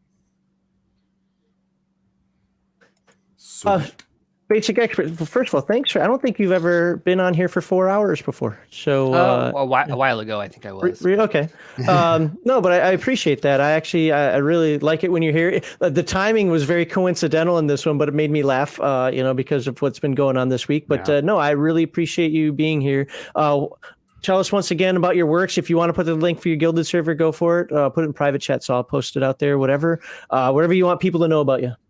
Yeah, let me get the link here for the server. And I'll throw it in private here. It's a fun place. Yeah, absolutely. There's an application you got to fill out because we've had problems in the past. So, is the application say Velveeta or Kraft, and if they choose Velveeta, you kick them out? No, it's actually mayonnaise based. We have a mayonnaise witch test. Yep. If you don't like Dukes, then you're out. Highly questionable. No, but yeah, I have a Gilded server. Check out Makuhito. That is out on PDF. Print on demand is in the works, and I'm working with the printer right now as well to get all that stuff sorted for the hardcover offset print. And look for the Conquistador supplement and Atomic Punk. I'm calling it Atomic Punk 2240. So that'll be the full color expanded version. Is that 80 years in the future? Is that 80 years in the future? From 2240. What was? I thought it was the first one was like 2160. Wasn't it 2160? Well, the joke is, so it's Fallout with serial numbers filed off. Fallout 1 took place in 2161, and Fallout 2 is 2241. So I just went a year before. Okay. Sweet. But yeah, Barrett says that invite link is not valid. Oh, I didn't say that. Let me try again. No, it's working. I'm logging in right now. Oh, there Weird. you go. I don't know. How about if I do it this way? Copy, clean link. Maybe that's what I have to do. Oh, there we go. Now it looks different. There we go. So you decided to make a Gilded, huh? Why not? You guys, you sold it. You said it was amazing. It was the greatest thing ever since fucking Dick. So Well, what's nice about Gilded is that all the stuff that you pay for on Discord is free on Gilded, pretty much. So that's what makes it super nice. I've tried twice to get my people off of Gilded, and they're like, "You can go, but we're not." I'm like, okay, I'm not off of Discord. I'll be honest, I hate all of them. Why everybody decided that a giant chat system needed to replace forums and like static threads. But that's where are Gilded's easily better. searched. The forums. you on don't Gilded- drink coffee. Shut up. IRC. I mean, the chat could be basically IRC, right? No, again, if you compare side by side Gilded to Discord, and you look at everything from the calendaring system, if you care about that stuff, to again, it's the forums for me. For me, it's the forums because I am an old forums guy and I love forums, and forums are basically dead now. But Gildeds are so much better than Discords. And then the groups, the group stuff that you can do is so you can separate. Like if you just stay in this one group, you don't have to look at the other ones. So Coffee anyway, is for the week. Okay, Raven. let's you know what? Let's go to Bear. What do you got going on? What do you have going on? I just made a Gilded server. That's what You I got did? going on. What do I got going on? Fuck all, man. You know I don't promote. You know I'm bad at this. Like I don't give a fuck. Go subscribe to Brian. He's awesome and deserves more love. That's what I got. That's a lie. DM Blackwell, I do not open up Gilded while I have StreamYard open because when I do, somehow it disconnects my my audio, and I can't stream without rebooting my computer. So I can't look at Gilded right now, unfortunately. Oh wait, no, I did have something I wanted to mention. Okay. It better not We be were about having me. so much fun talking shit. I forgot what it is. Well, Brian will jog your memory. Go ahead, Brian. Oh, stay out of my head, Brian. Gaming with ADHD, I cover just honestly anything on the tabletop that I feel like talking about at the moment. But I also do Four Color Cafe with Bear on Wednesdays, which I absolutely love doing. And I'm also in his Star Trek game, which is the first time I've gotten to play a role-playing game in years, and I absolutely love it. And also because he's probably still lurking in chat. Don't forget GM Cody. Like, my goal is to get him we need to get him to 500 by the end of the year. So I'm going to shout him out too. GM Cody should pop on here too. I mean, today wasn't the day for it, but GM Cody is welcome in here anytime. So, anyways, but that's me. Subscribe. That'd be great. And All right. Hope you find something interesting. Mr. Aries, sir, aren't you selling a game or something? Whoa, I sell games. Games? Yeah, More I than made, one. I make Malachi has it. So yeah, Wilderkind? I make I started out making 5th edition setting and adventure books based on What's that called? The Wilderkind. Wilderkind. Yeah, so our main stuff was 5th edition, based on the campaign setting that I played with my buddies back in high school like 25 years ago. And it's like a C.S. Lewis Dragonlance. Like, we thought maybe 5th edition needed something like that. It didn't really have anything like, the high fantasy that I was looking for. But we've kind of branched out. The Wilderkind is a Castles and Crusades supplement that introduces new character options based on Redwall, kind of influenced by like that animal fantasy. And then we just released a free download, which is a Halloween folk horror adventure called The Last of Summer's Light. And that is BX style rules. It's got stat boxes that should be compatible with any OSR product. I just dropped the link in the private chat to our site. where you can download those. But yep. And making a kaiju versus mecha game that hopefully will come out next year. Kaiju versus mecha. All right, maybe I can finally get my wife to play a role-playing game. Yeah. Maybe she could play in Kim's My Little Pony game. You are trying to get me beaten, not in the good way, aren't you? Wait, there's a bad way to get beat? There is, yes. And I think if you and I were to fight, I would get the bad way. I don't want that. Oh no, you'd get the good way. Well, Crafty Safety said he's- tools are involved. Yeah, sea cucumber. No X cards here, bitch. All right. Well, Crafty said he's only here for the after show, so I'm going to end the stream now. I want to thank everybody who is here. Please keep spreading the word for Alexander Macris. We got 5 days. 5 days. Let's see if we can get that to the 350,000. And if you're like, you know what, you talked a little bit, but I didn't really find a lot about the game today. Well, the Basic Expert, if you just go to the Kickstarter, you're going to see the Basic Experts video, which is not 4 hours long. And then you're going to have mine, which is 4 hours long. And between the two of them, you're going to know everything you want to know about playing that game. Everything. So check those out.